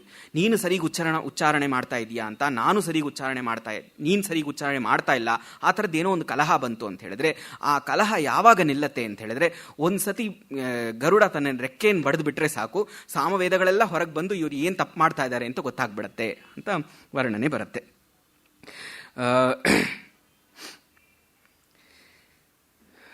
ಛದದ್ವಂದ್ವೇ ಯಸ್ಯ ಧ್ವನತಿ ಮಧುರಾವಾಸಿ ವಟವೋ ವ್ಯುದಸ್ಯಂತೆ ಸಾಮಸ್ವರ ಕಲಿತ ಅನ್ಯೋನ್ಯ ಕಲಹಂ. ಆಮೇಲೆ ಹರಿಯ ಪಾದಾದಿ ಕೇಶಾಂತ ವರ್ಣನೆ ಬರುತ್ತೆ. ಹರಿಯನ್ನು ನೀನು ಹೇಗೆ ತಿಳ್ಕೊಳ್ಬೇಕು, ಒಂದಿಷ್ಟು ಪಾದಾದಿ ಕೇಶಾಂತ ವರ್ಣನೆಯನ್ನು ಮಾಡಿ ಕವಿ ಹೇಳ್ತಾನೆ ಅಥವಾ ಇಲ್ಲಿ ಲಲಿತೆ ಹೇಳ್ತಾಳೆ, ಇವೆಲ್ಲ ಒಂದು ಕಡೆಗಿರಲಿ, ಆದರೆ there is only one way you can find out that this is Hari. ಯಾರನ್ನು ನೋಡಿದಾಗ ನಿನಗೆ ಅನಿರ್ವಚನೀಯವಾದಂತಹ ಆನಂದ ಮನಸ್ಸಿನಲ್ಲಿ ಉಂಟಾಗತ್ತೋ ಅವನೇ ಹರಿ ಅನ್ನೋದನ್ನು ನೀನು ತಿಳ್ಕೊಳ್ಬೇಕು ಅಂತ ಹೇಳ್ತಾಳೆ. ಪರಾನಂದೋ ಯಸ್ಮಿನ್ ನಯನ ಪದವಿ ಭಾಜಿ ಭವಿತ ತ್ವಯಾ ವಿಜ್ಞಾತವ್ಯೋ ಮಧುರರವ ಸೋಯಂ ಮಧುರಿಪು. ಯಾರನ್ನು ನೋಡಿದ ತಕ್ಷಣ ಪರಾನಂದವೇ ಆಗ್ಬಿಡತ್ತೋ ಅಂಥವನನ್ನೇ ನೀನು ಹರಿ ಅನ್ನೋದನ್ನು ಭಾವಿಸಬೇಕು, ಅವನೇ ಹರಿ ಅಂತ. ಇವೆಲ್ಲ ಬೇರೆ ಚಿಹ್ನೆಗಳು are secondary. This is the primary way in which you can find out who is Krishna ಅಂತ ಹೇಳ್ತಾನೆ. ಯಾವಾಗ ನೀನು ಸಂದೇಶವನ್ನು ಹೇಳಬಾರ್ದು ಅಂತ ಹೇಳಿದ್ರೆ, ವಿಲೋಕೇತ ಕೃಷ್ಣಂ ಮದಕಲ ಮರಾಲೀ ರತಿಕಲಾ ವಿದಗ್ಧ ವ್ಯಾಮುಗ್ಧಂ ಯದಿ ಪುರವಧೂ ವಿಭ್ರಮ ಬರೈಹಿ. ಈ ಮಥುರಾಪುರದ ಹೆಂಗಸಿನ ವಿಲಾಸದಲ್ಲಿ ಕೃಷ್ಣ ಮುಳುಗಿದ್ದಾಗ ಆವಾಗ ಗ್ರಾಮದಲ್ಲಿರುವಂತಹ ನಮ್ಮಂತಹ ಹೆಂಗಸರ ವಿಷಯವನ್ನು ತೆಗಿಲೇಬೇಡ ಅವನ ಮುಂದೆ. ಯಾಕಂದರೆ ಒಂದು ದೃಷ್ಟಾಂತವನ್ನು ಕೊಡ್ತಾನೆ. ತದಾ ನಾಸ್ಮಾನ್ ಗ್ರಾಮ್ಯಾ ಶ್ರವಣ ಪದವೀಂ ತಸ್ಯ ಗಮಯೇ. ನಮ್ಮ ಒಂದಿಷ್ಟು ವಿಚಾರವನ್ನು ತೆಗಿಬೇಡ ಅವನ ಮುಂದೆ. If he is occupied with tidings about the women of Mathura, ಅವಾಗ ನಮ್ಮ ಬಗ್ಗೆ ಹೇಳಲೇಬೇಡ. ಯಾಕೆ ಅಂತ ಹೇಳಿದ್ರೆ, ಸುಧಾಪೂರ್ಣಂ ಚೇತ ಕಥಮಪಿನ ತಕ್ರಂ ಮೃಗಯತೆ. ಅಮೃತವನ್ನು ಕುಡಿದು ಸಂತೋಷಪಟ್ಟಂತಹ ಮನಸ್ಸಿಗೆ ಮಜ್ಜಿಗೆ ಹಿಡಿಸೋದೇ ಇಲ್ಲ. ಸೊ ನಾವು ಮಜ್ಜಿಗೆ ಇದ್ದಂತೆ ಈ ಪುರದ ಹೆಂಗಸರೆಲ್ಲರೂ ಅಮೃತವಿದ್ದಂತೆ. ಸೊ ಅಮೃತದ ಸಂದರ್ಭದಲ್ಲಿ ಮಜ್ಜಿಗೆ ಪ್ರಸ್ತಾವ ಮಾಡೋದು ಸರಿಯಲ್ಲ ಅಂತ ಹೇಳ್ತಾಳೆ. ಯಾವಾಗ ಹೇಳಬೇಕು ಅಂತ ಹೇಳಿದ್ರೆ ಇದು ತುಂಬ ಚೆನ್ನಾಗಿದೆ.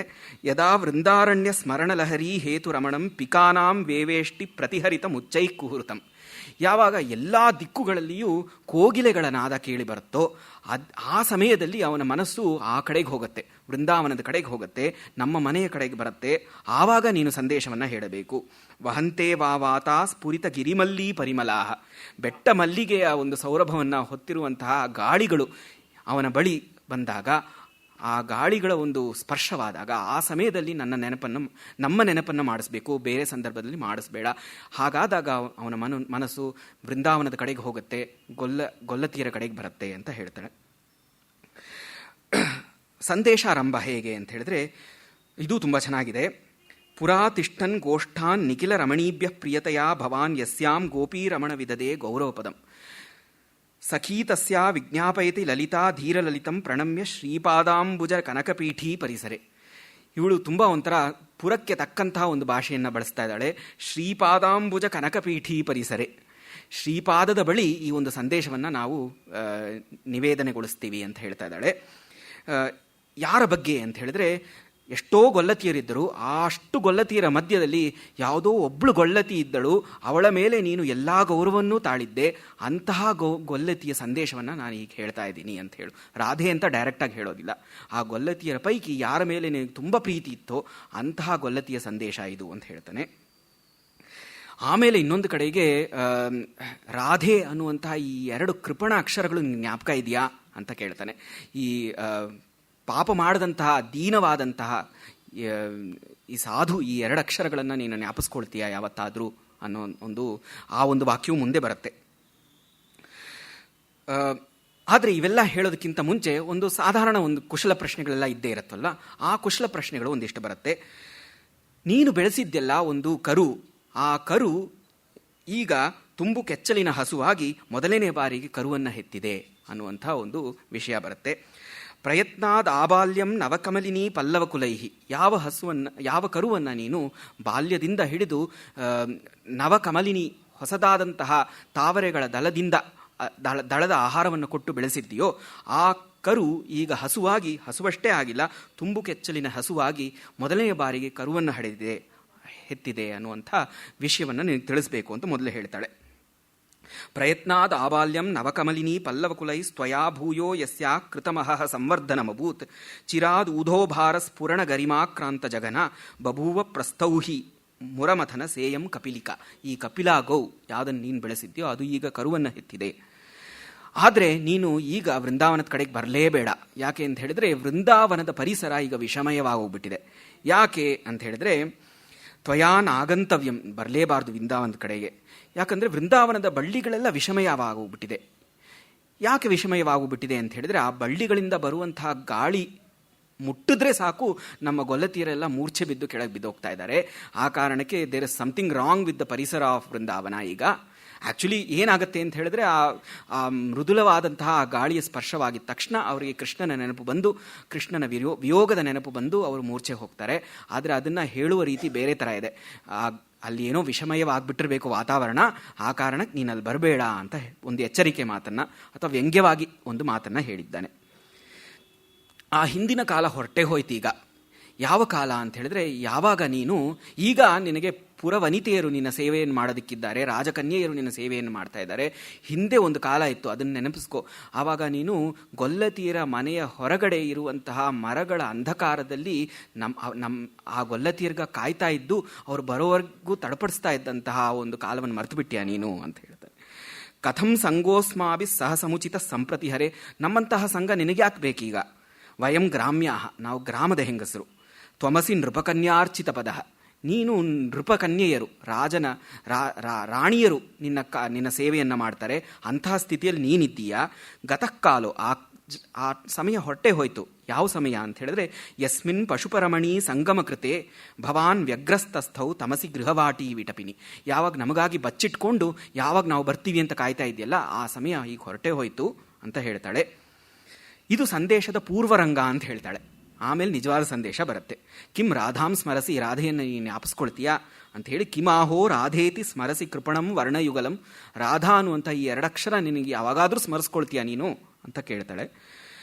ರಾಧೆ ಇಷ್ಟು ವಿಯೋಗದಲ್ಲಿದ್ದಾಳೆ, ಆದರೂ ಅವಳು ಮರಣ ಹೊಣ್ತಾ ಇಲ್ಲ. ಯಾಕೆ ಅಂತ ಹೇಳಿದ್ರೆ, ಇಲ್ಲಿ ಒಂದು ಚಮತ್ಕಾರದ ಒಂದು ಪದ್ಯ ಇದೆ. ರಾಧೆಯ ಮೇಲೆ ಯಮನಿಗೆ ಕರುಣೆ ಇಲ್ವಂತೆ. ಯಮ ತಾನೇ ಅವಳ ಪ್ರಾಣವನ್ನು ತೆಗೆದುಕೊಂಡು ಹೋಗಬೇಕು, ಆದರೆ ಯಮನಿಗೆ ಕರುಣೆ ಇಲ್ಲ. ಯಾಕೆ ಅಂತ ಹೇಳಿದ್ರೆ, ಇವಳು ಹತ್ತು ಅವಳ ಕಾಡಿಗೆ ಮಿಶ್ರಿತವಾದಂತಹ ಕಣ್ಣೀರು ವೃಂದಾವನದಲ್ಲಿ ಮತ್ತೊಂದು ಯಮುನೆಯನ್ನು ಸೃಷ್ಟಿ ಮಾಡಿಬಿಡ್ತಾ ಇದೆ. ಯಮುನೆ ಕೂಡ ಕಪ್ಪಾದ ನದಿ, ಇವಳ ಕಣ್ಣಿಂದ ಬರುವಂತಹ ಕಣ್ಣೀರು ಕೂಡ ಕಾಡಿಗೆ ಸೇರಿ ಕಪ್ಪಾಗೋಗ್ಬಿಟ್ಟಿದೆ. ಎಷ್ಟು ಕಣ್ಣೀರು ಬಿಡ್ತಾ ಇದ್ದಾಳೆ ಅಂತ ಹೇಳಿದ್ರೆ, ಅಲ್ಲಿ ಇನ್ನೊಂದು ಯಮುನೆಯೇ ಸೃಷ್ಟಿಯಾಗೋಗ್ಬಿಟ್ಟಿದೆ. ನನ್ನ ತಂಗಿಯಾದಂತಹ ಯಮುನೆಗೆ ಪ್ರತಿಸ್ಪರ್ಧಿಯಾದ ಇನ್ನೊಂದು ಯಮುನೆಯನ್ನು ಇವಳು ಸೃಷ್ಟಿ ಮಾಡ್ತಾ ಇದ್ದಾಳ ಅಂತ ಯಮನಿಗೆ ಕೋಪ ಬಂದು ಇವಳ ಪ್ರಾಣವನ್ನು ತೆಗೆದುಕೊಂಡು ಹೋಗ್ತಾ ಇಲ್ಲ ಅಂತ. ಇನ್ನೊಂದು ತುಂಬ ಸುಂದರವಾದ ಪದ್ಯ. ಎಲ್ಲರಿಗಿಂತಲೂ ಈ ತ್ರಿವಕ್ರೆ ಇದ್ದಾಳಲ್ಲ, ಗೂನು ಬೆನ್ನಿನ ತ್ರಿವಕ್ರೆ, ಅವಳೇ ಎಲ್ಲರಿಗಿಂತಲೂ ಧನ್ಯೆ ಅಂತ. ಯಾಕೆ ಅಂತ ಹೇಳಿದ್ರೆ, ತ್ರಿವಕ್ರೆ ಗೂನು ವಕ್ರ, ನನ್ನ ಕೃಷ್ಣನ ಹೃದಯ ಕೂಡ ವಕ್ರದೊಳಗೆ ಹೋಗಿ ಸೇರೋದಕ್ಕೆ ಸರಿ, ಆದರೆ ನನ್ನ ರಾಧೆ ಆದರೂ ಸರಳ, ಸ್ಟ್ರೈಟ್ ಫಾರ್ವರ್ಡ್. ಆ ಸ್ಟ್ರೈಟ್ ಆಗಿರೋದು ವಕ್ರವಾದ ಒಳಗೆ ಹೇಗೆ ಸೇರಕ್ಕೆ ಸಾಧ್ಯ? ಆ ಕಾರಣದಿಂದ Trivakra is much more fortunate than Radha ಅಂತ ಒಂದು ಪದ್ಯ ಬರುತ್ತೆ. ತ್ರಿವಿಕ್ರಾಹೋ ಧನ್ಯ ಹೃದಯಮಿವತೆ ಸ್ವಂ ವಪುರಿಯಂ. ನಿನ್ನ ಹೃದಯ ಹೇಗೋ ಆ ಥರ ಅವಳು ದೇಹ. ಸಮಾಸಾಧ್ಯ, ಎರಡು ವಕ್ರ, ಸಮಾಸಾಧ್ಯ ಸ್ವೈರಂ ಯದಿಹ ವಿಲಸಂತಿ ನಿವಸತಿ. ಆ ಕಾರಣದಿಂದ ಎರಡು ಸೇರೋದಕ್ಕೆ ಸಾಧ್ಯ. ವಕ್ರವಾದದ್ದು ವಕ್ರದೊಳಗೆ ಹೋಗಿ ಸೇರ್ಕೊಳ್ಳೋಕೆ ಸಾಧ್ಯ. ಧ್ರುವಂ ಪುಣ್ಯಭ್ರಂಶಾದಜನಿ ಸರಳೇಯಂ ಮಮ ಸಖಿ. ನನ್ನ ಸಖಿ ಆದರೂ ಅವಳಿಗೇನೋ ಪುಣ್ಯವೇ ಇಲ್ಲ ಅಂತ ಅನ್ಸುತ್ತೆ. ಅವಳು ಬೈ ಚಾನ್ಸ್ ಸರಳವಾಗಿ ಹುಟ್ಟುಬಿಟ್ಟಿದ್ದಾಳೆ, ಸರಳ ಸ್ವಭಾವದವಳಾಗ್ಬಿಟ್ಟಿದ್ದಾಳೆ. ಆ ಕಾರಣ ವಕ್ರವಾದ ನಿನ್ನ ಹೃದಯದಲ್ಲಿ ಅವಳು ಸೇರೋದಕ್ಕೆ ಸಾಧ್ಯವೇ ಇಲ್ಲ. ಪ್ರವೇಶಸ್ತತ್ರಾಭೂತ್ ಕ್ಷಣಮಪಿ ನ ಯದಸ್ಯಾನ ಸುಲಭ. ಇವಳ ದೇಹ ಒಂದು ಕಾಡಿನಂತೆ ಇದೆ ಅಂತ ನೆಕ್ಸ್ಟ್ ಪದ್ಯ. ದೇಹ ಕಾಡಿನಂತಿದ್ರೆ ಆ ವಿರಹ ಇದೆಯಲ್ಲ, ಅದೇ ಕಾಡ್ಗಿಚ್ಚು. ಮತ್ತೆ ಆ ದೇಹದಲ್ಲಿ ಚಲಿಸುವಂತಹ ಮನ್ಮಥನೇ ವ್ಯಾಧ ಅಂತ ಹೇಳಿದ್ರೆ ಬೇಡ. ಕಾಡಿನಲ್ಲಿ ಬೇಡ ಇರ್ತಾನೆ, ಕಾಡಿನಲ್ಲಿ ಕಾಡ್ಗಿಚ್ಚಿರುತ್ತೆ. ಇವ ದೇಹ ಕಾಡು ಅಂತ ಅಂದ್ಕೊಂಡ್ರೆ ವಿರಹವೇ ಕಾಡ್ಗಿಚ್ಚು, ಮತ್ತೆ ಮನ್ಮಥನೇ ಬೇಡ. ಇವಳ ದೇಹದಲ್ಲಿ ಪ್ರಾಣ ಅನ್ನುವಂಥ ಹರಿಣವಿದೆ, ಪ್ರಾಣ ಅನ್ನುವಂಥ ಜಿಂಕೆ ಇದೆ. ಜಿಂಕೆ ಕಾಡನ್ನು ಬಿಟ್ಟು ಹೋಗೋದು ಯಾವಾಗ ಅಂತ ಹೇಳಿದ್ರೆ ಕಾಡ್ಗಿಚ್ಚು ಬಂದಾಗ, ಅಥವಾ ಯಾವುದಾದ್ರೂ ಬೇಡ ಅದನ್ನು ಹಿಂಬಾಲಿಸ್ಕೊಂಡು ಬಂದಾಗ. ಸೊ ಇವಳ ದೇಹವನ್ನು ಈ ದೇಹ ಅನ್ನೋ ಕಾಡಿನಲ್ಲಿ ವಿರಹ ಅನ್ನೋ ಬೆಂಕಿ ಇರೋದ್ರಿಂದ, ವಿರಹ ಅನ್ನುವಂಥ ಕಾಡ್ಗಿಚ್ಚಿರೋದ್ರಿಂದ, ಮನ್ಮಥ ಅನ್ನುವಂತಹ ಬೇಡ ಹಿಂಬಾಲಿಸ್ಕೊಂಡು ಬರೋದ್ರಿಂದ ಇವಳ ಪ್ರಾಣ ಅನ್ನುವಂಥ ಜಿಂಕೆ ಇವತ್ತೋ ನಾಳೆನೋ ಈ ಕಾಡನ್ನು ಬಿಟ್ಟು ಹೊಟ್ಟೋಗತ್ತೆ ಅಂತ ಪದ್ಯ. ಆಮೇಲೆ ಉದ್ಧವ ಮಾಡಿದಂತಹ ಉಪದೇಶ. ಉದ್ಧವನನ್ನು ಕೃಷ್ಣ ಕಳಿಸಿರ್ತಾನೆ. ಅವನು ಏನೋ ಬಂದು ಒಂದಿಷ್ಟೆಲ್ಲ ಹೇಳ್ತಾನೆ, ಆದರೆ ಅದನ್ನು ವ್ಯಂಗ್ಯವಾಗಿ ಹೇಳುವಂಥ ರೀತಿ ತುಂಬ ಚೆನ್ನಾಗಿದೆ. ಅವನು ಒಂದಿಷ್ಟು ಫಿಲಾಸಫಿ ಹೇಳ್ಬಿಟ್ಟು ಹೋದ್ನಲ್ಲ, ನಮಗೆ ಅದೇನು ಪ್ರಯೋಜನಕ್ಕೆ ಬರಲಿಲ್ಲ ಅಂತ ಹೇಳ್ತಾರೆ. ಉದ್ಧವೋಪದೇಶ ನಿರರ್ಥಕವಾಯಿತು. ಸಮಂತಾದ ಅಧ್ಯಾತ್ಮಂ ಯದಿಹ ಪವನವ್ಯಾಧಿರಲಪತ್. ಅವನಿಗೆ ಉದ್ಧವ ಅಂತಲೂ ಹೇಳ, ಪವನವ್ಯಾಧಿ ಅಂತ ಉದ್ಧವನಿಗೆ ಇನ್ನೊಂದು ಹೆಸರು. ವಾತವ್ಯಾಧಿ ಇರುವವನು ಅಂತ ಹೆಸರು. ವಾತವ್ಯಾಧಿ ಇರುವವರು ತುಂಬ ಪ್ರಲಪನ ಮಾಡ್ತಾರೆ, ತುಂಬ ಮಾತಾಡ್ತಾ ಇರ್ತಾರೆ. ಸೊ ಇವನು ಹೇಳಿದ್ದೆಲ್ಲ ವ್ಯಾತವ್ಯಾಧಿಗೆ ಸರಿ ಇದ್ದಂಗೆನೇ ಇದೆ, ಮತ್ತು ಇವನು ಹೇಳಿದ್ದೆಲ್ಲ ಒಂದು ದೊಡ್ಡ ಫಿಲಾಸಫಿ ಇದ್ದಂಗಿತ್ತು ಅಷ್ಟೇನೆ ನಮಗೆ. ಸಮಂತಾದ ಅಧ್ಯಾತ್ಮಂ ಯದಿಹ ಪವನವ್ಯಾಧಿರಲಪತ್ ಬಲಾದಸ್ಯಾಸ್ತೇನ. ಅದರಿಂದ ಏನು ಪ್ರಯೋಜನ ಆಗಲಿಲ್ಲ. ಇವಳ ವ್ಯಸನ ಮತ್ತಷ್ಟು ಜಾಸ್ತಿ ಆಗ್ಬಿಡ್ತು ಅಷ್ಟೇನೆ. ವ್ಯಸನ ಕುಲಮೇವ ದ್ವಿಗುಣಿತಂ. ಅವಳ ತೊಂದರೆ ಮತ್ತಷ್ಟು ಜಾಸ್ತಿ ಆಯ್ತೆ ಹೊರತು ಉದ್ಧವ ಮಾಡಿದಂತಹ ಉಪದೇಶದಿಂದ ಒಂದಿಷ್ಟು ಪ್ರಯೋಜನ ಆಗಲಿಲ್ಲ. ನೆಕ್ಸ್ಟ್ ತುಂಬ ಚೆನ್ನಾಗಿರುವಂಥ ಸ್ವಭಾವಕ್ತಿರುವಂತಹ ಪದ್ಯ. ಅಯೇ ರಾಸಕ್ರೀಡಾ ರಸಿಕ ಮಮ ಸಖ್ಯಾಂ ನವನವಾ ಪುರಾ ಬದ್ಧಾಯೇನ ಪ್ರಣಯ ಲಹರಿ ಹಂತ ಗಾನ. ನೀನು ನನ್ನ ಸಖಿಯ ವಿಷಯದಲ್ಲಿ ಪ್ರಣಯದ ವಿವಿಧ ರೀತಿಗಳನ್ನು ವ್ಯಕ್ತಪಡಿಸ್ತಾ ಇದ್ದೆ. ಪ್ರಣಯದ ಬೇರೆ ಬೇರೆ ಚಟುವಟಿಕೆಗಳನ್ನೆಲ್ಲ, ಅವಳಲ್ಲಿ ಬೇರೆ ಬೇರೆ ಆಸೆಗಳನ್ನು ಉಂಟು ಮಾಡ್ತಾ ಇದ್ದೆ. ನೀನು ಇವಾಗ ಮರ್ತಿರಬಹುದು, ಆದರೆ ಸಚೇನ್ ಮುಕ್ತಾಪೇಕ್ಷ. ಈಗ ನೀನು ಅವಳನ್ನು ನೆನೆಸ್ಕೊಳ್ದೇ ಇರಬಹುದು, ಆದರೆ ಅವಳು ನೆನೆಸ್ಕೊಂಡು ಹೇಗೋ ಬದುಕ್ತಾ ಇದ್ದಾಳೆ. ಅವಳು ಬದುಕ್ತಾ ಇದ್ದಾಳೆ ಅನ್ನೋದಕ್ಕೆ ಏನು ಚಿಹ್ನೆ ಅಂತ ಹೇಳಿದ್ರೆ, ಈಗ ಅವಳ ಮೂಗಿನ ಹತ್ತಿರ ಹತ್ತಿಯ ಚೂರನ್ನು ತೆಗೆದುಕೊಂಡು ಹೋದರೆ ಅದು ಒಂದು ಸ್ವಲ್ಪ ಅಲ್ಲಾಡತ್ತೆ. ಅದರಿಂದ ಅವಳು ಬದುಕಿದ್ದಾಳೆ ಅಂತ ಗೊತ್ತಾಗತ್ತೆ, ಹೊರತು ಬೇರೆ ಯಾವ ಚಿಹ್ನೆನೂ ಇಲ್ಲ ಅವಳು ಬದುಕಿದ್ದಾಳೆ ಅನ್ನೋದಕ್ಕೆ ಅಂತ. ಮತ್ತೆ ರಾಧೆಯ ಉನ್ಮಾದಾವಸ್ಥೆಯ ಒಂದು ಕಥನ. ರಾಧೆ ಹುಚ್ಚಿಯಾಗ್ಬಿಟ್ಟಿದ್ದಾಳೆ ಈಗ ಅಂತ ನಿನ್ನನ್ನು ನೆನೆಸ್ಕೊಂಡು ರಾಧೆ ಲಲಿತೆಗೆ ಹೇಳುವಂತಹ ಒಂದು ಮಾತನ್ನು ಲಲಿತೆ ಹಂಸಕ್ಕೆ ಹೇಳ್ತಾಳೆ, ಹಂಸ ಕೃಷ್ಣನಿಗೆ ಹೇಳಬೇಕು. ರಾಧೆ ಲಲಿತೆಗೆ ಏನು ಹೇಳಿದ್ದಾಳೆ ಅಂತ ಹೇಳಿದ್ರೆ, ಲಲಿತೆ ಬೇಗ ಏಳು, ನಾವು ಇವನನ್ನು ನಮ್ಮ ಮುತ್ತಿನ ಸರದಿಂದ ಕಟ್ಟಾಕ್ಬಿಡೋಣ, ಕಟ್ಟಾಕಿದ್ರೆ ಅವನು ಮಥುರೆಗೆ ಹೋಗಕ್ಕೆ ಸಾಧ್ಯವೇ ಇಲ್ಲ ಅಂತ ರಾಧೆ ಅಲ್ಲೇ ಕೃಷ್ಣ ಇದಾನೋ ಏನೋ ಅಂತ ಭಾವಿಸ್ಕೊಂಡು ಹೇಳ್ತಾ ಇದ್ದಾಳೆ. ತದುತ್ತಿಷ್ಟ ವ್ರೀಡಾವತಿ ನಿಬಿಡ ಮುಕ್ತಾಲತಿಕೆಯ ಬಧಾನೇಮಂ ದೂರ್ಥಂ ಸಖಿ ಮಧುಪುರೀಂ ಯಾತಿ ನಯಥ. ಹೇಗವನ್ನ ಕಟ್ಟಾಕ್ಬಿಡ್ಬೇಕು ನಮ್ಮ ಮುತ್ತಿನ ಸರದಿಂದ ಅಂತ ಹೇಳಿದ್ರೆ ಅವನು ಬೃಂದಾವನದಿಂದ ಮಥುರೆಗೆ ಹೋಗಲೇಬಾರ್ದು. ಇಂತಹ ಇತಿ ಪ್ರೇಮೋನ್ ಇವಳು ಹಿಂಗೆ ಹೇಳಿದಾಗ, ರಾಧೆ ಹೇಳಿದಾಗ ಏನಾಗುತ್ತೆ ಅಂತ ಹೇಳಿದ್ರೆ ಯಾರ ಮುಖದಲ್ಲೂ ನಗು ಕಾಣಿಸ್ಕೊಳ್ಳೋದಿಲ್ಲ, ಹೀಗೆ ಉನ್ಮತ್ತ ಸ್ಥಿತಿಯಲ್ಲಿ ಮಾತಾಡ್ತಿದ್ದಾಳೆ ಅಂತ. ಆದರೆ ಸಖೀನಾಂ ಆಕ್ರಂದಂ ನಕಿಲ ಕತಿಶಃ ಕಂದಲಯತಿ, ಮತ್ತಷ್ಟು ಸಖಿಗಳ ನೋವು ಮತ್ತಷ್ಟು ಜಾಸ್ತಿ ಆಗುತ್ತೆ ಹೊರತು, ಮತ್ತಷ್ಟು ಅವರು ಅಳೋದಕ್ಕೆ ಪ್ರಾರಂಭ ಮಾಡ್ತಾರೆ ಹೊರತು ಯಾವ ರೀತಿಯಲ್ಲೂ ಇವಳ ಈ ಉನ್ಮಾದದ ಮಾತುಗಳು ಅವರಿಗೆ ಯಾವ ಒಂದು ನಗುವನ್ನು ಉಂಟು ಮಾಡೋದಿಲ್ಲ. ಲಲಿತೆ ತನ್ನ ಬಗ್ಗೆ ಹೇಳ್ಕೊಳ್ಳೋಂಥ ಒಂದು ಮಾತು.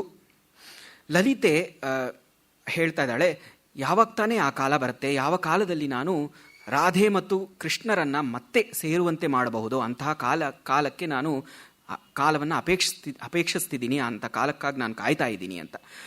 ಹಿಂದೆ ತಾನೇನು ಮಾಡ್ತಾ ಇದ್ಲು ಕೃಷ್ಣ ಹಾಗೂ ರಾಧೆಯರನ್ನು ಸೇರಿಸೋದಕ್ಕೆ ಅಂತ ಒಂದು ಪದ್ಯ ಬರುತ್ತೆ. ಅವಳು ರಾಧೆಗೆ ಏನು ಹೇಳ್ತಾ ಇದ್ಲು, ರಾಧೆ ನಾನು ಅಲ್ಲಿ ದೂರದ ಬೆಟ್ಟ ಇದೆಯಲ್ಲ, ನಿನಗೆ ಅಷ್ಟು ದೂರ ಹೋಗೋದಕ್ಕಾಗೋಲ್ಲ, ಆ ದೂರದ ಬೆಟ್ಟದ ಹತ್ರ ನಾನು ಹೋಗಿ ಹೂವನ್ನು ಕಿತ್ಕೊಂಡ್ಬರ್ತೀನಿ, ನೀನು ಯಮುನೆಯ ಪಕ್ಕದಲ್ಲಿರುವಂತಹ ಬಳ್ಳಿಗಳಿಂದ ಹೂವನ್ನು ಕಿತ್ಕೋ ಅಂತ ಹೇಳಿರ್ತಾಳೆ. ಅದಕ್ಕಿಂತ ಮೊದಲೇ ಕೃಷ್ಣನಿಗೆ ಹೇಳಿರ್ತಾಳೆ, ನಾನು ರಾಧೆಯನ್ನು ಯಮುನೆಯ ಬಳ್ಳಿಗಳ ಬಳಿ ಕಳಿಸಿರ್ತೀನಿ, ನೀನು ಅಲ್ಲಿ ಬಂದು ಅವಳನ್ನು ಭೇಟಿ ಆಗ್ಬೋದು ಅಂತ. ಹಾಗೆ ಅವರಿಬ್ಬರನ್ನ ಮಿಲನವನ್ನು ಅವಳು ಮಾಡ್ತಾ ಇರ್ತಾಳೆ ಲಲಿತೆ.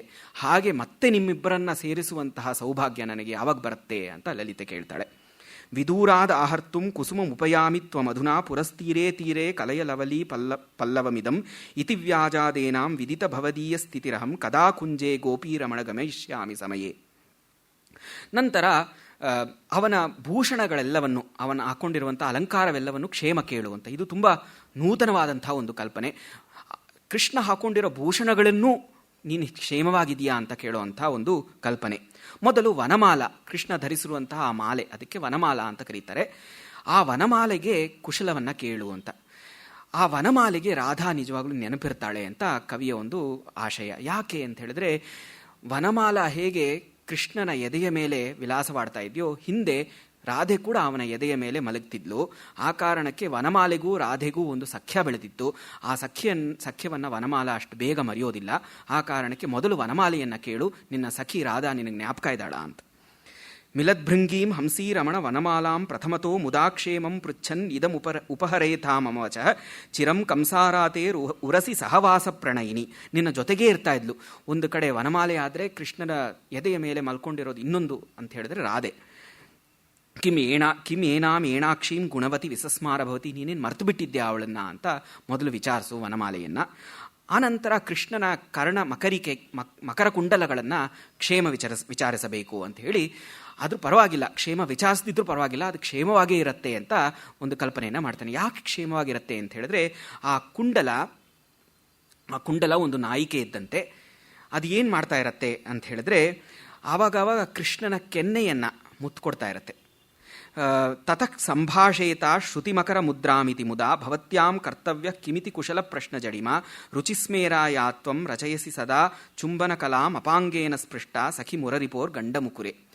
ಕೃಷ್ಣ ಯಾವಾಗ ತನ್ನ ಓರೆಗಣ್ಣನ್ನು ತನ್ನ ಕುಂಡಲದ ಮೇಲೆ ಮಾಡ್ತಾನೋ, ಓರೆಗಣ್ಣಿಂದ ಆ ಕುಂಡಲವನ್ನು ನೋಡೋದು ಒಬ್ಬ ಪ್ರಿಯತಮೆಯನ್ನು ನೋಡುವ ಹಾಗೆ. ಕೃಷ್ಣ ಪ್ರಿಯನಾದರೆ ಆ ಕುಂಡಲವೇ ಒಂದು ಪ್ರಿಯತಮೆ. ಆ ಪ್ರಿಯತಮೆಯನ್ನು ಕೃಷ್ಣ ಓರೆಗಣ್ಣಿಂದ ನೋಡ್ತಾ ಇದ್ದಾನೆ. ಆ ಕುಂಡಲವೇ ಒಂದು ಪ್ರಿಯತಮೆಯಾಗಿ ಅವನು ನೋಡಿದ ತಕ್ಷಣ ಅವಳಿಗೆ ಸಂತೋಷ ಆಗಿ ಅವಳೇನು ಮಾಡ್ತಾಳೆ, ಆ ಕುಂಡಲ ಅವನ ಕಿವಿಯ ಮೇಲೆ ಬಂದು ಒಡೆದಾಗ ಅದು ಹೇಗನ್ಸತ್ತೆ ಅಂತ ಹೇಳಿದ್ರೆ, ಕೃಷ್ಣನನ್ನ ಆ ಪ್ರಿಯತಮೆ ಚುಂಬಿಸ್ತಾ ಇದ್ದಾಳೋ ಅನ್ನೋ ಥರ ಅನಿಸತ್ತೆ. ಮತ್ತೆ ಪಾಂಚಜನ್ಯವನ್ನು ಕುಶಲ ಕೇಳಬೇಕು. ಪಾಂಚಜನ್ಯವನ್ನು ವಿವರಿಸುವಂಥ ರೀತಿ ತುಂಬ ಚೆನ್ನಾಗಿದೆ. ಪಾಂಚಜನ್ಯಕ್ಕೆ ಗೊಲ್ಲತಿಯರ ಈ ವಿರಹದ ಅವಸ್ಥೆ ಗೊತ್ತೇ ಇಲ್ಲ. ಅಲ್ಲಿ ಬೃಂದಾವನದಲ್ಲಿ ಏನಾಯಿತು ಅಂತ ಗೊತ್ತೇ ಇಲ್ಲ. ಯಾಕೆ ಅಂತ ಹೇಳಿದ್ರೆ, ಹೊಸದಾಗಿ ಅವನ ಒಂದು ಗುಂಪಿಗೆ ಕೃಷ್ಣನ ಅಲಂಕಾರದ ಗುಂಪಿಗೆ ಸೇರ್ಕೊಂಡಿರೋದು ಹೊಸದಾಗಿ ಅಂತ ಹೇಳಿದ್ರೆ ಈ ಪಾಂಚಜನ್ಯ. ಇದಕ್ಕಿಂತ ಮೊದಲು ಅವನು ಕೊಳಲನ್ನು ಹಿಡ್ಕೊಂಡಿದ್ದ, ಕೊಳಲನ್ನು ವಿಸರ್ಜನೆ ಮಾಡಿ ಈಗ ಪಾಂಚಜನ್ಯವನ್ನು ತೆಗೆದುಕೊಂಡಿದ್ದಾನೆ. ಅದಕ್ಕೆ ನವೀನಸ್ತ್ವಂ ಕಂಬೋ, ನೀನು ಹೊಸಬ, ನಿನಗೆ ನಮ್ಮ ಕಷ್ಟ ಗೊತ್ತಿಲ್ಲ. ಪಶುಪರಮಣೀಭಿ ಪರಿಚಯಂನ ಧತ್ಸೆ, ನಮ್ಮ ಪರಿಚಯ ಇಲ್ಲವೇ ಇಲ್ಲ ನಿನಗೆ. ಆವಾಗ ಅವನ ಕೊಳಲಿಗೆ ನಮ್ಮ ಪರಿಚಯ ಇತ್ತು, ಆದರೆ ನಿನಗೆ ಆ ಪರಿಚಯ ಇಲ್ಲ. ಪರಿಚಯಂ ನಧತ್ಸೆ ರಾಧಾಯ ಗುಣಗರಿಮ ಗಂಧೇಪಿ ನ ಕೃತಿ. ರಾಧೆಯ ಗುಣಗಳು ಎಂಥವು ಅಂತ ನಿನಗೆ ಗೊತ್ತೇ ಇಲ್ಲ. ತಥಾಪಿ ಆದರೂ ನಿನ್ನನ್ನು ಯಾಚೆ ಹೃದಯ ನಿಹಿತಂ ದೋಹದಮಿದಂ ವಹಂತೆ ಹಿ ಕ್ಲಾಂತೆ ಪ್ರಣಯಂ ಅವಧಾತ ಪ್ರಕೃತಯ. ಬಿಳಿಯಾಗಿರುವವರು ಅಂತ ಒಂದರ್ಥ, ಅವಧಾತ ಪ್ರಕೃತಯ ಅಂತ ಹೇಳಿ ಇನ್ನೊಂದರ್ಥ ಸಜ್ಜನರು ಅಂತ. ಸೊ ಶಂಖ ಬಿಳಿಯಾಗಿರೋದ್ರಿಂದ ಅದಕ್ಕೆ ಅವಧಾತ ಪ್ರಕೃತಿ ಎನ್ನುವಂಥ ವಿಶೇಷಣವನ್ನು ಬಳಸಿದ್ದಾರೆ ಕವಿ. ಮತ್ತು ಸಜ್ಜನ ಅಂತಲೂ ಅರ್ಥ. ಸೊ ಸಜ್ಜನನಾಗಿರುವುದರಿಂದ ನಿನಗೆ ನಿನ್ನ ಬಳಿ ನನ್ನ ದುಃಖವನ್ನು ತೋರ್ಕೊಳ್ತಾ ಇದ್ದೀನಿ ಅಂತ ಹೇಳಿ ಆ ಒಂದು ಸಂದೇಶವನ್ನು ಹೇಳ್ತಾಳೆ. ಸಂದೇಶದ ನಂತರ ದಶಾವತಾರದ ಕಥನ ಬರುತ್ತೆ, ದಶಾವತಾರದ ವರ್ಣನೆ ಬರುತ್ತೆ. ಆ ದಶಾವತಾರ ಎಲ್ಲ ವರ್ಣನೆಯಲ್ಲಿಯೂ ರಾಧೆಯ ಪ್ರಸ್ತಾವ ಬರುತ್ತೆ. ರಾಧೆ ಹೇಗೆ ಆ ದಶಾವತಾರಕ್ಕೆ ಸಮವಾಗಿ ಅವಳ ಒಂದು ಸ್ಥಿತಿ ಇದೆ ಅಂತ ಒಂದು ವರ್ಣನೆ ಬರುತ್ತೆ. ಆ ಪದ್ಯಗಳನ್ನು ನಾನು ಇಲ್ಲಿ ಬಿಟ್ಟಿದ್ದೀನಿ. ಪ್ರಾಯಶಃ ಸಮಯ ಮುಗೀತು ಅಂತನ್ಸುತ್ತೆ. ಉದ್ಧವ ಸಂದೇಶ ಮತ್ತು ಮಿಕ್ಕ ಕೆಲವೊಂದು ಸಂದೇಶಗಳನ್ನು ನಾಳೆ ನೋಡಬಹುದು. ಇಷ್ಟು ಹೊತ್ತು ತಾಳ್ಮೆಯಿಂದ ಕೇಳಿದಂತಹ ತಮಗೆ ನನ್ನ ಧನ್ಯವಾದಗಳನ್ನು ಮುಗಿಸ್ತಾ ಇದ್ದೀನಿ.